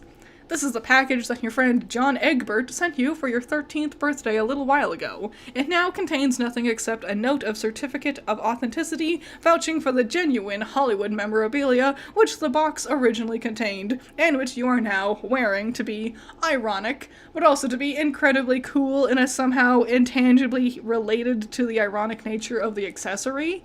You find it sort of exasperating to explain these subtitles to people. Subtleties. You find it sort of exasperating to explain these subtleties to people.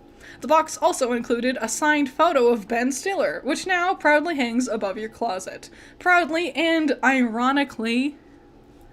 So, good. What a perfect encapsulation of that guy from the mid-2000s, mid to late 2000s. I only ever do anything ironically. I don't actually have any passion for anything. I'm too embarrassed to ever admit to having, cares or interests. What an amazing encapsulation of that kind of person. Let's take the box. Yeah, his capture log's bonkers. You capture log the box through your hash map fetch modus. Your modus's current hash functions revolves the index by valuing each consonant at 2 and each vowel at 1. The total is divided by your number of cards, and the remainder is the index. Box equals 2 plus 1 plus 2 equals 5. 5% of 10 equals 5. The box is capture logged in card 5. Hate that. Worst inventory. I can only imagine what Jade's inventory is going to be. Examine a jar of unknown yellow substance in the closet. It is apple juice. Oh, hell yes. It is an unopened container of apple juice. You thought you were all out. This is like fucking Christmas up in here. This is so great. You've got to tell John about this immediately. He'll be so excited. Sorry, my mouse stopped for a second. It does that. Sometimes it's just like, I don't wanna. Take the juice. You catalog the juice into card 7, because 2 plus 1 plus 1 plus 2 plus 1 divided by 10 equals 7. Sure. Access Pester Chum and Pester John. Alright. In addition to letting your buddy know about the outstanding juice windfall, you figure you'll wish him a happy birthday while you're at it. In your own cool, sort of roundabout way, of course. Good thing you looked at this box he sent you, or you might have forgotten. You also might as well ask him about that beta. The kid's been harping about it for weeks. It would be cool if it came on his birthday. He'd be one happy camper. Nice. His is, like, fancier. Ugh. Hey, so what sort of insane loot did you rake in today? I got a Little Monsters poster. It's so awesome. I'm going to watch it again today. The apple juice scene was so funny. Oh hell, that is such a coincidence. I just found an unopened container of apple juice in my closet. It's like fucking Christmas up in here. Yeah, this is the same dialogue tree from the very beginning. Yeah.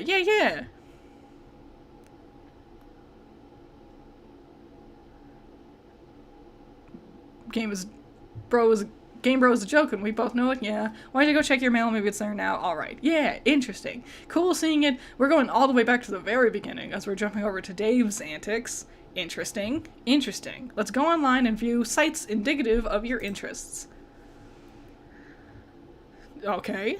You open the Hephaestus web browser and direct it to your ironically maintained blog, where you post monthly satirical reviews of Game Bro magazine. Your latest post is a review of the March issue. You've been meaning to write a review for the latest issue too, but you've been sort of dodging it. Yeah, dodging it. Something about the game they're reviewing just doesn't strike you as ripe for satirical purposes. I imagine this is a link to his satirical review of Game Bro magazine.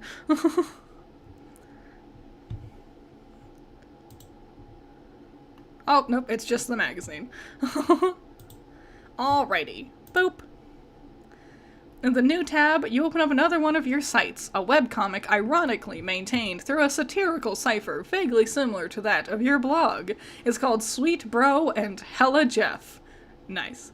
You have legions of devoted fans, most of whom are totally convinced of your creative persona sincerity, which is just how you like it. Wow.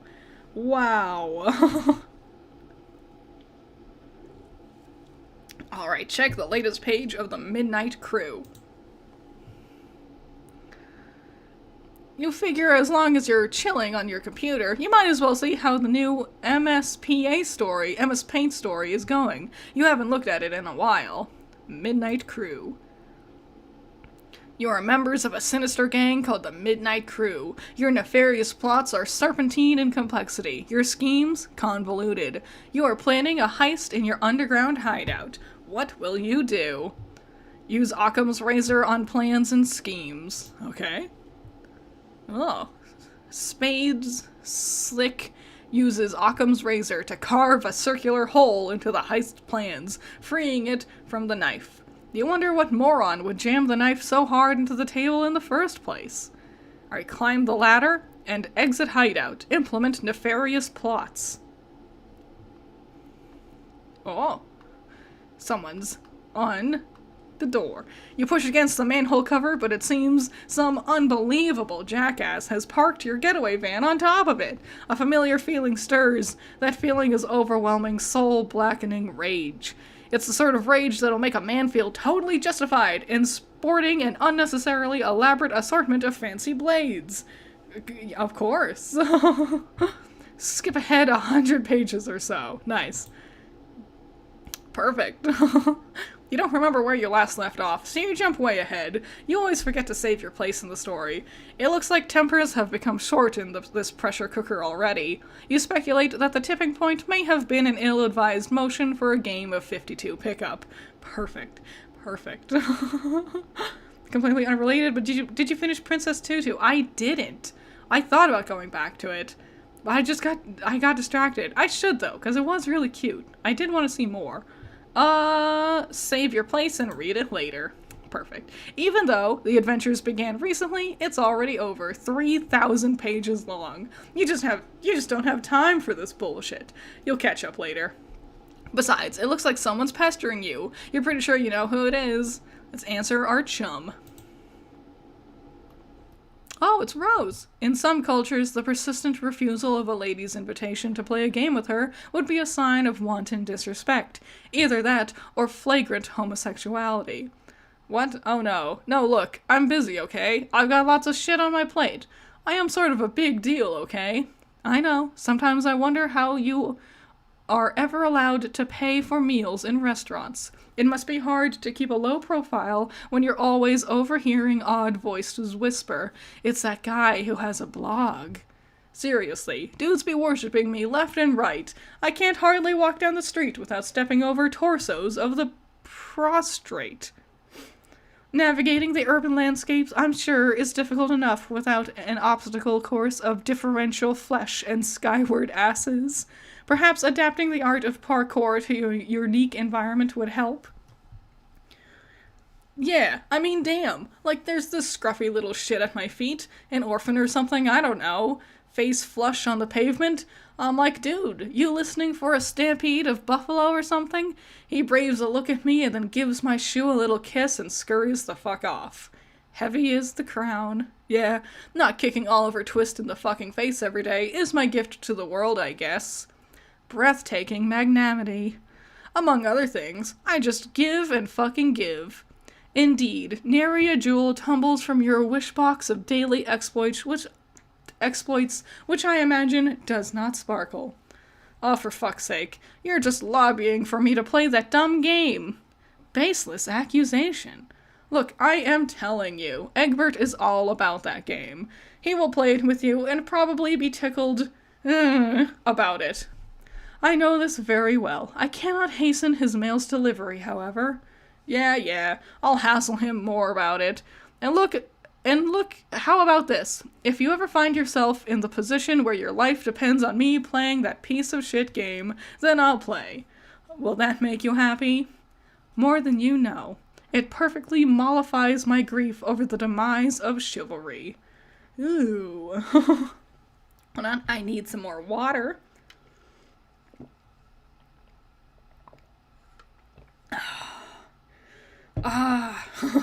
Been going for so long. Long stream. John, what are you doing? Stop doing nothing. Meanwhile, in the present, in a place where the present may be a concept of dubious merit, John is spacing out. But a vague and forceful thought jolts him to attention. Or maybe it is that bumping sound coming from the other side of the door. What is that? Ooh. Is it the Grandma Harlequin? The horrible, grandma-haunted Harlequin? Oh, no, it's way worse. A thick, unpleasant fluid pools from beneath the door. Troubling. Investigate this. There's a trail of this fluid in the hall leading to your room. Let's play some Dave, play some hauntingly sick beats. Oh, hell yeah.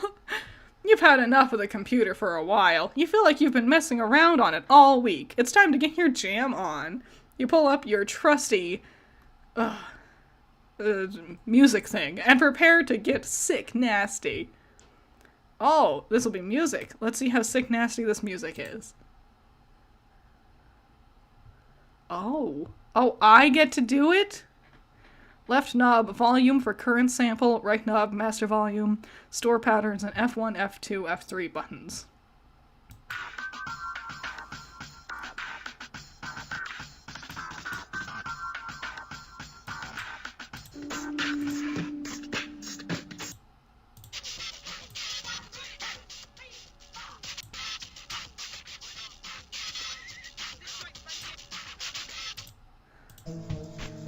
Ugh. Oh no. I bet people have made some really cool things with this. Not my speed. But that was fun. Oh, okay. Let's take a sip of apple juice, despite what John says. Boom. Those beets were so fresh, they belong in the produce aisle. Is what you're talking about. Soccer moms be thumping that shit for ripeness like melons, know what I'm saying? After beets that fresh, it would be a crime not to reward yourself with a celebratory swig. 2 plus 2 plus 1 plus 2 divided by 10 equals 7. Okay. Let's do...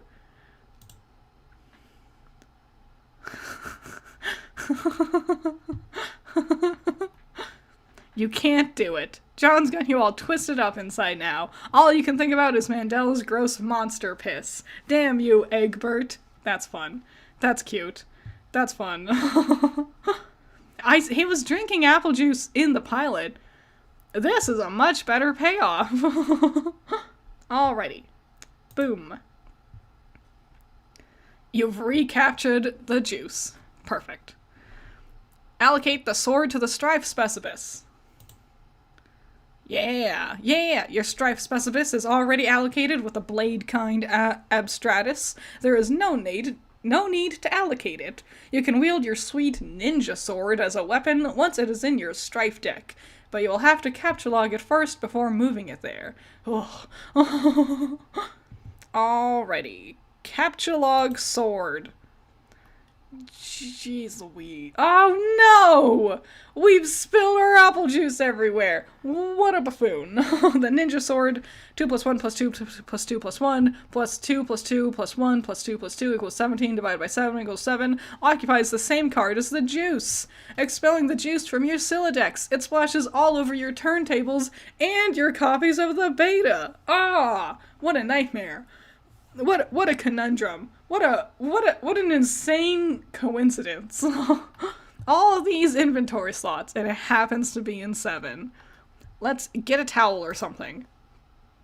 Oh, God. Oh no. What? Why? You head out to get a towel from the bathroom across the hall. You glance at one of the many radical puppets in your bro's collection and nod in approval. Is there anything not awesome about your bro? No, you think not.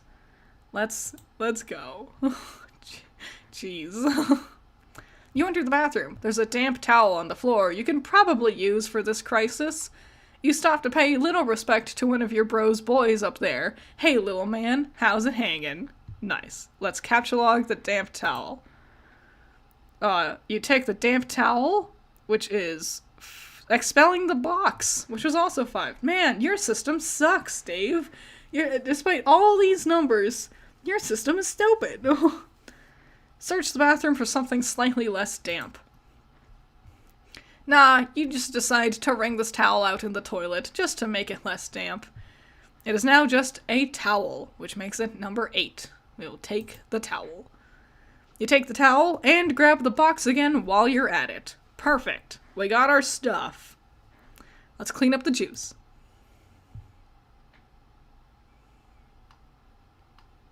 Well, we did our best. You clean up the juice with the towel and hang the damp beta envelopes on your lines to dry off. Great. They look so clean.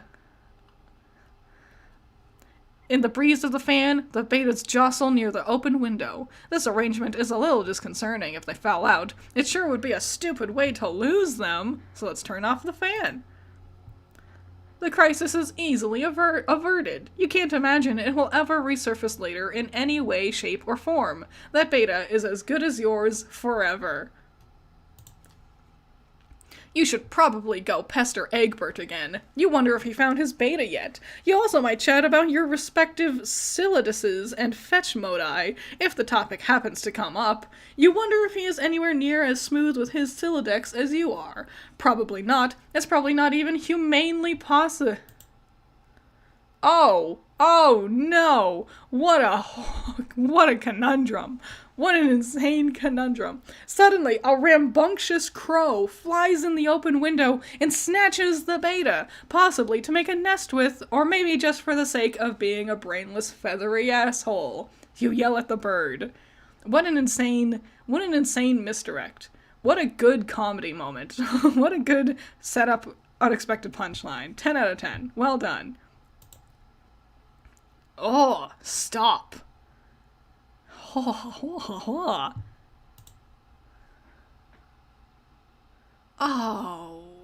damn. It seemed so promising too.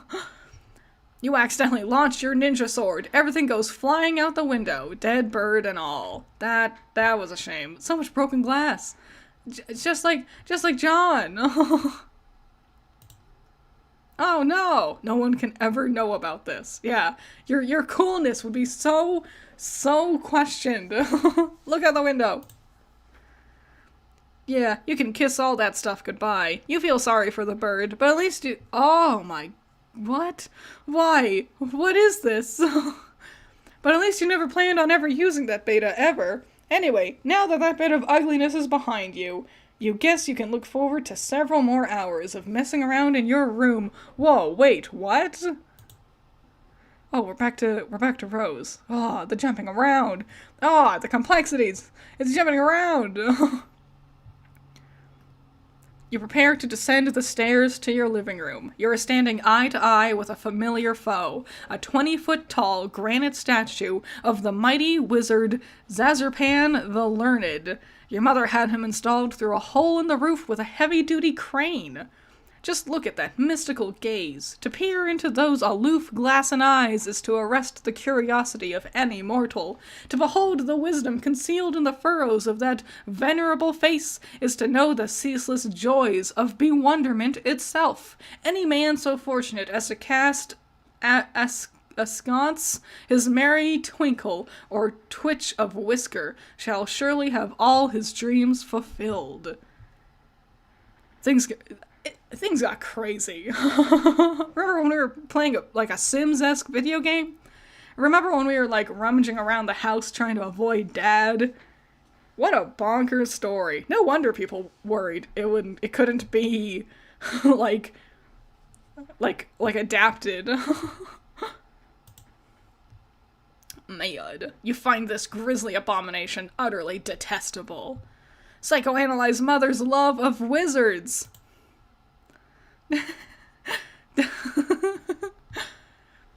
There is nothing to psychoanalyze. Your mother clearly has no real affinity for these damnable things. She only collects them to spite you. If anything, she finds them even more repellent than you do. She's just a committed woman.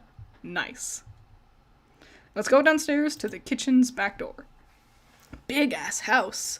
Look at this, large Princess Cthulhu plush. That's adorable. There's a lot of crap here. You descend to the living room area of your home's expansive open layout. There is a sound of rushing water beneath the floor. It tends to strike guests as a strange presence in a living space, but it's become hardly audible to you through familiarity. There's the front door, but hopefully no need to make the long trek around the house in the rain. You might as well see if you can slip through the kitchen and out the back unnoticed. Let's view Mother's solid copper vacuum statue. Oh, it is that.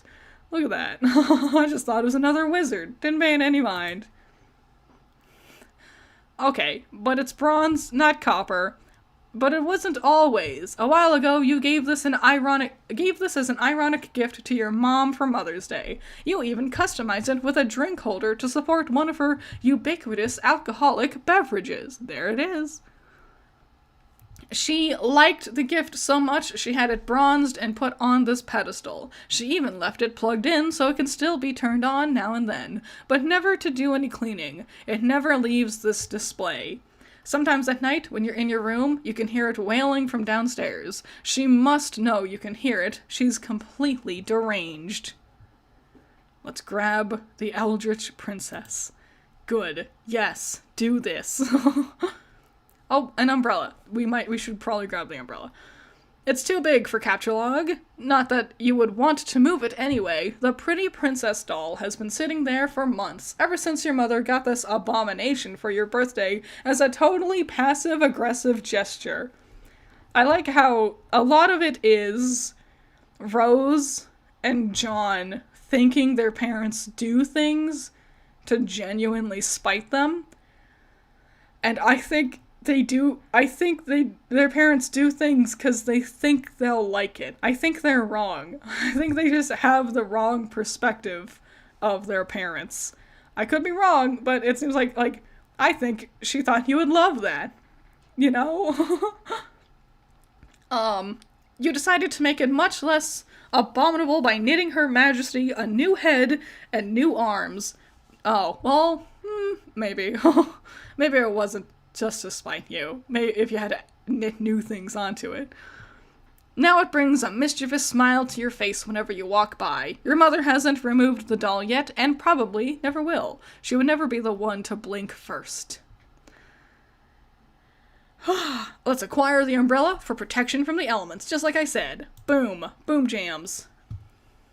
Nice, nice. You're going to have a hell of a time accessing that card when you need it. You guess you'll just have to cross that bridge later. I do love the inventory system. I like the idea that they came up with them themselves and makes their own little issues for themselves. Peek inside the kitchen. Let me get some more water real quick. That's a fancy fridge. The liquor bottles are all out in full force. Mom is surely nearby. Investigate richly colored object in the middle of the screen. That would be your refrigerator, whose surface have customarily served as the battlefield for a chilly siege of passive-aggressive one-upmanship. This was a drawing you did of your cat, Jaspers, when you were younger, along with a poem about him. Your mother bought this ostentatious $15,000 frame for it and had it welded to the door. Both Rose and John have parents putting, like, their childhood drawings that they do onto the fridge, but the different manners of doing it is insane. Boom. Oh, using the colorful magnet letters, you recently left a succinct message, which may or may not have been directed towards anyone in particular, but you couldn't find the letter W, so you just stuck two V's together. Wow. Wow. Classy. Shrew. Alrighty. Your mother then purchased a fresh pack of W's and left them there for your convenience. Wow. Wow. Appreciative of the thoughtful gesture, you left her a sincere thank you note, which you had legally notarized and then marked with a drop of blood. Jeez. the insane. But part of that was touching the floor, so your mother was kind enough to lift the lower portion of the document with a velvet pillow. Attach a W to face as a fake mustache. Perfect. This is incredibly silly, and you're not sure how it fits into your campaign against your mother, or getting your computer back online to escape your doom, but it's hard to resist getting a little silly sometimes, especially when you're absolutely positive no one is watching. Precious. Adorable. Fun. Let's capture log the W. We have a W. Wahoo! But that unsightly void in the W pack won't do, nor will the gash in the plastic. You deposit 12 cents in its place, which is your approximation of the letter's value. You also make a vow to return later to neatly sew up the plastic. Let's think of ways to one-up Mother. You wonder how to address the pillow situation. It seems the woman has you at a clear disadvantage. Perhaps slipping a fresh doily under the pillow will do the trick, or maybe spilling a bit of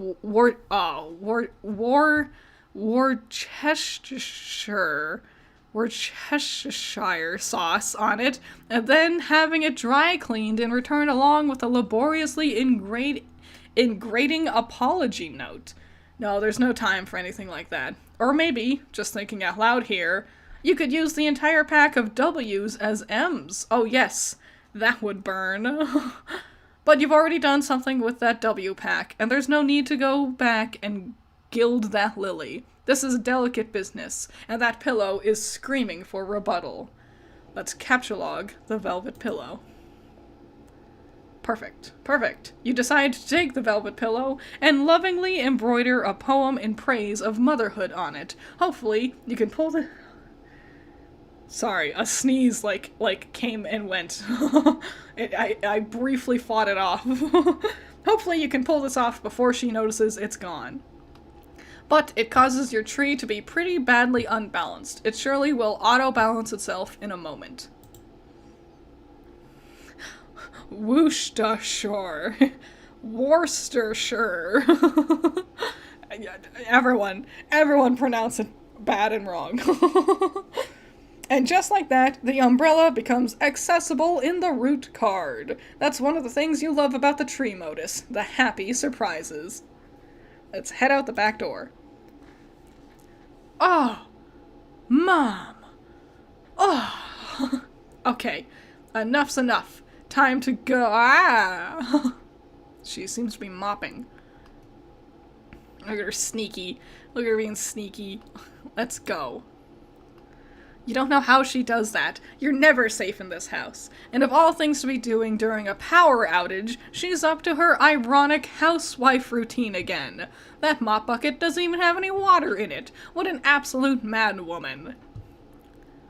Let's hop over counter, landing in a roll. It'll be cool as hell. This bird's gotta fly. Youth roll. Ooh, bad landing. Lousy, goddamn stupid wizards. Meanwhile, in the past again, bouncing back to Dave, I believe. Yeah. You're almost done patching up that hole in your window with gaffer tape. Nice. But it's sort of hard to get any work done when people keep pestering you all day. You guess you better get that. Let's answer our chum. Ah, it's Jade.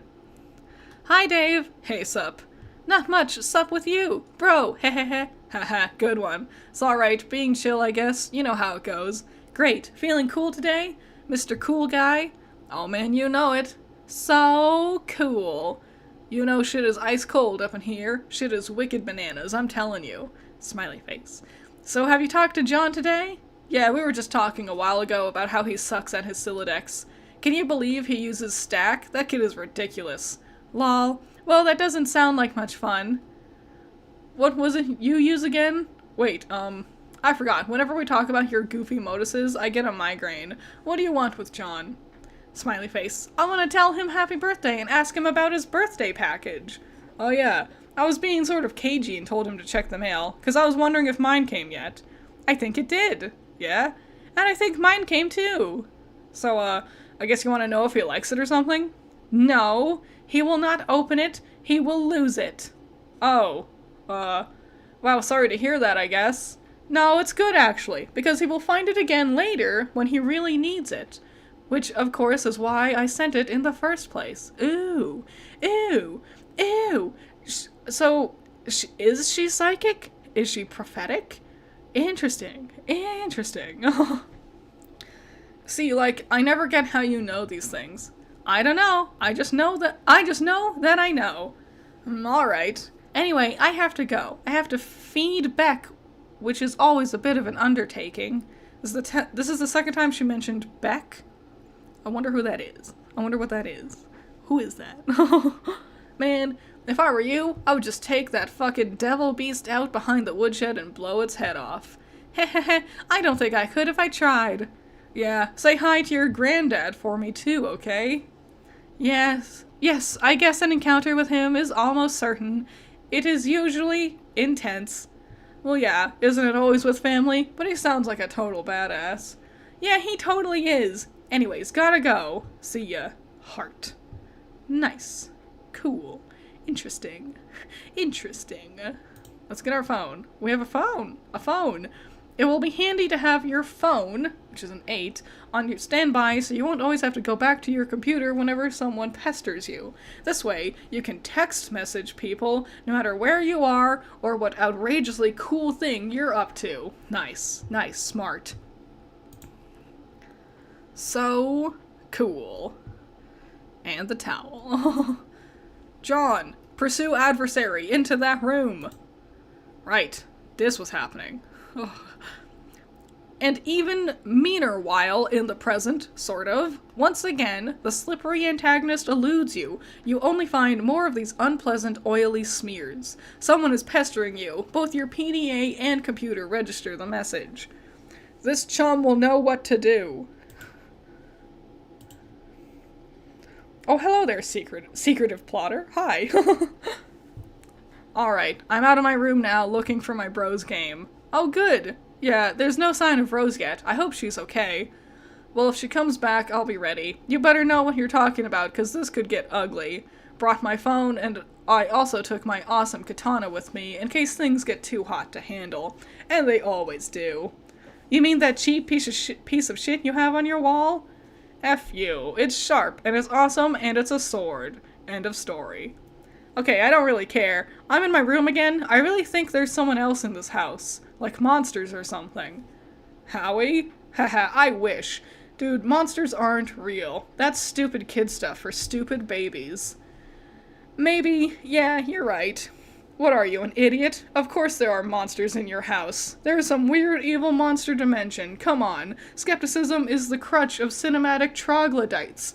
Like, hey mom, dad, there's a dinosaur or a ghost or whatever in my room. Yeah, right, Junior, go back to bed. Fuck you, mom and dad. How many times are we going to watch this trope unfold? It wasn't goddamn funny the first time I saw it. Just once, I like to see Dad crap his pants when a kid says there's a vampire in his closet. Oh, shit, everyone in the minivan. Be fucking Dad of the Year right there. Okay, stop. What do I do? What, do you have a hammer? Man, so lame. Okay, whatever. You should look into weaponizing your Silodex. My bro is always getting on my case about it, but man, it's not as easy as it sounds. But if you're fighting monsters left and right, you don't have much choice. Okay, I guess I can read up on data structures some more. How's it going there? I'm out in the living room. He's usually here, but I don't see him.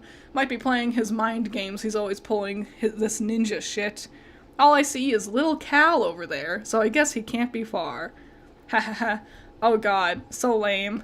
What? See, I just don't know why you think it's cool. His ventriloquist rapping thing. Oh, Lil Cal? No, man. Lil Cal is the shit. That's fine. You're entitled to your opinion. I'm just saying that being a white guy who is a rapper with a ventriloquist doll is not cool by any stretch of the imagination or by definition of word cool, ironic, or otherwise. That's all I'm saying. Yeah, bullshit. Cal is dope. Puppets are awesome. John Egbert blows. The end. Yeah, more like the opposite of all those things is the thing that is true. I'm going to read. Good luck with your bro. Wow. A lot going on there. Dave is a professional yapper. He loves just saying things. Alright, read your book. Stay wary of these foes. Oh my god. A foe. I didn't expect them to look like this. Monsters. Rose, youth rule right out the front door. Oh. Well, she has her own strife.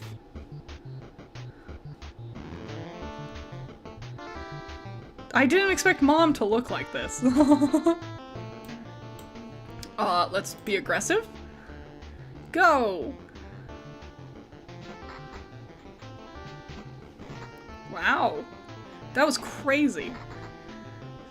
That was an insane... What's aggressive and aggress? Passive. It's abjure. Wow. Abstain? Wow. Now we'll aggress passive?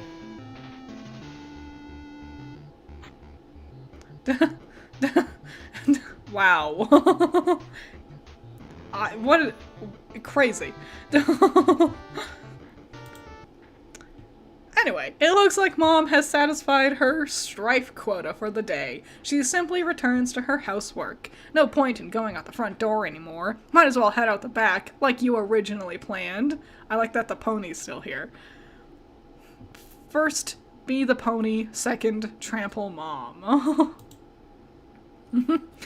You can't be this stupid pony, and frankly, you can't imagine anyone would want to. But you give the pony a begrudging pat on the snout anyway. Her name is Maplehoof. Maplehoof is a 10 out of 10. I love Maplehoof. Maplehoof and Pretty Princess. Rose's peak. Rose's house is the best house. Needs more water. And I'm now more convinced than ever that the strifes are just like, I have to engage with my parent and I don't want to. And they're just pretending it's so much more than it actually is. And that's why it just hard cuts back to them just doing parent stuff. John, turn around! Oh, Lord. God damn it. Why do I even bother? Learning about syllodexes and stuff. You're trying to read, okay? This book is already unpleasant enough as it is without weird voices in your head nagging you to do things. Besides, I thought we already agreed that there's no such thing as monsters. Whoa, fine. You'll interrupt your reading and turn around, but you don't see what could possibly be, so— oh my god, it's a monster! Whoa, wow! A shade imp. With your bunny! How dare they?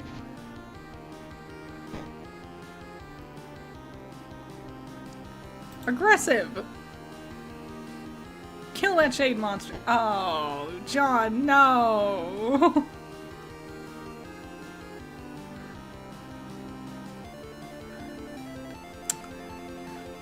Let's exit. Okay, you leave through the back door. Nearby is the transformer, which distributes electricity from the underground generator, powered by the river flowing beneath your house. The transformer was struck by lightning, though, and no longer works. You wonder if your mother has any plans to have it fixed. You guess she'd rather just play her mind games in a dark house like a weirdo. You can see the mausoleum and the portable generator across your backyard. You're almost there. Oh, thank you, Legendary!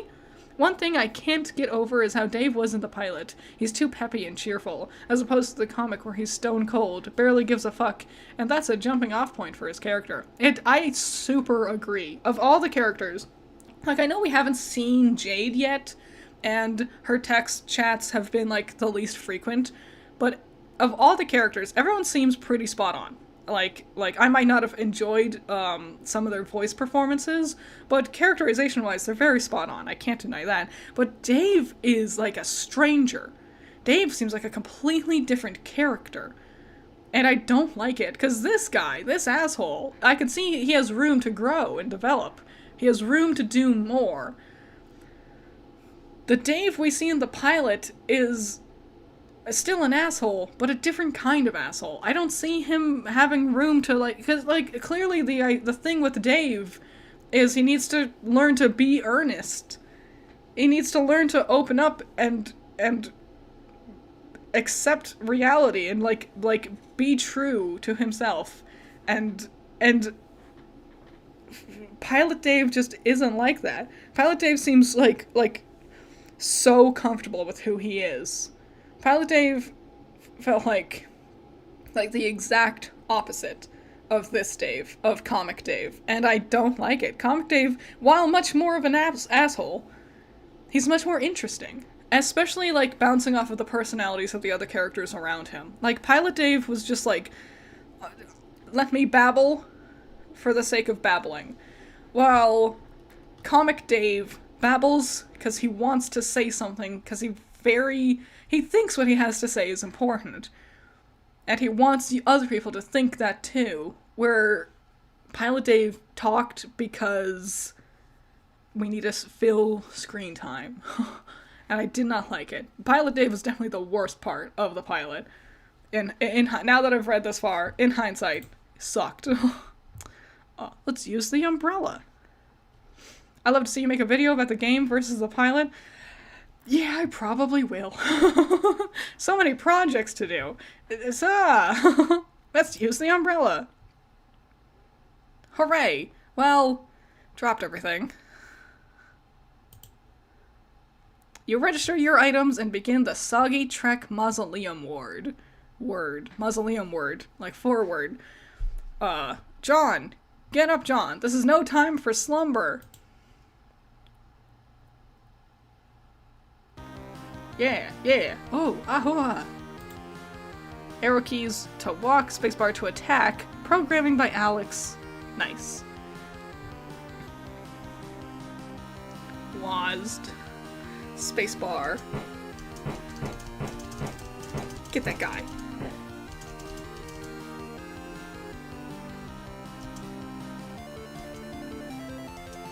Nope, I think we're done. I think he beat us. Forget the W and make haste to the mausoleum. Retrieving the W never even crossed your mind. It's just a stupid magnet. Oh.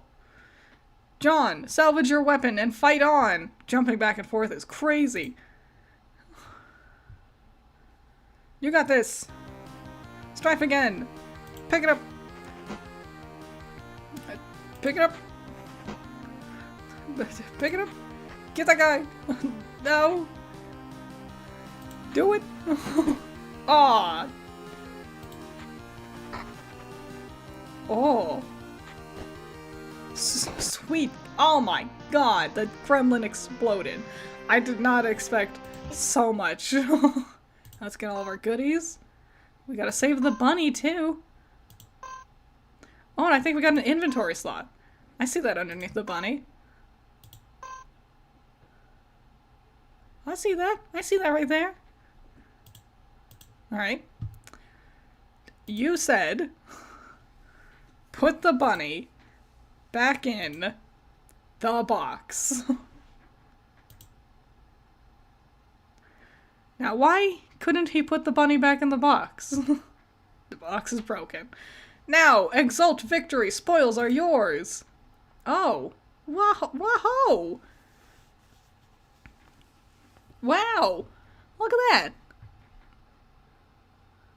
We've made it to Plucky Tot, and we got 125 monies. Nice victory. Nice victory. Yeah. Yes. Yeah. Yes. Also, smart use of his Silodex. Like, using the launching method to turn his stuff into, like, weapons. That was fun. That was cool. What a neat scenario. That was awesome. I liked that. The amazing victory allows you to scale the first 2 achievement rungs on your extra ladder. You are now a Plucky Tot, with a new feather in your cap to show for it. The extra ladder rewards your bold ascent with 125 boon dollars. You waste little time in storing them in your ceramic pork hollow. Oh, piggy bank. Additionally, climbing the rungs has boosted your gel viscosity and cash limit. Hooray! Ah! By expanding your cash limit, you've made room for all that nice grist you've just collected. Now you have 32 fragments of build grist and 10 fragments of shale. What about that card? Ooh, it seems that the Shape Imp has allocated the bunny to its Strife Specibus. Sort of stupid thing to use for a weapon, but you might as well grab it and stick the bunny in your Strife deck while you're at it. It will at the very least be safer there. Hell yes, we have our bunny.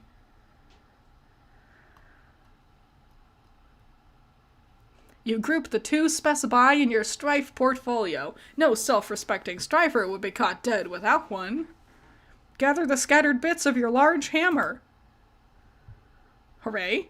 Oddly enough, it seems breaking the sledgehammer altered the abstratus from hammer kind to handle kind, even going as far as expelling the head of your smaller hammer from your deck to force compliance. You didn't even notice in the heat of the battle. You grab the sledgehammer handle, expelling the useless Harlequin figure. Nice. Neat. Interesting.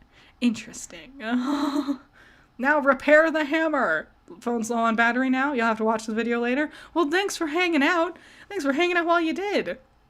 I think my plan is to get to the end of Act 2. Are we close to the end of Act 2? We'll get to the end of Act 2.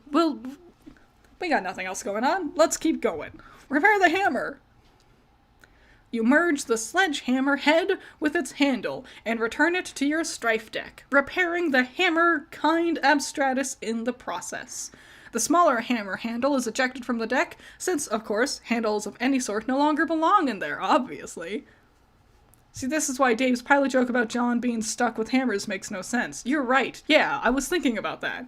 Like, and him being like, joke's on you, I fucking love hammers. And he was not. He's like, he didn't seem jazzed about the hammer. Like, he wasn't, like, committed to it.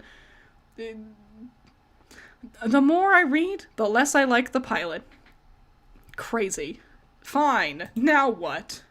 Oh, Dave is pestering you, but you don't have time to deal with his nonsense right now. Something is amiss in your room, and you can't quite put your finger on it. Rose, hurry and activate the generator! Nice. Sad. You fire up the generator and drag a cord into the mausoleum. It, of course, would be foolish to run the generator inside the confined space. Generator safety is everyone's business. Thank you again, Legendary. Probably too much to ask, but I do hope this actually can be a series of lives. Trust me, Homestuck gets insane. Alas, all in your hands. I mean, I've been having fun. I might as well. I don't know when I'd get back to it, but I would love, because there's 7 acts, and I'm taking quite a while to get through the first 2. So I wouldn't be opposed to it. I just have to pick a good day, you know? So, let's defile the tomb.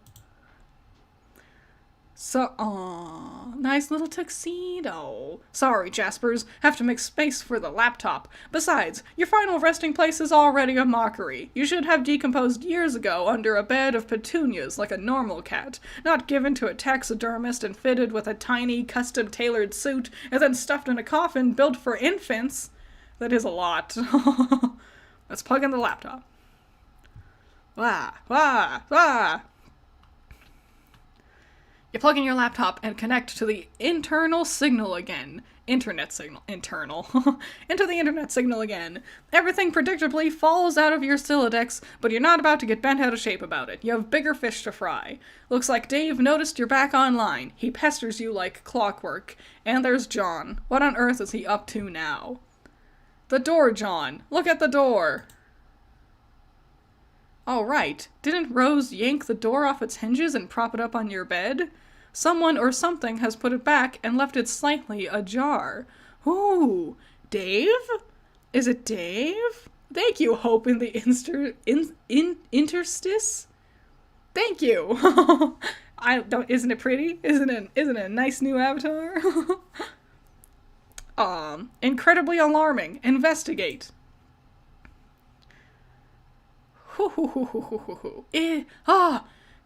Grandma! The Grandma ghost! The Grandma Harlequin ghost! Oh my god! What is this? So outrageous!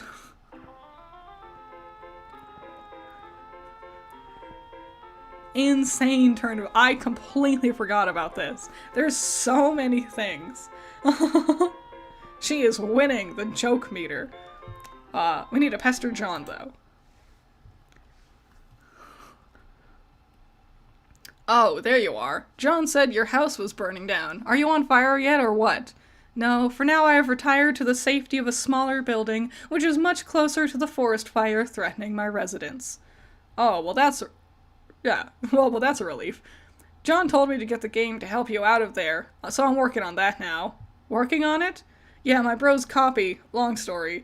Hey, don't tell John this, but I think he might have been right about the puppets. They're sort of starting to freak me out a little. You're referring to your brother's collection? I mean, don't get me wrong, I think it's cool and all, and the semi-ironic puppet thing or whatever, or semi-ironic, man, I don't even know. I'm just starting to think some of this shit is going a little far, and it's kind of fucked up. I've seen his websites. I like them. Haha, yeah, well, you would. Oh man, I wish Lil Cal wouldn't look at me like that, with those dead eyes, Jesus. Sometimes I dream that he is real and he's talking to me, and I wake up in a cold sweat and basically flip the fuck out. Interesting. Oh god, why did I just tell you my dream? You're going to have a field day with that. I am currently scrawling notes furiously into one of many psychoanalysis journals I've maintained for you. Published papers forthcoming. Because, it's not like either of us have anything better to do at the moment than to evaluate each other's radically debilitating pathologies. Yeah, I'm gonna get moving. Oh, have you heard from John? He's not answering me. He won't answer me either, but I am watching him. I suspect he's preoccupied with the fact he just had a bucket of water dumped on his head by the ghost of his dead grandmother, who also happens to be dressed like a clown. Ha ha ha ha. Alright, I'm out. Later. I like how John doesn't believe any of it, because he does everything ironically, and so he would never expect them to do something genuinely, Interrogate this mad woman. Nana? Yes, dear? Wow, you scared the living daylights out of me. Ho ho ho ho. Well, I guess it was a really great prank. Good one, Nana. Anyway, are you really dead? Are you really my dead Nana? Of course, John. I have come back to help you on your journey through the medium and beyond. I am delighted to see what a fine young man you have turned out to be, just like your father.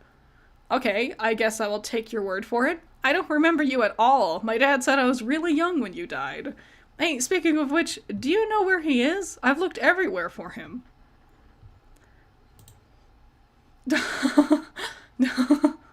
Go, Dad, go. Beat up those shadow gremlins.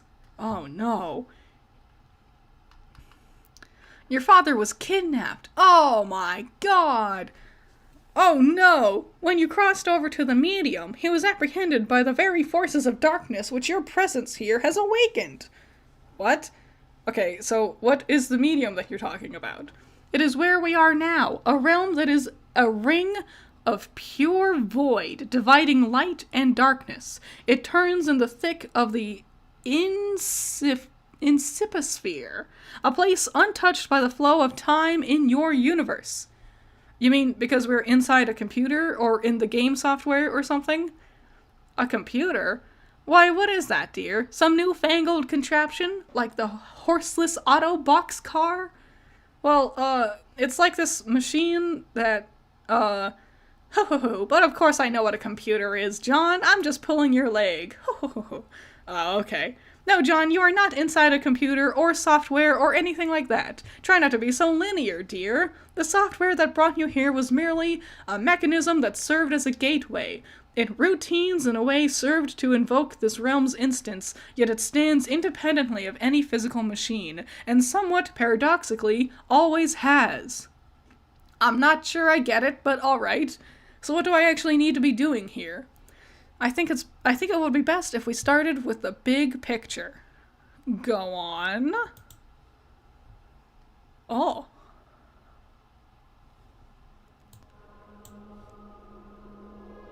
Oh, I bet this will be a flashing warning, so watch out.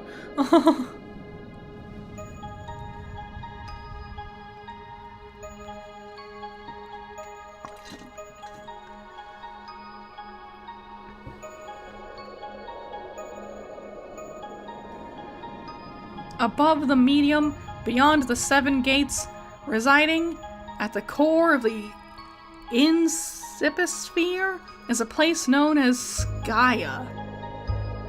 Skya? Legend holds that Skya exists as a dormant crucible of unlimited creative potential. What does this mean, you ask? I'm afraid my lips are sealed about that, dear. Hoo-hoo. But needless to say, where a realm of such profound importance is concerned, forces of light will forever be charged with its defense, while forces of darkness will just as persistently covet its destruction. Okay.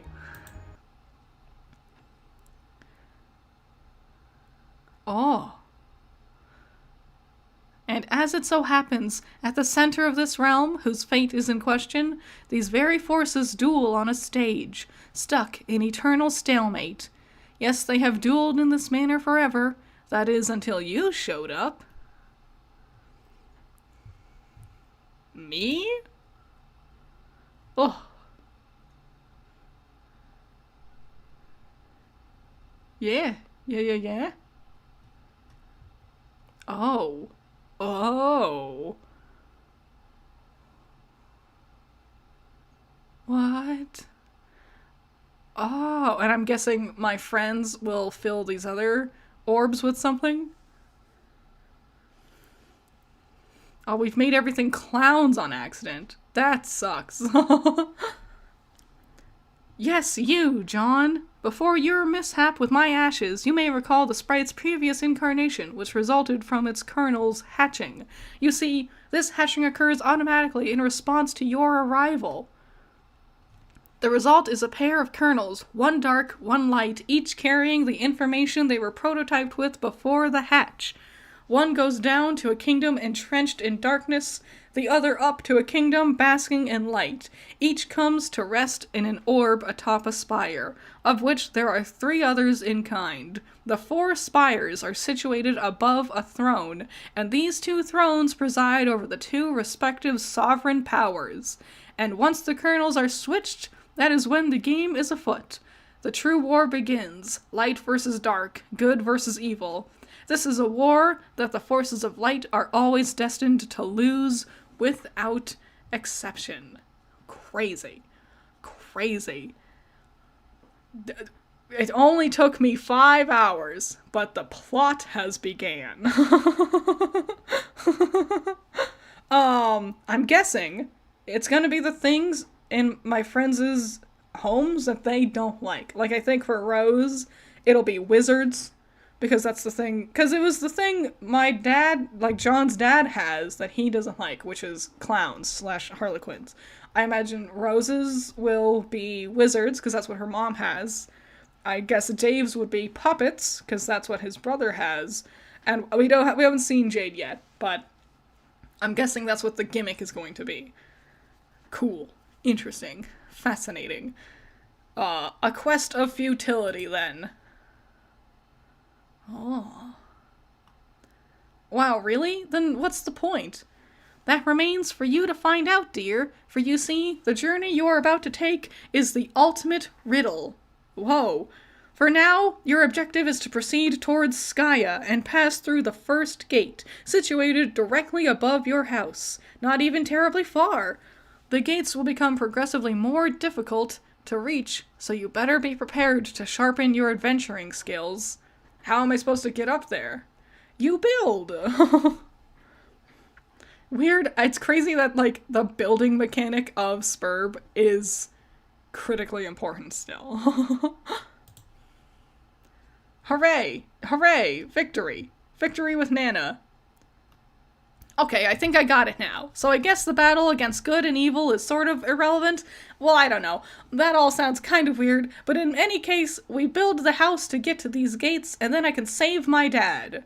Yes, John. And then after that, we solve this ultimate riddle thing and save the Earth from destruction. Oh no, I'm afraid not. Huh? I'm slowing down.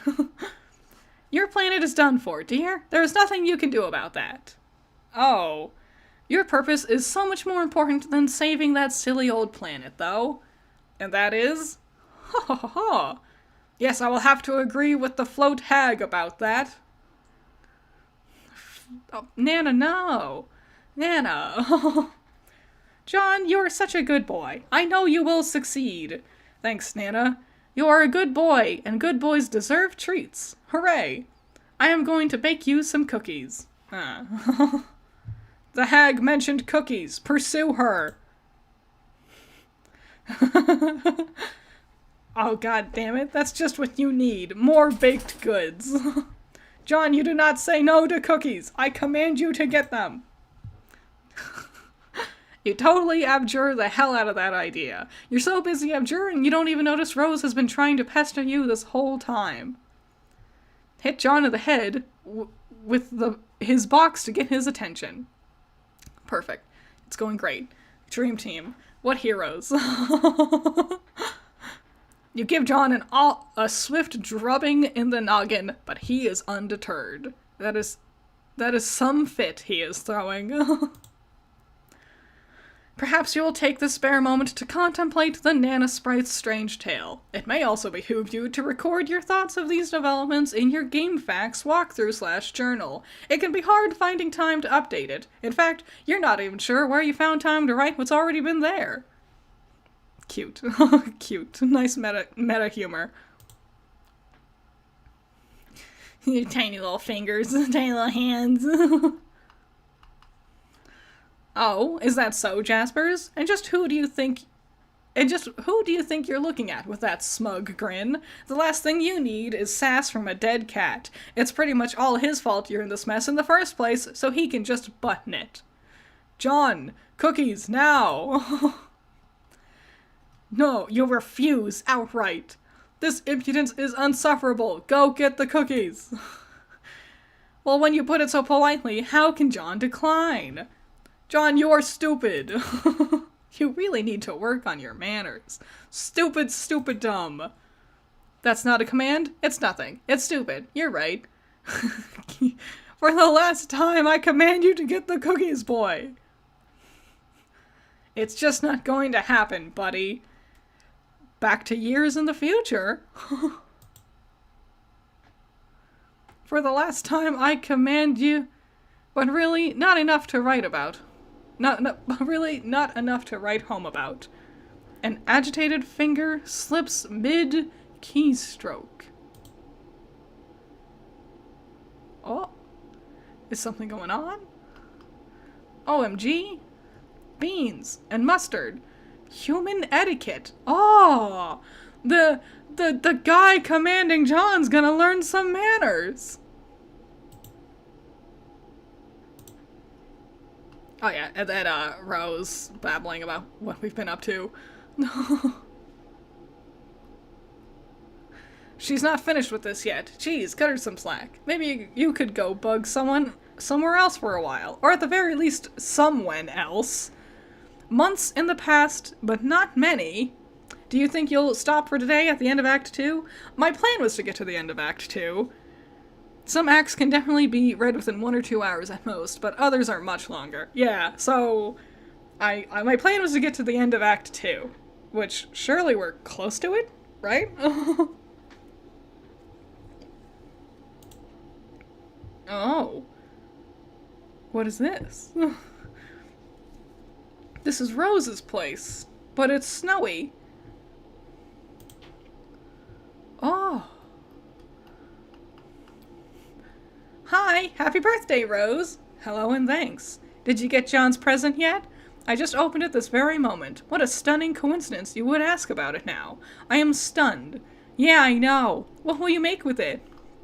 Oh, she got her knitting stuff. Cute. And who said it was something from which something else could be made? Well, John did tell me it was what it was, duh.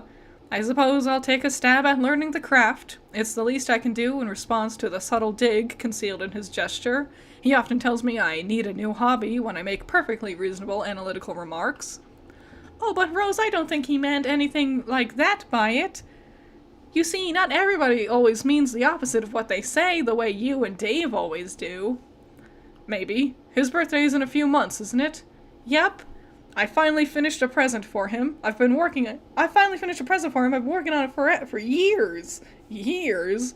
It's so hard to tell when you're joking, or if you're even capable of it. I just mailed it too, so it's sure to get there on time. Mail takes a while to get anywhere from here. I'll probably craft something with strong sentimental value. That should burn him. I don't think you really mean that. I guess not. So shall I expect a green package dropped at my house via airmail from whatever screwball cranny of the globe you're tucked into? No. Sorry, but you are sort of hard to shop for. Besides, I have something for you today that I think you will like better than something in a box. Oh? It is a tip. This is already intriguing enough to compensate for the grave scarcity of lavish gifts parachuting from the sky. Please go on.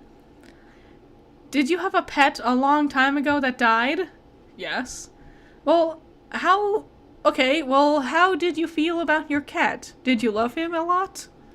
Okay, well, I didn't mention it was a cat, or that it was male. Let's pretend I'm surprised and you're embarrassed and move on.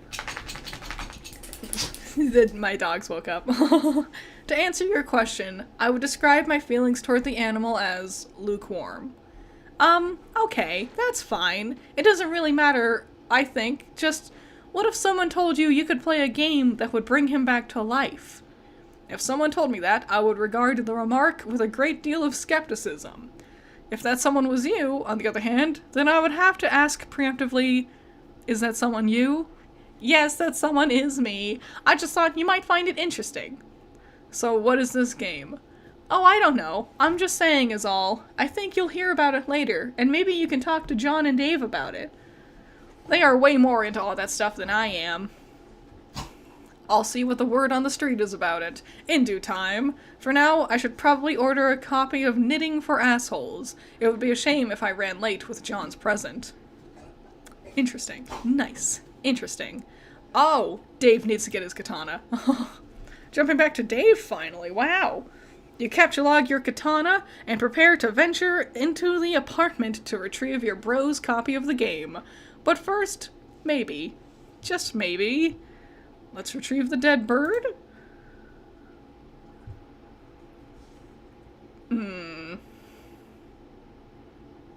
No. Oh no. He's so high up, too. Oh, man. It's way worse. Oh, this place sucks. Dave, it's raining hellfire outside. Pay attention, man. Dude, that bird is long gone. It probably won't just last long as heat anyway. You don't even know what's up with this sick heat. The sun threatens to set but won't step off. It's staring you down like a big red eye of a hot needle skipping on a groove. It's tracing around the earth while lingering in midair. Its heat seems to suspend time itself, stretching like a warped vinyl. It's meant to rain this season, but there ain't been a drop in sight. Even a little drizzle would help. Maybe help to fizzle the sizzle, a little bizzle, set the record straight on this global turn tizzle. So don't change the dizzle, turn it up a little. I got a living room full of fine dime brizzles, waiting on the pizzle, the dizzle, and the shizzle. Geez to the bizac. Now ladies, here we gizzo. When the pumps in the crib ma, drop it like it's hot, drop it like it's hot, drop it like it's hot. English romantic poet, John Keats. Dave, exit your room and go into the living room. Ugh. Sorry, little dude. Coming through. Gotta put you down for a bit. You figure you've left him hanging long enough. Alright, let's enter the room with wild abandon. Oh. You barge in and see a familiar face. A friendly face. You stand in the living room. Your bro spends most of his days in here. At night, he crashes on the futon over there. You don't see him anywhere, though. There's the puppet chest he stores little Cal in when he takes him out on gigs. But when he's home, he usually leaves Cal on display somewhere. And with good reason, because Cal is totally sweet. So sweet, man. This place is weird. Pity the fool. Jeez Louise. It's your brother's Mr. T puppet, which of course is kept in the apartment with a sense of profound, humorous irony. But as usual with your bro's exploits, this is no ordinary irony, or anything close to pedestrian tier 1 ironic gesture, which is a meager single step removed from sincerity. This is like 10 levels of irony removed from the original joke. It might have been funny like 8 years ago to joke about Mr. T and how he was sort of lame, but that was the very thing that made him awesome and badass, and that his awesomeness was also sort of the joke. But in this case, the joke is the joke, and that degree of irony itself is also the joke, and so on. Only highly adept satirical ninjas like you and your bro can appreciate stuff like this. It's cool taking stuff that other people think is funny, but really isn't, and making it funny again by adding subtle strata of irony which are utterly undetectable to the untrained eye. Also, for good measure, Mr. T is wearing a leather thong and handcuffed to a pantsless Chuck Norris puppet. God, you hope you can be as good at your bro at this someday. You'd never tell him that, though. Let's find little Cal and give him a fist bump. I'm so curious to see what little Cal looks like. Cal's nowhere in sight. All you see is a bunch of your bros' weird, nude puppets strewn about haphazardly. You guess these things are kinda cool? Sort of? Let's play a game on the Xbox. It looks like your bro was playing. It's not like him to leave in the middle of some totally intense gaming. Not like him to misplace Cal either. Man, you hope the little guy's alright. Oh. God. I wasn't expecting this. Oh, there you are, dude. Didn't see you there. We be chill today, Cal. You better fucking believe we be chill. Cal is the man. Let's resist the urge to play Bros Xbox. Wow, sick. Tony Hawk Pro Skater. You fail to resist the urge. You start thrashing up stunts, something uncanny brutal on your quest for mad snacks, yo, and get this way rude hunger under control. Shit is basically flying off the hook. It's like shit wants nothing to do with that hook. The hook is dead to that shit. But you get stuck in some poorly modeled 3D fixture or something, like a railing or a piece of the wall, you'll have to reset. Fuck this shit. Let's give Lil Bro a fist bump. Lil Cal a bro fist bump. Yeah. Aw, man, you almost forgot. Gotta give the Seaman some props. Dame's hard to predict.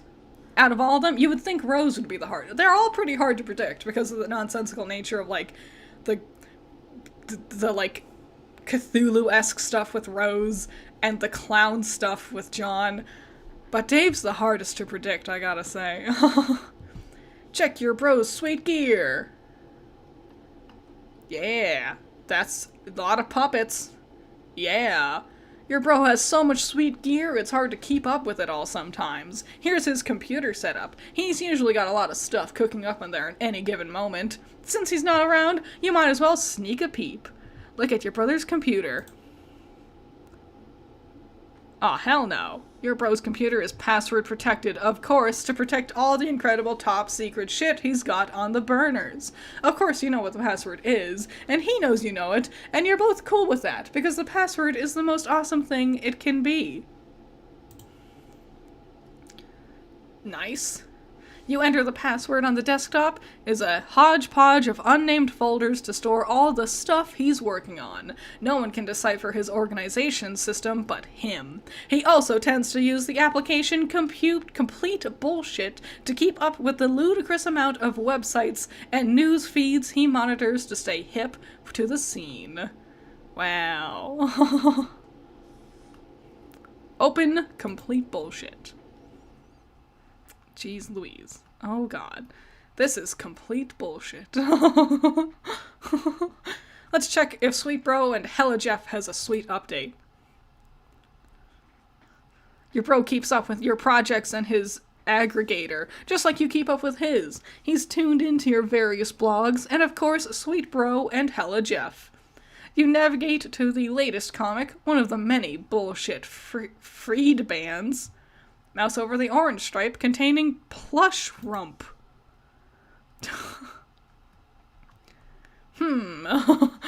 Another one of your bro's many ironic websites. The difference here is that he rakes in thousands of dollars a month through this enterprise. Smuppets, oh no, are a multi-billion-dollar-a-year enterprise, and it's awfully hard to resist taking a firm squeeze from the plump udder of that cash cow. Stop wasting time and look for Bros Beta. Dave, no! You guess you've messed around on his computer long enough. Better get a move on before it's too late for Rose, or worse yet, your bro catches you. But my god, the rumps, they are transfixing. You know this is ironic and all, and your bro reaches echelons of irony you could only dream of daring to fathom, but on rare occasions, when your guard is down, it all seems just a tad unsettling to you. Ugh. Cow saw. Uh-oh. Hey. Hey there, Cal. I hate how realistic his eyes are. Give little Cal a nervous fist bump. Oh.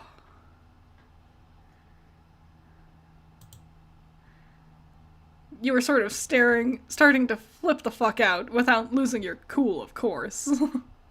Let's pester John to ease your nerves. You get Egbert on the line again to give him the lowdown on your progress. You feel it's important to keep the wires hot, but he's not answering. You wonder what that guy is up to.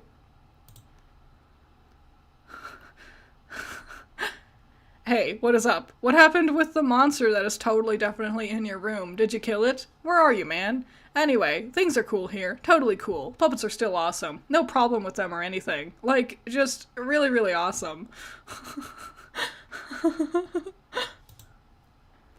Looks like Rose is finally logged in again. Didn't John say her house was burning down? You wonder if she's on fire yet or what? Let's pester Rose. Oh, there you are. John said your house was burning down. Are you on fire yet? Yeah. Yeah, we saw this one before. Dreams and stuff. Right. Okay. Seconds in the future, but not many. Yup. John, what are you doing? Snap out of it. We ought to discuss what your grandmother told you, don't you think?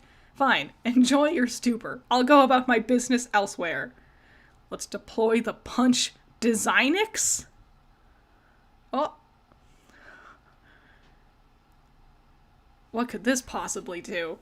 What could this thing possibly do? John, whenever you read this, you should know I put the shale you collected to use and finally developed the punch Designix. It is in your study.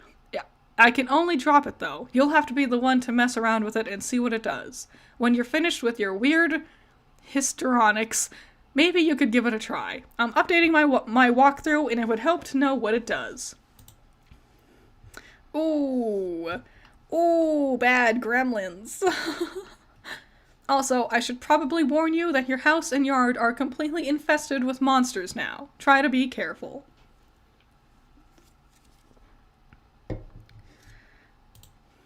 Alright. So I can see. Stupid lousy imps. They're mucking up all my cool stuff. Oh, there you are. Oh yeah, sorry. I'm not sure what came over me there. I was acting really crazy for some reason. But my head feels like it's clearing up. I think I'm alright now. Let's rebuild the claw hammer and return it to Specibus. You're getting way better at this sort of thing. Nice! Hooray! That was so efficient. Confront Pogo Ride to prepare yourself for Nana. Thank God your sanity has returned so you can entertain extremely rational, coherent thoughts like this one. You examine the Pogo Ride from your bathroom window. You do not like what you see.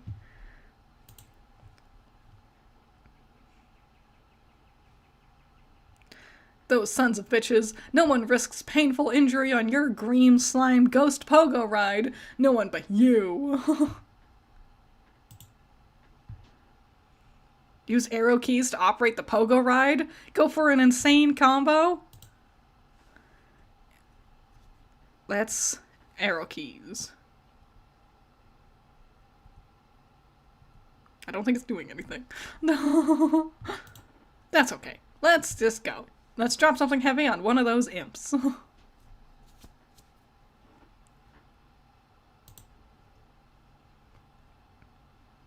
Yeah, drop that piano on him. Hooray! And we can pick up more gubbins once we get down there. My Rose! My piano! Sorry, no nuance to these controls at all. I was hoping to bludgeon the imp without letting go of it. Guess I can't really do that. A broken piano isn't the end of the world, though. I guess you're right. You'll need to pick up the spoils in person. I can't interact with the grist. So, that means I have to go out the back door? Yes, is there a problem? Well, it may sound dumb, but I was hoping to avoid Nana and her spooky ghost cookies. You're right, that does sound dumb. Can you see her in the kitchen? Yeah? What is she doing? Is she baking? You could say that. Are you sure you can't get that grist to me somehow? Maybe. Let's use the Pogo Ride to fling the grist through the window. Doesn't look like that grist is going anywhere. You just never know with these gaming abstractions. Oh. Drop the pogo ride in John's bathroom. Perfect. Perfect. Hooray! 10 out of 10. Let's get our grist. There you go. Now why don't you check out the Designics? You can do that while I get to work. On what? Level up? Piano? Level up for slaying the imp? Aw, the piano is in its valiant effort has unfortunately been slain. But if it hadn't, it would have raked in so many boon dollars. You have no idea. So many. What a shame. Poor piano. It's time to build. Oh. Yeah. Stairs. Nice, nice. Oh yeah, his stuff is still up there. Nana said to build, so that's what I'm doing. Oh yeah, okay. But this sure is going to take a lot of grist. Looks like you're going to be busy, John. Blarg. Well, what are you building? Stairs? They are fairly expensive, actually. Oh man. I could have warned you about stairs, Rose. Yeah. Take the other things, so you can build more things. I'll try recouping- nice. I'll try recouping some of the grist from the catwalk I built earlier. It keeps happening. Ah, good. Looks like I can get a refund for earlier allocations. I told you, Rose. I told you about stairs. Okay, consider me fully briefed on the matter of stairs. Now, if you don't mind, it's hard enough to concentrate on this without immersing ourselves in Strider's non sequitur. Did you know he thinks puppets are cool? Does he? He is so dumb. Let's use build grist to construct observation tower on the roof. Ho-ho! Hooray! Doesn't look super stable, but it's something. Okay, you obviously don't have enough grist for something that ambitious, but you can get started with something of a foundation for upward construction, at least. Let's check cabinets for imps or useful items. What? No imps in here, just a lot of shaving cream. Dads love shaving. It's basically all they do, when they're not baking, that is. We'll have 2 cans of shaving cream. Oh, we threw something. Oh, it's a telescope. You capture logged 2 cans of shaving cream, just in case. You never know when you'll need to bust out a hilarious shaving cream Santa beard to ratchet up your prankster's gambit. Your telescope goes flying out the window. Let's ride the pogo ride. It's a little cramped in here for any sort of proper reckless pogoing. You'll just have to grab it and hang on to it until the right moment presents itself. The towel floats back down to the rack. The circle of stupidity is complete. Perfect. Perfect. Alright, let's check on Nana Quinn and see what's cooking. Oh, so many cookies. Well, John will be pleased. John, make your way to the study. Oh, hell yeah. Put Nana Quinn on the team. You should not go anywhere without her. She can just laser these things in a heartbeat. So many guys in the way. Oh, God. It looks like the imps have taken a shining to the Cruxtruder, Cruxtrite, and black goo everywhere. Let's ride Slimer Pogo and one-up that imp. We're doing it. Well, okay, it's not a Slimer Pogo, but you mount it anyway and brandish your deadly armaments. Ride your steed to victory. Yeah. Fuck 'em up. Get them. Yeah. This is incredibly dangerous. Flip the fuck out. Hooray. Let's see how they like the old double-barrel lather blaster. Whoops, oh shit. Mr. John, respectfully, ask that you please stand up. Don't move or the pogo gets it. Now, sir boy, flee from this boorish rabble post-haste. Oh, because he's learned human etiquette, he speaks all proper now. The, narrator guy or whoever? Nice. Yep. Yep. Nice. Perfect. Well, just kill all of them. Perfect. And the fridge, we're blocked in, unfortunately, but we can move it later.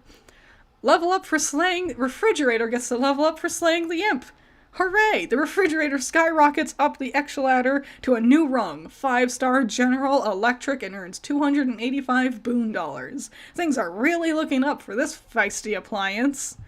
Well done, John. Polite congratulations. So happy. For some reason, you feel a sense of positive reinforcement. Whatever that feeling is coming from, it sure is a welcome change from your erratic moods earlier. We got a gremlin in here. Now, my civil fellow, I have a well-mannered query to ask. I blocked the entrance to the study to give you some space to work with the Designics. John Imp's behind you. Should I take care of it? You trapped your PDA again, didn't you? Why did you have to pick up all the stupid shaving cream? So pointless. Let's drop something heavy on one of those imps. Yeah. Oh, and there's an inventory slot underneath it. Perfect. Perfect. Oh, and more stuff. John, might I bother you for a can opener? Oblivious to the commotion behind you, suddenly you find yourself pondering the whereabouts of a can opener. You think there's probably one in the kitchen, but the path is blocked by your refrigerator. I wonder what they want the can opener for. I wonder what this relationship is. I wonder how they'll personify it in, like, the animation if they continue with it. John is completely unresponsive. What the hell is that nincompoop doing? Oh, years in the future. But let's not get totally carried away here. A studious eye darts about a page like a honeybee gathering the nectar of wisdom. Please, thank you. You are welcome. Nice, nice, nice. Oh, he ate it. This is how you learn. Nice, very proper. Yes, very prim and proper. Well done.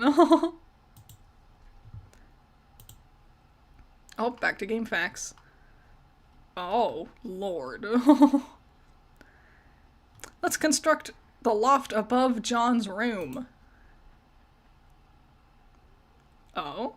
Oh. Oh. I wonder if it will put a bunch of fireplaces everywhere.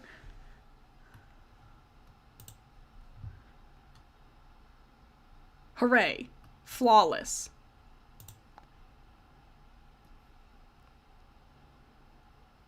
Oh, and a ladder. Hooray! Perfect! Couldn't have gone better. Ladders seem a bit cheaper than stairs. Fellow John, it appears we have reached an impasse. Poor John. Yes, it seems so. The opener dilemma remains unsettled, most unfortunately. It is unfortunate, I get. Nice.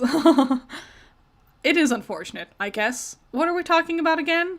But it has been a pleasure nonetheless. Thanks for the courtesy. It's not really necessary, but thanks anyway. Oh, but thank you. Oh. Okay. Thank you so very much, dear favorable small primate. Everyone's all pissed off and annoyed. I shall take my leave now, John. Until next time.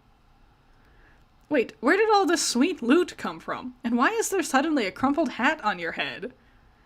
Let's gather our grist and examine the Designics. Feeling especially economical with your behavior suddenly, you scoop up all the grist in the room and turn your attention to the Punch Designics in one fell swoop. The device features a countertop design with a keyboard setup. Not unlike an old-fashioned computer, there is a blinking red light and a diagram etched into a panel.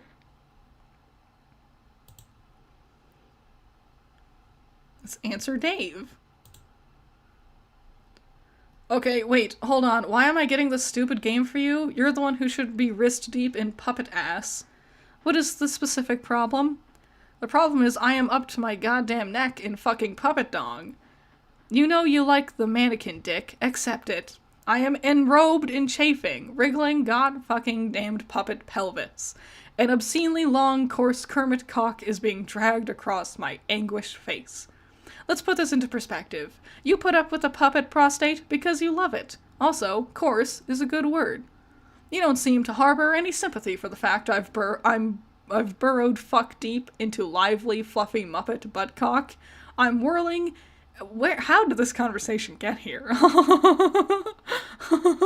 I'm whirling in the terrible cyclone of the epicenter of my own personal holocaust of twitching foam noses. It's like a fucking apocalypse of perky proboscis here. Like the proboscopolis, I guess.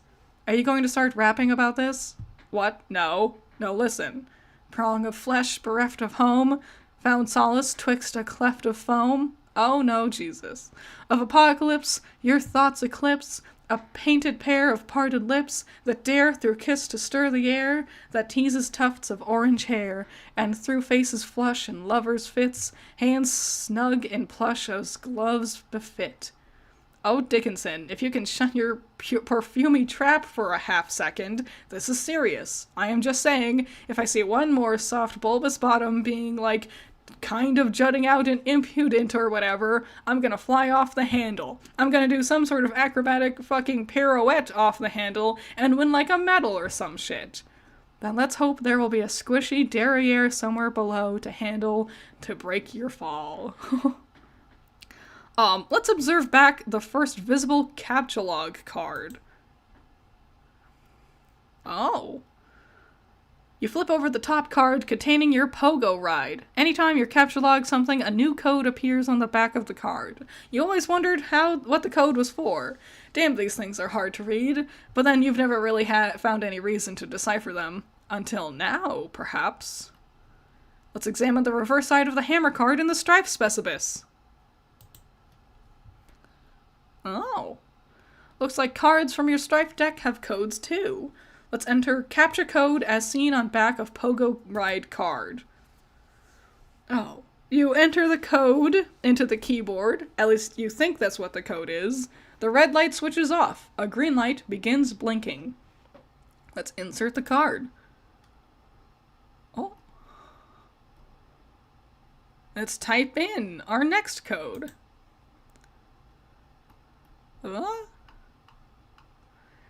In the interest of due diligence, you enter the other code and repeat the process with that card too. Both cards are now punched with different hole patterns. Let's attempt to retrieve Pogo from card. Oh well, that should be a simple matter of, uh-oh, it looks like it's trapped now. You don't see how you can access the item anymore. Or store a new item there for that matter. These cards are pretty much useless now, and the items they contain are toast. But maybe all is not lost. Recalling from your experience with the pre-punched card, you may be able to use the cards to replicate the items in question, assuming you've got the codes right, that is. Let's mash keys heedlessly. Yup. Nailing it. Not quite through with your cowboy empiricism just yet. You mash at the keyboard to generate a random code. You enter it in, the design stops at your 8th character, which appears to be the maximum length for a code. The green light goes on, signaling its readiness for a card. You figure might as well burn the shaving cream since the product is not exactly at a premium in your household. You also figure you might as well merge the two cans into one card. You're a little sad that your dad isn't around for this. You have a feeling he would get a real kick out of the idea of duplicating more shaving cream. You punch the card in with a pattern that is in no way related to the code for the item it contains. This should make for an interesting experiment. Mad science is a lot of fun. Unfortunately, you just burned another card in the process. Your deck is really dwindling now. Maybe you should have thought this through a little bit better. On the plus side, you just freed up your PDA, which is overflowing with the pent-up chatter of anxious pestilence. Yeah, only 3 inventory slots? Really screwed yourself over, John. Aw, Gromlin. Oh no. Oh, what is happening?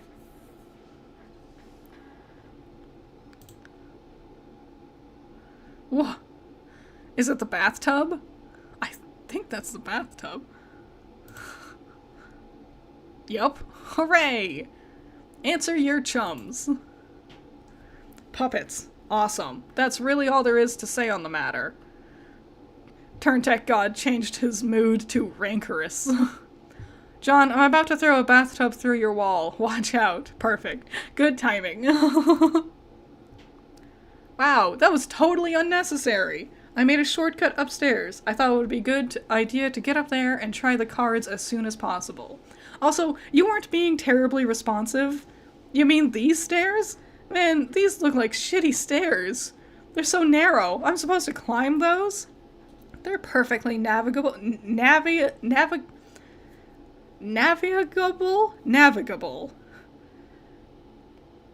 I'm saving on grist for now. If you keep slaying foes, collecting grist, and expanding that cash limit, we may not need to be so economical with our resources in the future.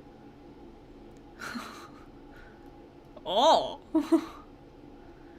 So why didn't you just build all the way up through the hole into my dad's room? Have you ever been in there? No. Exactly. Huh? I'd rather not get sidetracked. I'm more interested in further exploring the mechanics of the game than watching you discover what sort of outlandish harlequin decor your father keeps in his room. Oh, come on. What's the big deal? I'll just climb up and go right through.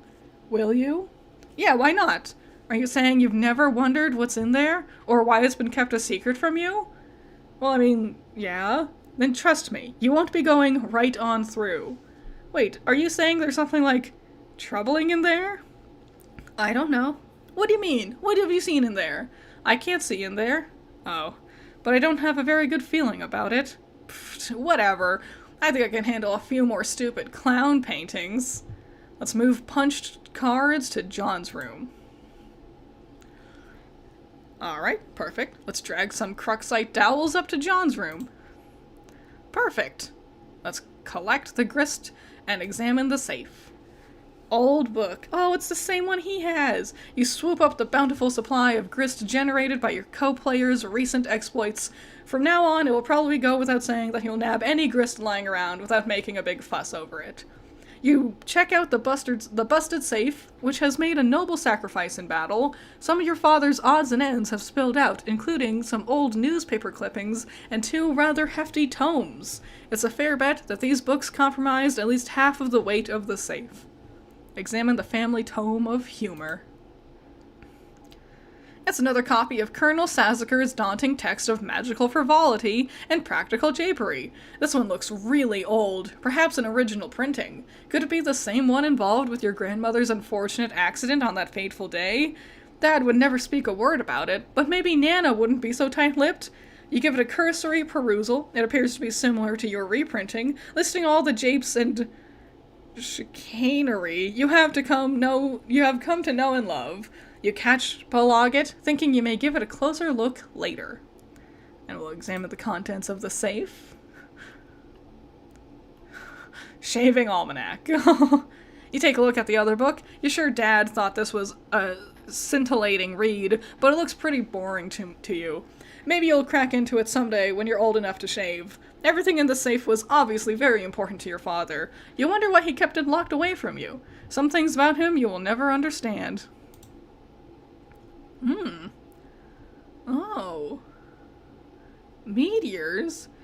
It seems he has been collecting scraps from news over the years. The articles go back decades. Ah. Odd. Look at the piece of paper taped to the wall. Son, if you are reading this, it means you are now strong enough to lift the safe. You are now a man. As such, you are entitled to what is inside. I know you will take this responsibility seriously. I am so proud of you. We'll turn the card over. A code. Huh. You guess this is the combination to the safe? This is completely useless. Dang. Alright, we'll examine the book of capture log card on the floor. Ooh. Oh. You guess these are all zeros? Or are they all capital O's? Zeros would probably make more sense for an empty card, you think? What is that jumping at the bottom of the screen? It's part of the, VTube Studio. When you have, like, the free version, there's, like, a little, like, floaty fairy thing that pops up every now and then. I tried to position it low enough where you wouldn't see it. Let's capture log the card. Oh. Oh, dang. Oh. Enter the code on the back of the card into the Designix. Wow. Fancy looking. Alright. And then we will punch the card. Okay. Interesting. Wait, John, before you punch that. Oh. I was about to say, if you first took note of the code, then removed the card from the card, you could have punched the blank one. You would have only burned one card instead of two. Oh yeah, you're right. Damn it. John. An idiot. A fool. Alright, let's throw down hat in disgust. Perfect. Capture log punched, capture logged, capture log card. Perfect. Only 2 inventory slots. Ugh. I'll put yes, yes. Nice. Good job, Rose. Alright. What? Take the PDA. The 2 card Sylladex inventory is dumbass. Hooray! But we've leveled up a bit. And, oh, the Colonel Sassacre. Level up for slaying the imp. Good job, Colonel Sassacre. Yeah, yeah. The Colonel soars to new heights in his echelon, reaching the rung one-man julep vacuum, and pockets 9,550 boon dollars. Chump change for the genteel, aristocratic Southern Colonel. Alright, let's level up for slaying the imp. Nice bathtub! Bathtub surges heroically and surpasses the rung Archimedes a quadrangle, proceeding directly to vaunted rung Taft Jammer. The tub makes off with a cool 490 boon dollars. The tub's basin capacity remains unaffected. Perfect.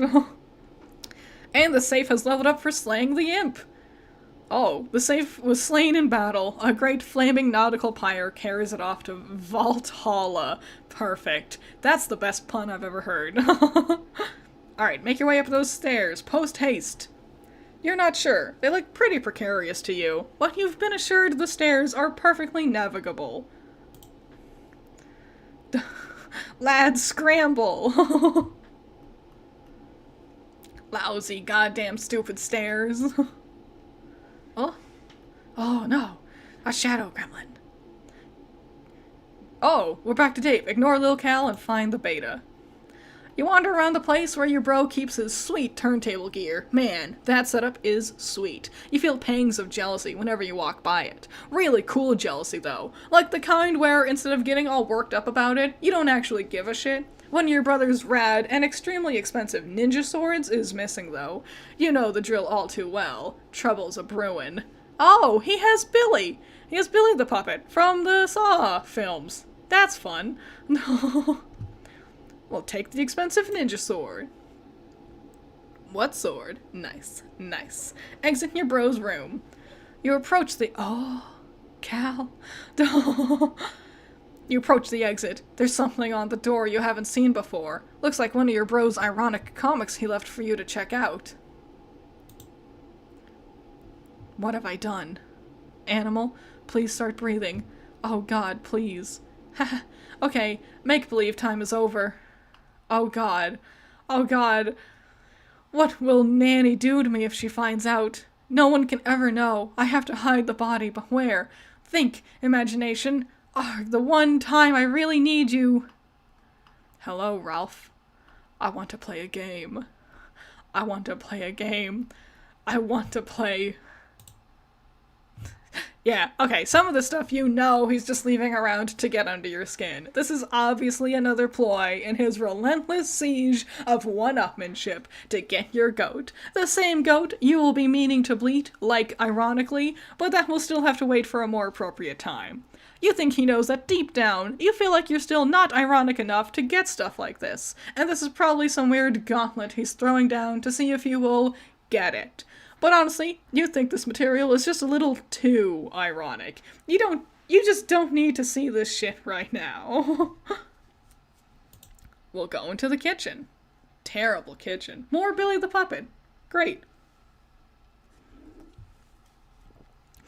No sign of bro in here either. Well, aside from the absurd quantity of awesome, dangerous stuff he leaves lying around. Are we nearing the end of Act 2? I thought we would have gotten there by now, I'm gonna be honest. Because if it's gonna be a little bit longer, I'll take another quick break to get more water and stuff. Does anyone know how much longer we have until the end of Act 2?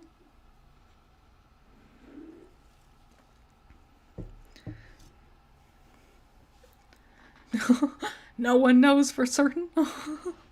Alright, I'm gonna go on a quick little break then. Just refill on water, get snacks and whatever you need to do. I'll be right back. I won't be long, promise.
I have returned. So, from what I'm seeing, we're kind of close. I think we're about 12 of 15, but it takes a little longer. A little over an hour. We're close. Alright, we'll just keep on keeping on. Let's transfer the katana to the strife specivis. Nice, nice, nice. With an escalated sense of threat, you think it's time to shift your katana to your specivis. You figure it's better to free up that card anyway, since you might need to grab some of this stuff. Alright, let's set blender to mix. You guess bro stuck some fake blood capsule in that puppet? Pretty gross. That is odd and weird. Great stream so far? Aw, thanks, Titan. I'm having fun. Billy the puppet has noticed you. You spawned one of your bros' many webcams nearby recording the incident. It seems you may have just been an unwitting accessory to some sort of grisly puppet snuff film. You're not totally sure how you feel about that. Oh, nice. Killed the guy. Killed Billy the puppet. Sorry, Billy. Let's capture log the Buster Sword from behind the microwave. Hell yeah. This might be the only thing in the whole apartment that's a bigger piece of shit than your own sword. You put it back behind the microwave where it belongs. Let's set blender to crush ice. Jeez Louise. It's just sort of bouncing around in there. You're making a bit of a mess now. Alright, we'll hide the evidence in the microwave.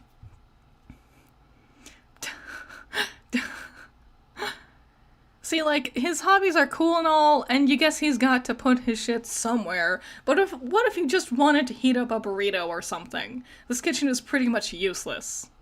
Alright, let's grab those fireworks. What are you thinking of the comic so far? I like it a lot. It's all over the place, but in a fun way, and a fun complexity kind of level, you know? So, it's interesting. It's way better than the pilot. Like, getting into the meat of what it is, the pilot is so boring. The stuff they tackle in the pilot is like the most boring parts. Let's grab those fireworks. You capture log all the fireworks the sink has to offer. You just know these are going to come in handy. Why would they be in the sink if they weren't? Looks like one of them is still stuck in the garbage disposal. Let's capture log the shurikens. Grabbed the shurikens and... Hey, be careful where you're putting stuff, especially if you're looking to turn your Silodex into a powder keg full of sharp things. Again, Dave has the worst Silodex. In the pilot, it made it look like he just has, like, room and space and he could do whatever. His Silodex is so the worst out of all of them. You put the box of fireworks back into the card and prepare to start or card 3, apparently. That settles that, you guess. We'll take the nunchaku. You take the nunchaku, and once again, grabbing it without thinking ahead. Yeah, again, it's just the worst. And he thinks it's cool, like, because it has so many slots, but the whole system is stupid. It's such a stupid system. First, you capture log the box, again, while adeptly avoiding the shuriken trap, which you yourself set only moments ago. Well, thanks, Valhalla Knight. Missed the last hour calls because of last-minute events at work. Hope they were good events at work. Hope things went well. One more hydrate and stream-like reminder before I drive home. I had a lot of fun watching this today. Excited to see if you'll keep reading this later. I want to, and thank you so much. And be safe driving home. I've been having fun. It's nice, like, once I saw it, I was like, it's gonna be a lot of reading, and I'm like, it would be so much more fun to read it out loud, just so I can, like, really take it all in, you know? I've been enjoying it. I want to see more, but it probably won't be as long as this. A 6+ hour long stream? What is this? Me going over, like, animations for the OC challenge? No, his Silodex is great. It's for wrapping. If something doesn't fit in a slot, he has to come up with a new name for an item. That is creative. I will give you that. Alright. Boom.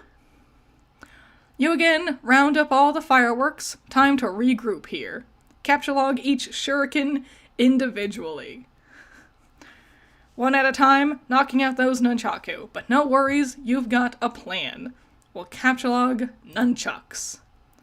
You take the nunchucks. Everything seems to be in order now. It would have been badass to go with the authentic Japanese names for each weapon, but sometimes you've got to compromise with this modus. Alright, let's examine the fetch modus. You flip over your fetch modus and check out on the back. You're not really sure what it is you're keeping. You're not really sure where it is you're keeping this thing. Oh well, who cares? Press eject button.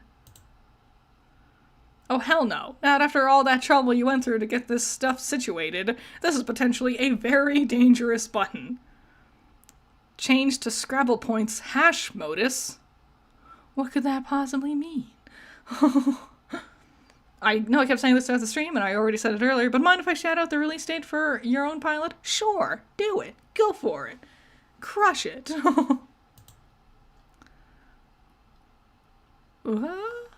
First, you program your modus with a Scrabble Points hash function, adding it to the list. This might be a cool function to use, but it looks like you'll have to empty your Sylladex to select it. You're just not gonna do that yet. No way. Let's check the box. Detect collisions. Okay. Let's take the skateboard. And just what is this guy so happy about? What's he looking at up there? You think if you see one more soft, bulbous bottom being, like, kind of jutting out and impudent or whatever, you're gonna fly off the handle. Alrighty. Nice. Take that. Take that, guy. It's fun seeing, like, what Dave was getting up to in retrospect, you know? You take the skateboard. Actually, no you don't. A collision has been detected. You take the, wheeled, ride. Man, your inventory's nomenclature is getting lamer by the minute. November 21st, 8 p.m. EST, the animatic pilot for your story, Mazeworks, is coming out on your channel. Hooray! That's gonna be exciting. I'm excited. That'll be fun. That's a lot of effort, too, to have a whole animatic pilot. I believe in you. Good job. Well done. Alright, take the power cord. Wait, no. That's not going to work. Think of a new word for the power cord. You take the battery pack. Damn it. You take the battery pack using the Y as a consonant. Your Sylladex reluctantly accepts. It's a tactic notoriously employed by mashap noobs, but you just don't care about that right now. Besides, it's not like your bro is around to see. Are you sure about that? Something is moving around. OMG, OMG, it's bro. It's bro. Bro's moving Cal around. Oh my goodness. Oh my god. Search for some mad snacks, yo. Oh, it was just Lil Cal again. You can never stay mad at him. Anyway, you've got to get this way rude hunger under control. You figure you ought to scope the fridge for some grub. This hunger is so ill-mannered, it would make a room full of snooty dowagers commit mass suicide. Open the fridge. Oh god, more shitty swords. Of course, you knew these were in here. You're not even sure why you looked. If you want to keep any food or beverage in this apartment, you've pretty much got no choice but to hide stuff away in your closet. We'll take the swords. The hell with it. You try to take the entire jumble of unbelievably shitty swords and brace yourself for... Looks like that actually works. It's a 2. Your capture log, the jumble of unbelievably shitty swords. Let's use the ice maker. It's still hot around here. You dispense several cherry bombs. Wait, who's that looking at you in the reflection?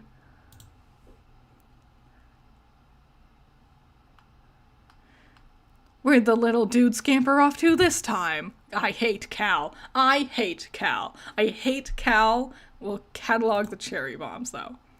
You go for the cherry bombs, unsuccessfully. After mulling it over a bit, you take the red spherical salutes, and we'll take the blender. That's a pretty simple word, and you can already tell it's not going to work. Instead, you take the whirling blade pitcher. That's really a much better name for it anyway, you think. And we'll activate the garbage disposal. Stuff down Mr. Purple Guy into the garbage disposal. Still not really sure what he's so happy about, or what he's looking at up there. Oh.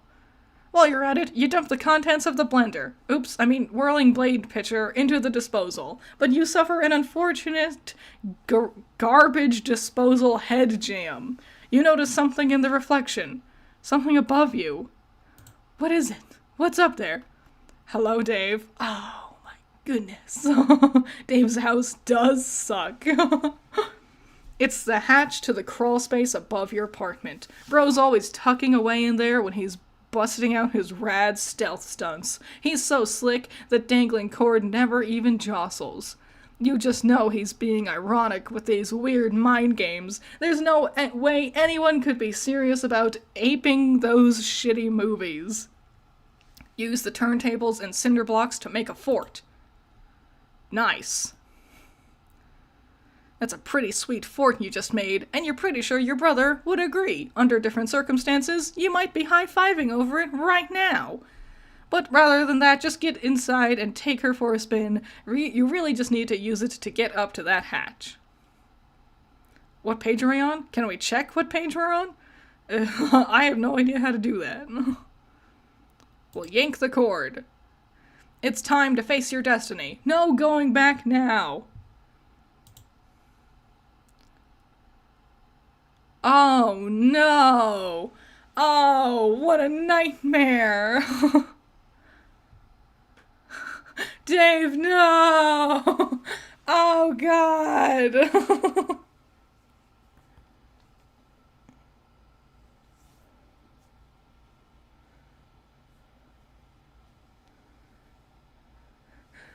Amazing.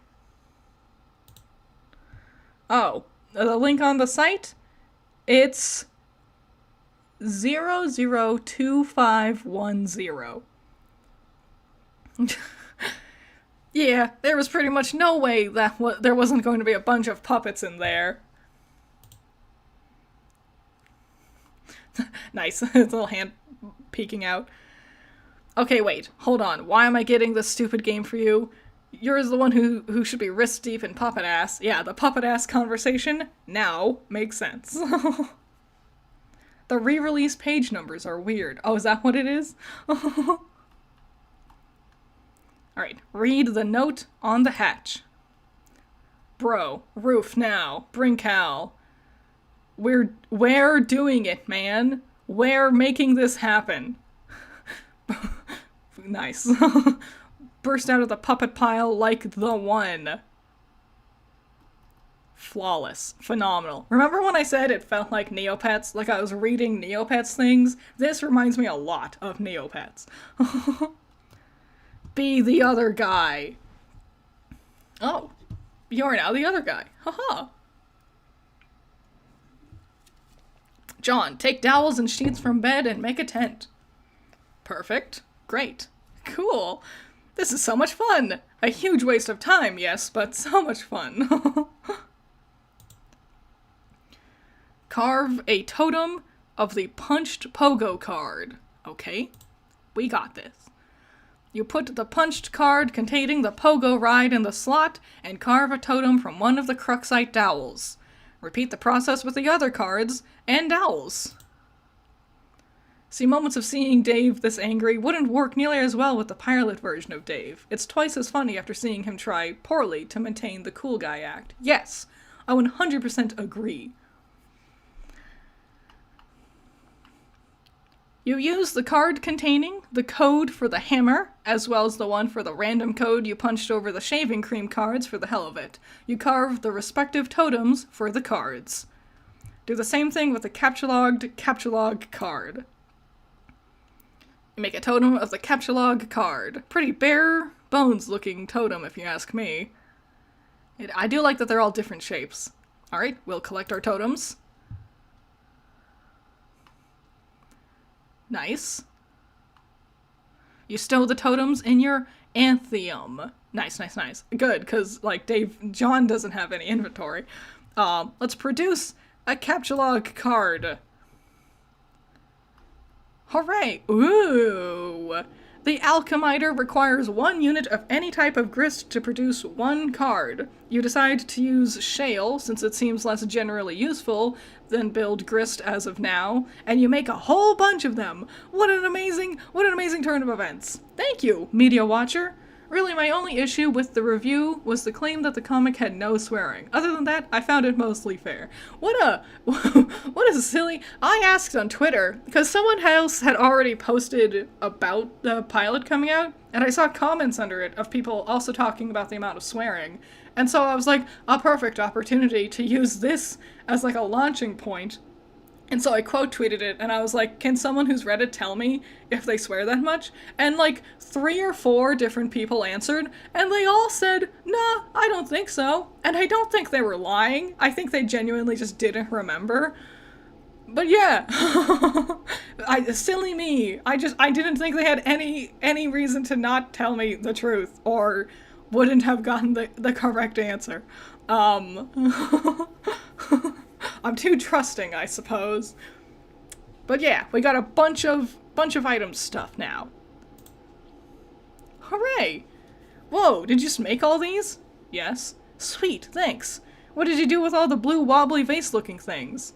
I brought the totems out to the alchemister to test them. I'm taking some things into my own hands to save time. Okay. You create a hammer at the expense of 2 units of build grist. Okay, cool. You make a pogo ride too, -5 build and 1 shale. Interesting. We've given it to the gremlins though, so that's a bit of a shame, unfortunately. Oh, what? You use the totem carved with random code, you create a rocket pack?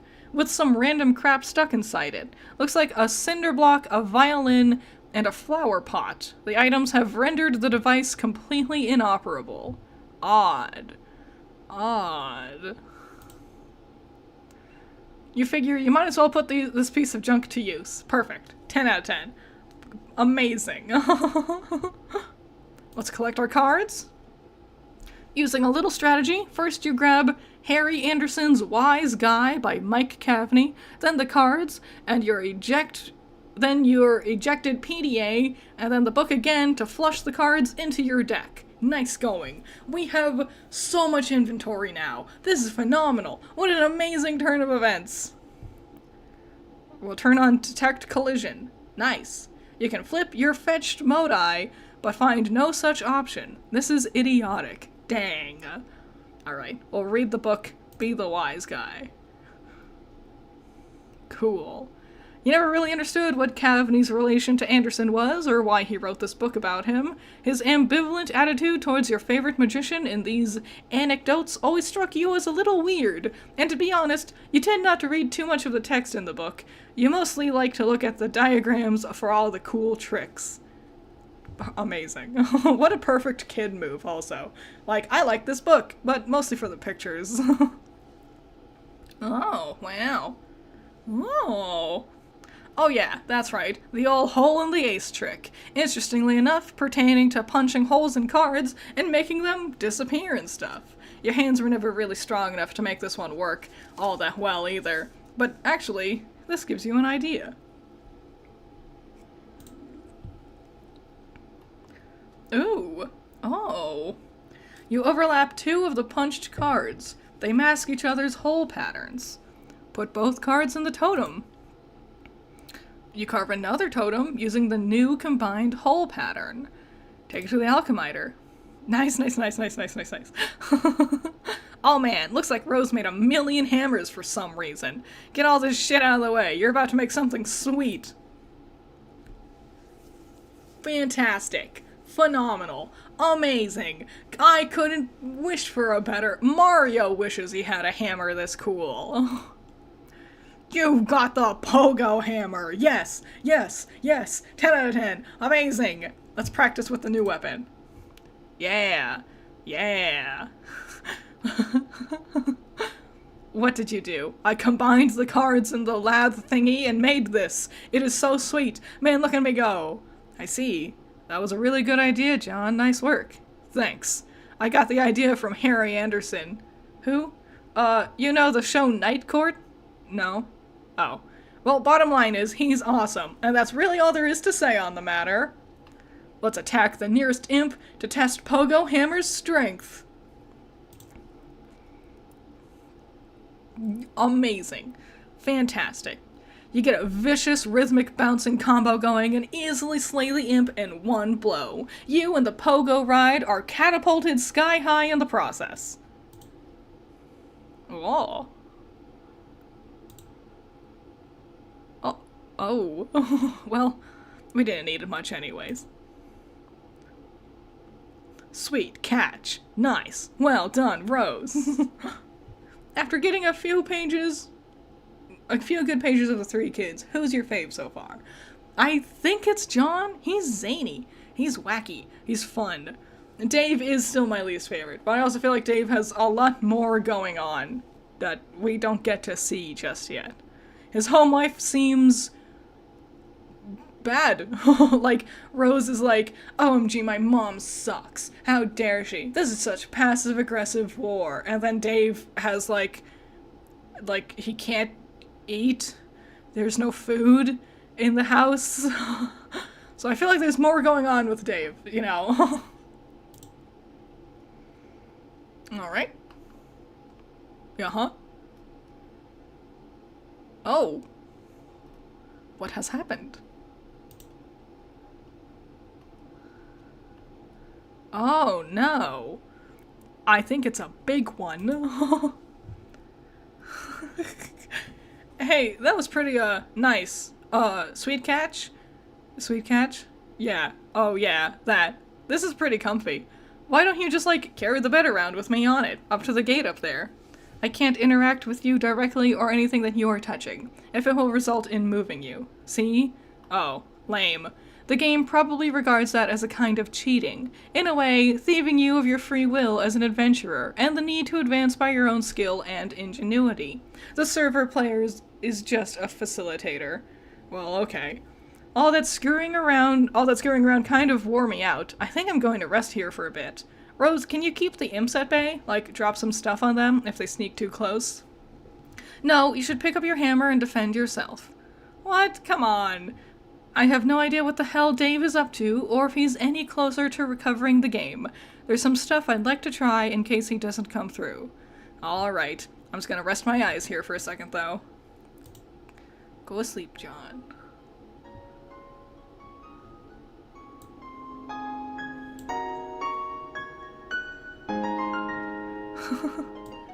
Nice little rhythm. Cute. That was cute. It's really funny seeing people read Homestuck in the modern day and instantly clock Dave home life as ass. It took us years to piece that together as dumb teenagers. Well, you take everything so for granted, right? And Dave doesn't think anything's wrong with it. He's like, this is cool. It's cool and ironic. This is cool. I like this. This is awesome. So you just take it at face value. Because also when, like, Rose and John are like, oh, my life sucks. And you're like, yeah, your life does suck. That's how it is.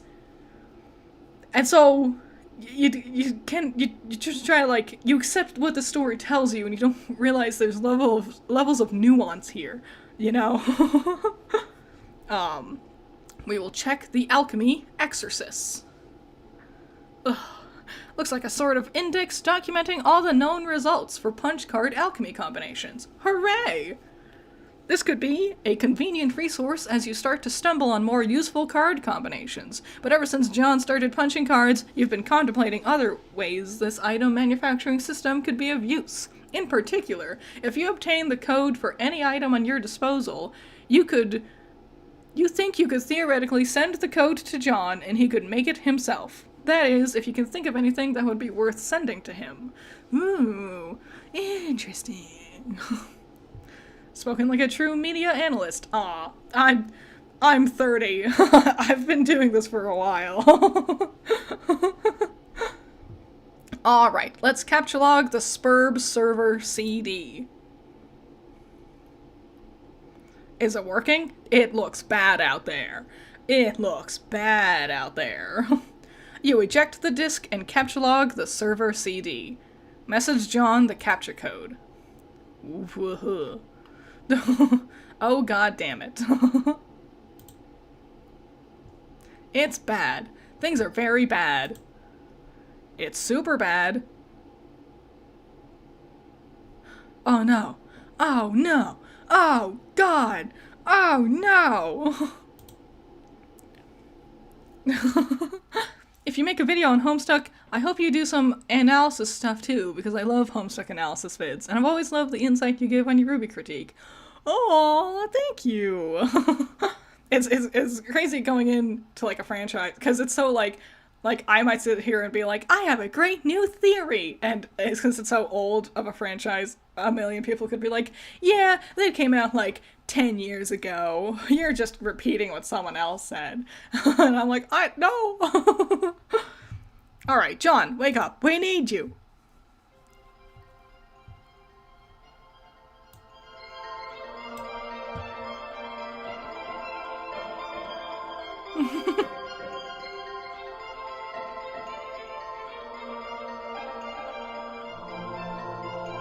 Amazing. Oh, our first glimpse of Jade's silhouette. I do know what she looks like. Whoa, that got crazy for a second at the end there. We did it. We're awake. We gotta do. What's going on? Hey! Whoa, there you are. How's your adventure going, John? It's okay. I am making some progress, and Rose finally connected again, so she's helping me now. That's good. Oh, but, like, I don't think I'm actually saving the world here. I don't know what I'm really accomplishing, but I guess it's not that. Well, I think whatever it is, it must be really pretty important. It must be pretty important. Don't lose hope, John. I think it will all turn out for the best if you stay positive. Just keep listening to your grandmother's advice. Yeah, you're probably right. But, I don't think I mentioned Nana to you, did I? Oh, I don't know. Didn't you? I don't know. Maybe you talked to Rose or Dave about it or something? Yeah, maybe that's what it was. They're really weird when they talk to me about you. Like, they're always trying to convince me you have some spooky powers, but I'm always like, no, she seems like a pretty regular girl to me. Heh heh heh. Well, when I think back, maybe there are times when it seems like you know some things. Like, maybe you know more things than you are telling me? I don't know. Oh well, John. I want to explain lots of things to you. Some things that I know. I'm just waiting. Waiting for what? Oh, John, I forgot. I was messaging you about that meteor that fell near my house. Oh yeah, whatever happened with that? Oh boy, well, it turns out I was confused about it. Really confused. See, I guess I fell asleep for a while and lost track of time. That happens. Yeah, I know. Tell me about it. Maybe you should, like, wear an alarm clock or something. So what's the deal with the meteor? Well, it's hard to explain, but I know what it is now, and I know everything's going to be okay. So what is it? Or is it just another thing you're waiting to tell me? Oh gosh, John, I really want to tell you all this stuff, but I can't yet. I really think you need to wake up first. Huh? Well, okay. Not literally. Well, okay, maybe kinda literally. Ugh. Stop being so confusing. Lol. Anyway, time for you to go, John. I think you have some company. Heart. Thank you, Sky Slasher. Holy jop and giblets, you're still on this? Yeah, I'm trying to get to the end of Act 2, and I think I'm close. We'll quickly grab the pogo hammer. Yes. Get that guy. Beat up that guy. Something's happening. You stick the pogo hammer back in your strife specipus and get ready to kill some more of these pesky little... Huh? What's that? Oh? Oh, it's the big one. Even the other guy's hiding.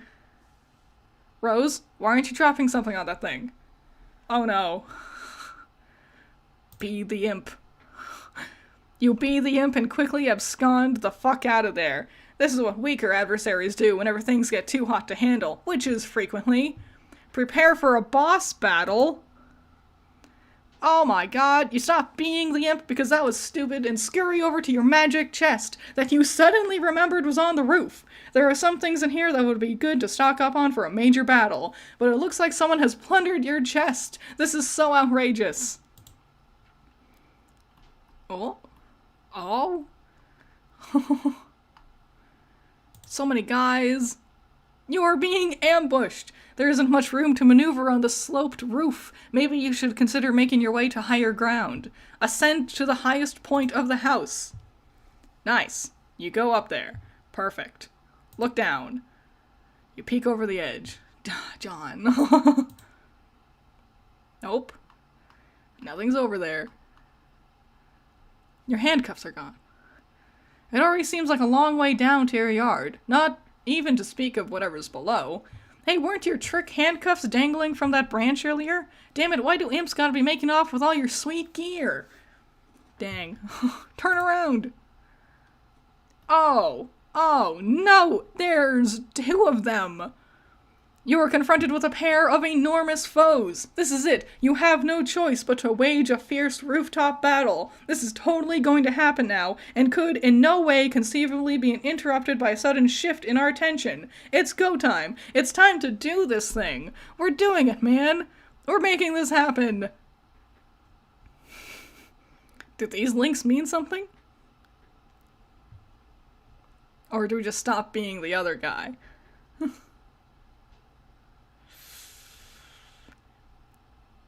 What does "we're doing it, man" do? They are links? Oh, it's a comic. Dang. Stop being the other guy.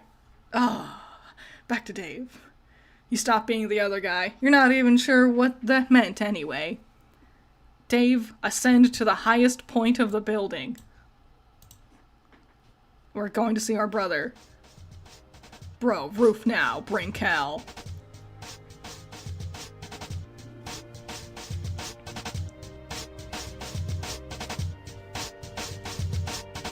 Nice.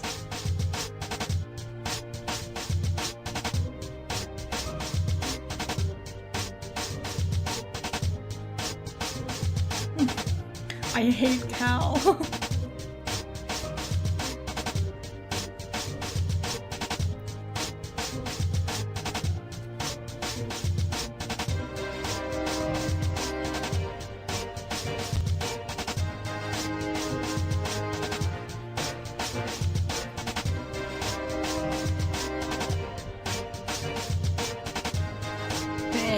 Looks crazy out there. Wow.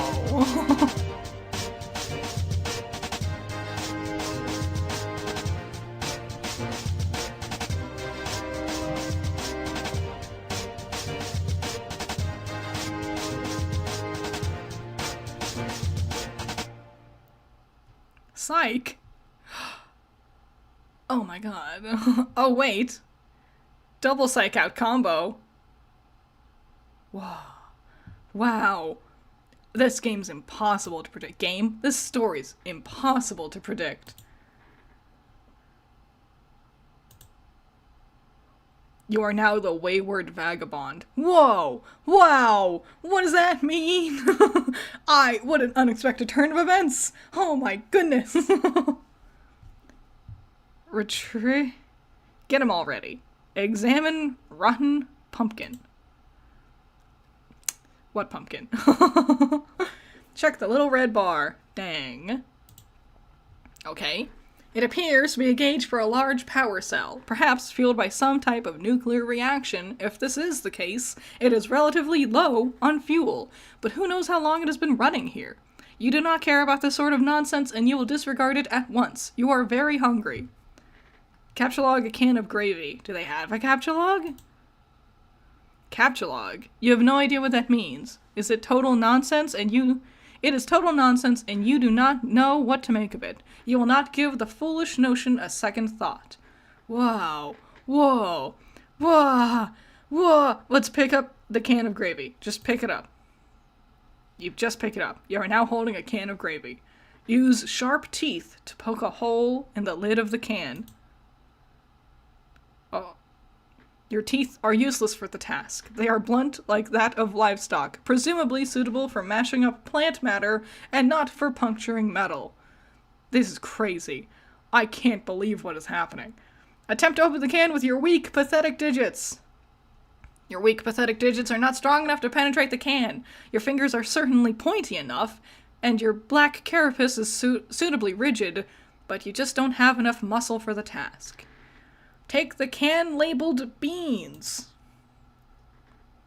Okay, you take that too. Examine the can of custard. You can clearly read, the can clearly reads mustard, a fact that you were perfectly well aware. It is sort of cumbersome holding all these cans at once. You doubt you can hold many more than this, maybe one or two. You'll need to find something to put stuff in if you want to carry a lot of things. You're genuinely excited to see me read Homestuck? Aw, thanks! Aw. I'm glad you guys are enjoying it. Examine markings on wrist. You drop all the cans and take a look at your wrist. Oh. It's a sort of specialized barcode pattern. This brings back unpleasant memories that you would prefer not to dwell on. Ooh, what does that mean? Examine the small potted plant. What plant? Dang it. Check the book on human etiquette. It appears half the pages of this book have been eaten. The daunting volume is considerably lighter than it once was. Yeah, our wandering vagabond is hungry. You are somewhat skeptical about the nutritional value contained by these pages. However, of the practical wisdom they contain, there can be little doubt you have learned so much. Clear out all the cans inside the purple machine. Nice. You empty the peculiar cabinet and take a quick inventory of your canned goods. You have beans, mustard, gravy, bread, shrimp, asparagus, cheese, rice, corn, peas, flour, chestnuts, mayo, ham, potatoes, and squash. Such bountiful plenty, and yet the delights taunt you from within their small metal prisons. Search the room for a can opener. This is why they needed a can opener. Oh my god. It all makes sense now. You have already looked all over the place for a can opener, even making a few electronic inquiries about one, to no avail. Nothing else inside the purple thing either. Locate a nearby sharp object. You wield your trusty knife. It is actually you're not sure what they're called? It's an old rusted one of those red mailbox arm-swingy flappy doodads. Either for letting you know there is mail in the box, or maybe for alerting the mailman to outgoing mail to be collected. You don't know, really. You've wrapped a little piece of cloth around it for the grip. It is useless for opening cans. Yeah, oh yeah, it's all coming together. Shout out to Dave Strider in chat. Be the imp. This means nothing to you. You are not an imp. You have no idea what an imp is, and you will not entertain such frivolous and childish ideas ever again. You feel stupid and hate yourself a little for even considering it. Become the mayor of Cantown. Perfect. As the glorious founder and mayor of Cantown, you erect a dignified, majestic city hall out of the cans, fittingly capped off with the tome of good manners for the roof. You've given yourself a very official and important-looking mayoral sash, made out of old cables to complete your look of authority. A member of rather civic-minded citizen cans gather in front of the building to offer adulation to their fair and magnanimous leader. All is well. I like how I can read words like magnanimous, but adulation, like the weird ones I trip up on. Alrighty. You immerse yourself in this beautiful dream as you whittle away the minutes, or perhaps hours. You love the idea of being a mayor. You love everything about mayors, and the concept of an orderly civil democracy. It all seems so mannerly and reasonable to you. Everyone is friendly and happy, and the city runs like clockwork. The foundation of the government is based on mutual respect between the leader and its people. It is also built on having a really great mayor that everyone loves, who is totally amazing and heroic and brave. Mayors are so much better than kings. You hate kings, and you think kings are really stupid. They are petty, bossy tyrants, and are really full of themselves, and are basically awful in every way. God, do you hate kings? Let's explore the west of Cantown. Ooh. Over here is the other side of the room. There's another one of those purple storage boxes and some useless objects scattered on the floor. Use glowing green rock to open the cans.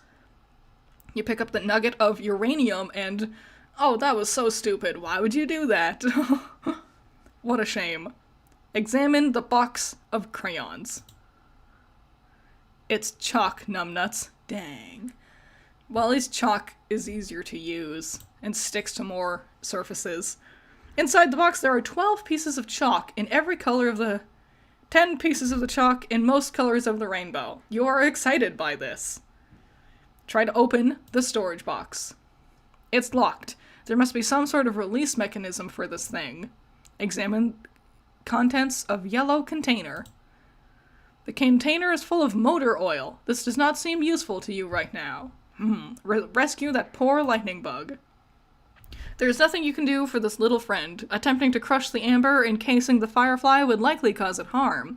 It nevertheless bravely flashes on. You find its light alluring, inspiring. To you it seems as if it could quite easily serve as the light of democracy. Use the chalk to draw some roads. Amazing! What an amazing mayor! You sketch the handsome network of sprawling thoroughfares for your citizens to traverse. The adoring population applauds its mayor's keen instincts for city planning. You could add some lush vegetation to your city with a piece of blue chalk, because you can't seem to find more suitable colors for some reason. Yeah, I wonder why they only eat green things.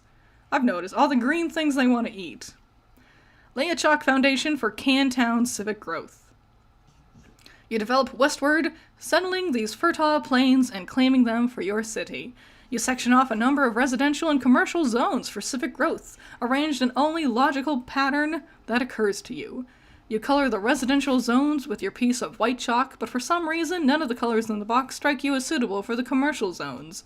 Perhaps there is an alternative. Use your own P for the commercial zones. No! No! No, wandering vagabond, don't do that!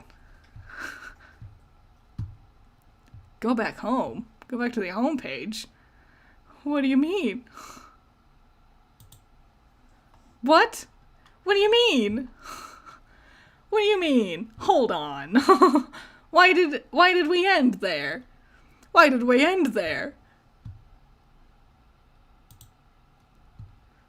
What is this? That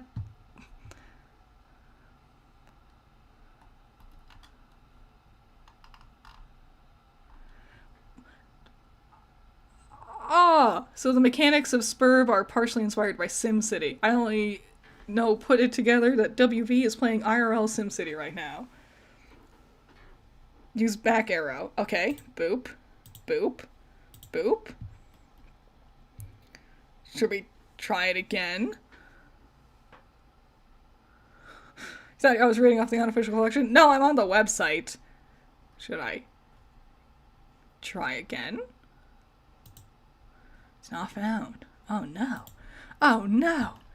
Oh no. How do we move forward? How do we do this? Add a +2 to the URL number. Okay. I'm going to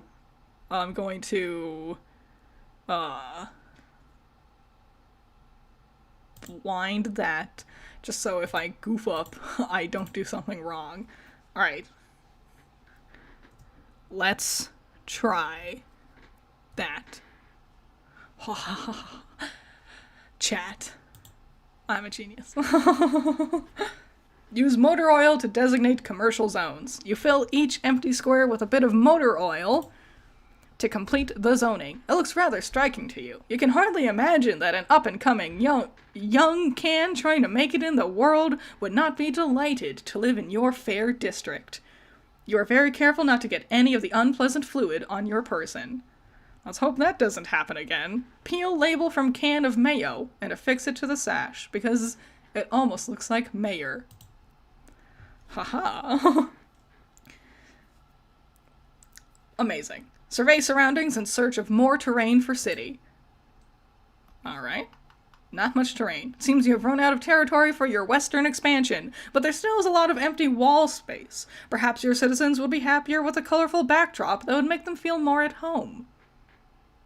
The website is undergoing a re-release where it's being revamped and the pages are released daily. Are they really? Wow. Oh. Interesting. Oh, beautiful. Using most of your of imagination and the entire piece of blue sky chalk, you render a bright and cheerful sky full of clouds. You have to decide that very closely orbiting your city is a luminous planet about which orbits a single moon. You switch to another shade of blue and continue rendering on the western wall.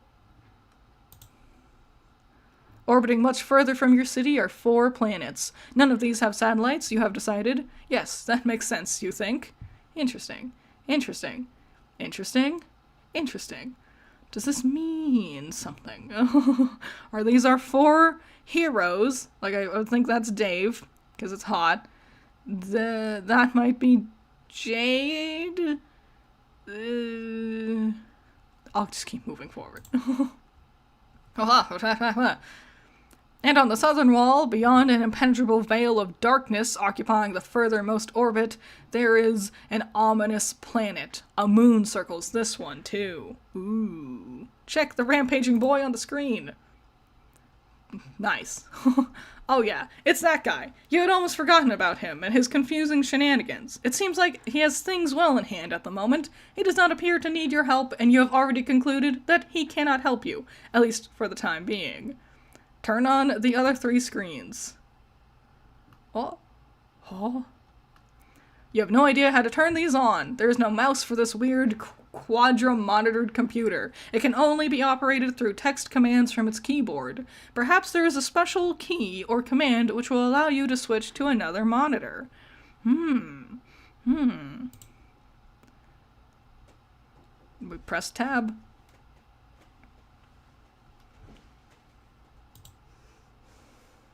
Oh.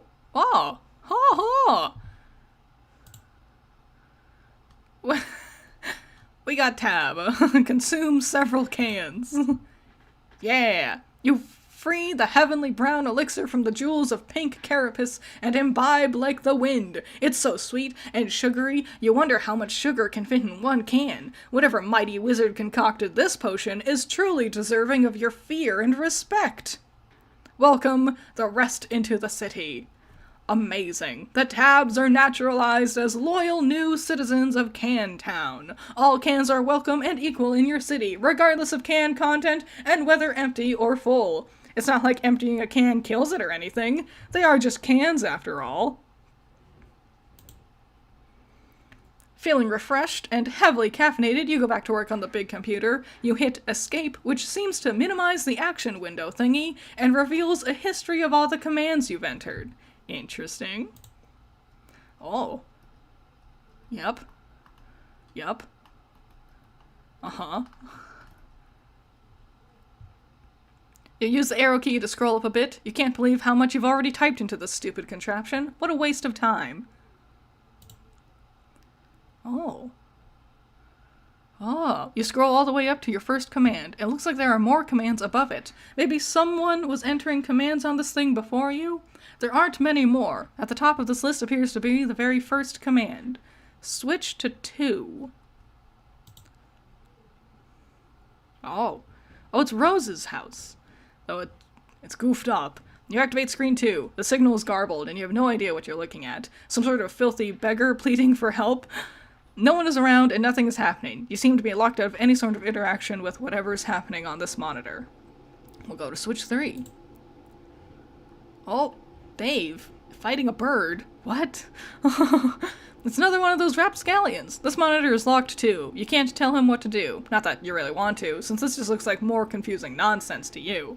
You consider switching to screen 4, but decide against it. You have a feeling that whatever's there would just confuse you even more, and you don't really care all that much anyway. Wow. Screw you. Show me Jade already. All 4 screens activate. Together they display a countdown starting at 4 hours and 13 minutes. We'll reboot it? You can't. Nothing is working anymore. The timer seems to have disabled the keyboard. Oh god. Be the mayor. Yes. Enough of this nonsense. You are an important mayor, and this absurd contraption has wasted enough of your time. You've got a city to govern with a carapaced fist, which is to say firm, yet polished and supple as the situation demands. Anyway, this will help you kill some time while you wait for that clock to count down. Create employment opportunities for the citizen cans. Amazing. You temporarily dismantle City Hall to free up all the can power available to create a vigilant town militia. You divide them into 2 groups, marking them with distinct teams and rankings using a piece of white chalk and motor oil. You then organize them in phalanx across the countryside, preparing for a stiff training regimen. When you are through with them, your forces will be a well-oiled machine. Chalk another one up to bold leadership. Lead your men to victory! Oh.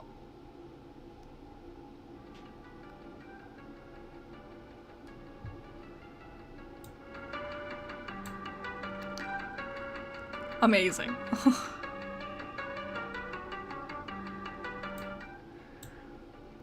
You waste more than 4 hours on this tomfoolery. Mourn the loss of Citizen Tab. Oh.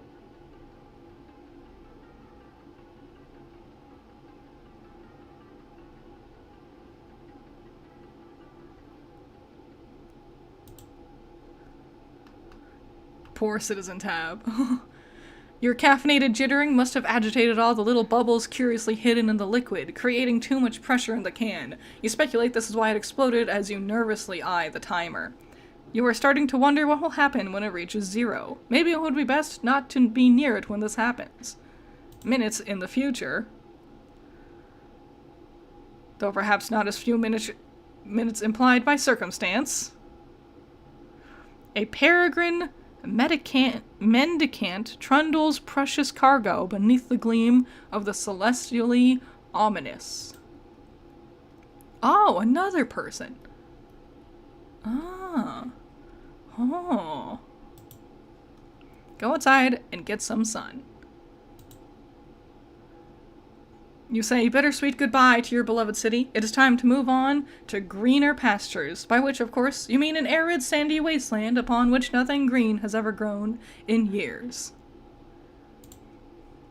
The door shuts behind you. A panel to the door becomes illuminated. As you ponder over the marks of the panel, you hear another mechanical sound overhead. Oh. Oh no. Oh no, the mayor's trapped. The LCD panel appears to have a touchscreen interface. Curiously prod the funny-looking spirograph. Nope. It appears the funny-looking spirograph room is locked. The floor rotates a full 360 degrees beneath you, while surrounding walls seem to stay put. Select the triangle-y fractal. The triangle-y fractal does not appear to be locked. The floor turns 120 degrees, and the door opens. You go through the door to find another room. It's the same size as the other one you just wasted all that time in, while a clock was ticking down to something which may or may not help be your doom. Maybe there is something in here that will help you escape. Against the wall is another perplexing contraption. Oh. Against the opposite wall is some sort of control panel which catches your eye. It has 2 large screens, but only one appears to be active. There are fields for numbers which appear to be modifiable with the dials to the right. Some numbers are already supplied by default, perhaps entered by the previous user. There are a few buttons below, the largest one bearing a symbol marking this room. Also, it looks like there is a meter stick propped up there for some reason. Attach your trusty knife to the meter stick? Ha-ha!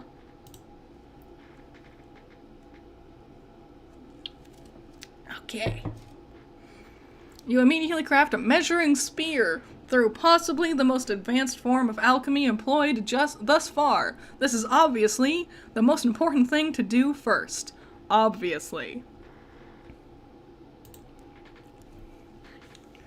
It would obviously be the most important thing to do if you had remembered to bring your trusty knife. Dang. You feel so insecure without your trusty knife. It makes you want to slit your wrist, or at the very least, flog your carapace with some sort of measuring apparatus. What act are we in? We're in 2. I think we're near the end? Look at the other wall. You examine the perplexing contraption across the room. You, of course, have no idea what it could possibly do. You adopt the only obvious course of action, which is to poke and prod it with your handy ruler. You are quite sure this is what science is all about. Press the triangle pattern.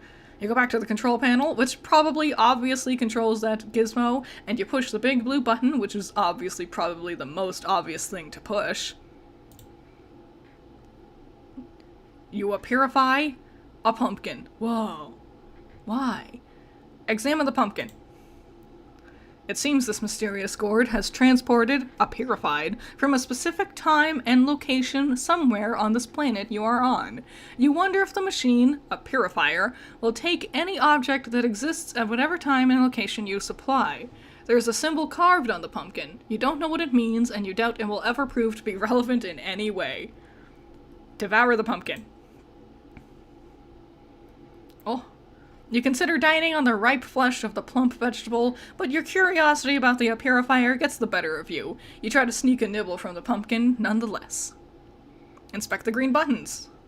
You first examine the attractive green buttons. The icon for one on the left is that house shape you've seen plenty of times before. The right one is closer inspection appears to be the map for this underground facility, with an X marking its center. Press green button on the right. You push the button, all the numbers change. Perhaps these are coordinates for the location of the center of this facility, along with the local data and time. If this is the case, it would make a useful reference point for your current bearings. Fiddle with the dials. You're missing being a mayor. One way to find out would be to attempt to purify something from this facility. It should be easy to zero in on a location relative to the center, because you have an uncanny knack for tracking precise distances you have already traversed. In whatever units you choose, your handy ruler gives you a good clue to the basic unit of human measurement. You will go with that.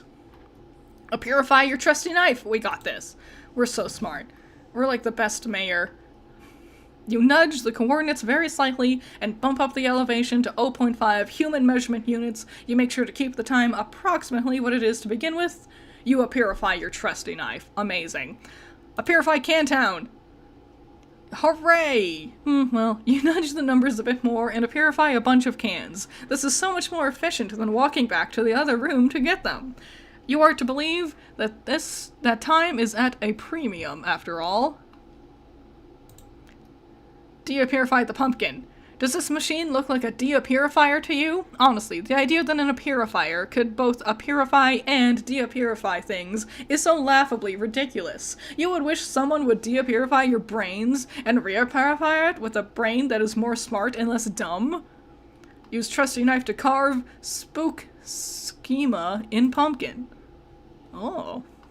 What the hell are you talking about? That idea makes no sense at all and is basically meaningless.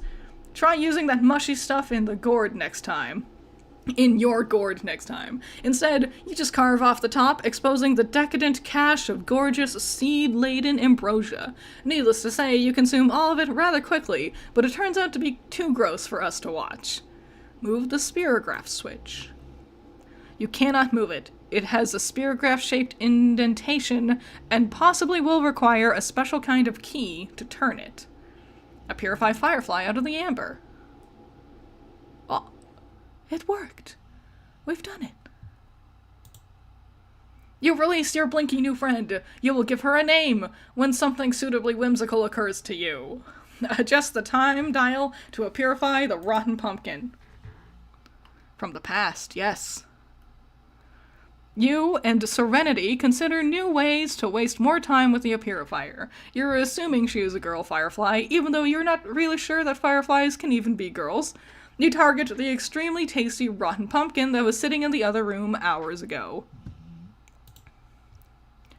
It seems the purifier cannot purify something if it will create a time paradox. A gelatinous ghost pumpkin purifies and quickly dissolves into a pile of unappetizing sludge. Purify the grate over the entrance to the facility. Ooh.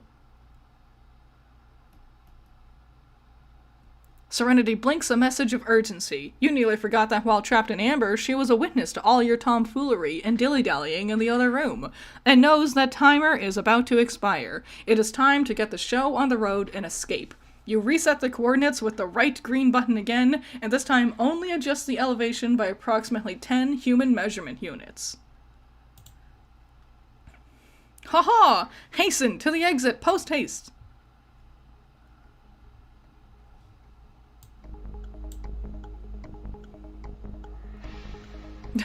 Mayor.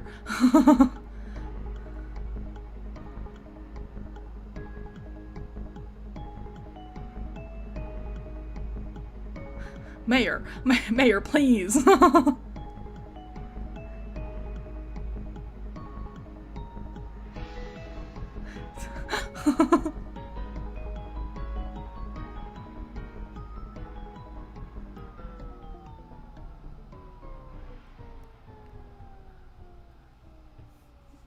Why? Psych? Psych? Did nothing blow up? Oh, wait. Unpsych. You attempt the rare and highly dangerous 5-time cliffhanger combo and fail. We are doing it, man. We are making this happen. Ascend!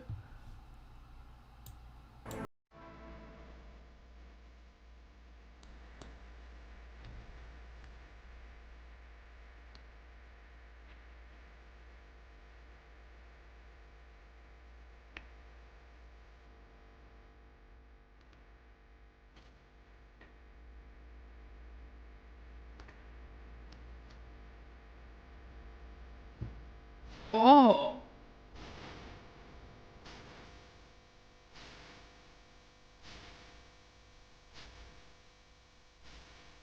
Huh.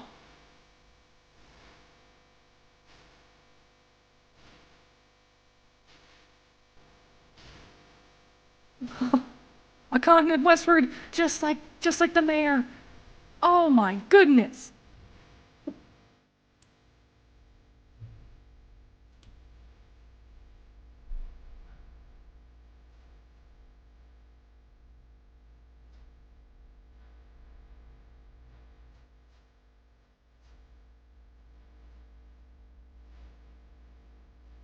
What does this mean? Years ago in the future, but not many?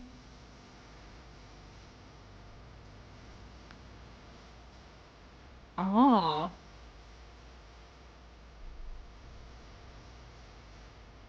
Ah. How pretty. That's gorgeous.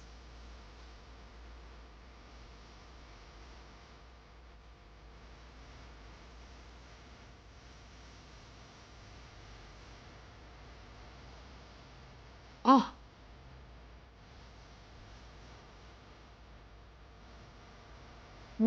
Whoa. Because they're trick handcuffs. Oh my goodness. So many things are very rapidly evolving right now.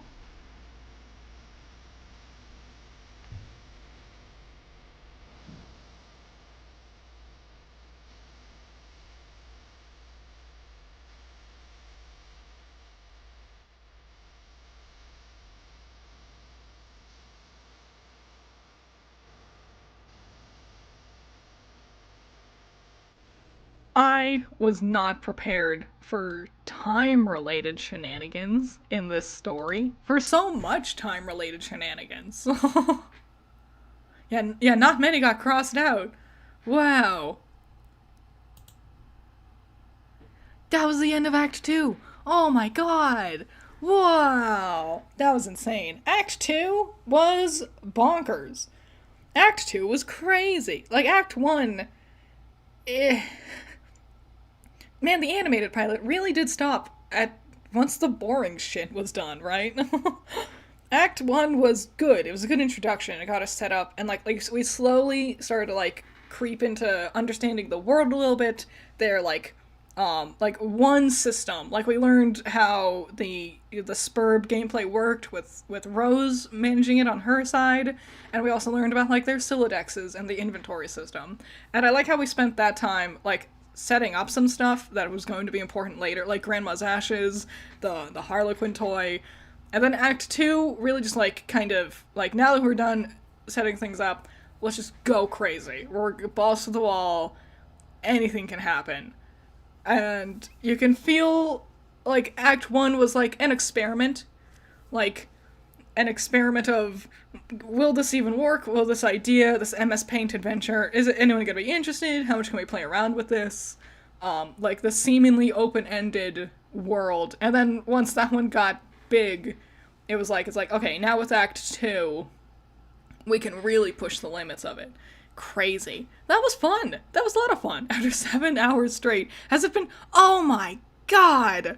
7 hours? Holy crap. After 7 hours straight of Homestuck, what are you thinking?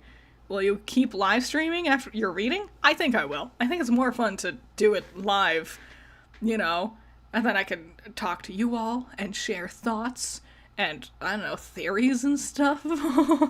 Yeah, Homestuck is time shenanigans incarnate. Yeah, this was still going? Yeah, I've just wrapped it up. I've made it to the end of Act 2, which was crazy. I knew it was long. I didn't know it was going to be that long. It is a lot of, I would say, Homestuck, on the 2 acts I've seen so far. Oh my goodness, Allison's in the chat. Look at her. She modeled me. She modeled this. She rigged this. She rigged my model. Look at her. She's beautiful and perfect. Everyone show her appreciation and love. Thank you. Look at how perfect this is. What was I saying?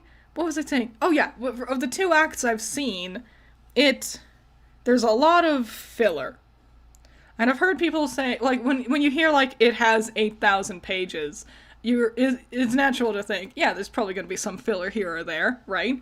And a lot of it is filler, but, like, funny filler, fun filler that I don't think it could be technically classified as filler, but is actually so much more than that, because it's small moments of characterization, because if you cut that stuff out, like, let's say you made the beautiful art so it was easy. Aw, Allison, thanks. You're so talented and cool. So let's say with filler, let's talk about Dave moseying around his house. He really just kind of dicks around his house for most of it, and nothing really happens until the very end. But if we didn't see him dicking around his house and, you know, getting mad at the puppets, seeing Cal, you know, going through his, fumbling with his inventory, we wouldn't have a character for Dave. It would be so much more clinical, I guess is the word, because it would just be part of, like, it would just be their text logs, and their text logs are good, and I think that text back and forth isn't as well done once they make it spoken dialogue with the animated pilot, because then when you speak back and forth, you can interrupt each other and talk over each other. With the text logs, it's very much like it's implied, like, as you're typing, someone, like, he's ignoring you. Like, a lot of it is John can't interact right now because, you know, he doesn't have the PDA in the right spot of his Sylladex. And so it's a lot of, like people talking at you, and those words mean something, even though John's not responding to them. It's all over the place. I could see where it would lose people. I could see where people would be overwhelmed or frustrated with how much there is and how much it derails itself. Yeah, the 5-time cliffhanger combo. Kind of crazy. Suddenly jumping to the Wayward Vagabond, also pretty crazy. Another thing is, yeah, the narrator. How the narrator interacts with John, and jumping in and out of second perspective to third perspective, I suppose. It's a lot. Will I ever take a look at the Voxus dub of Homestuck? Yeah, maybe. You know, check out their performances. I could see where people would be overwhelmed and not be into it. I could see where people would think it's too much, or you know, not focused enough. Especially if you're coming in for a story, and the story regularly interrupts itself. But that's also part of the charm. So I can see why the fans are very protective of it and very divisive around it. Do you feel like you would know how this is set in 2009 if the narrator didn't tell you?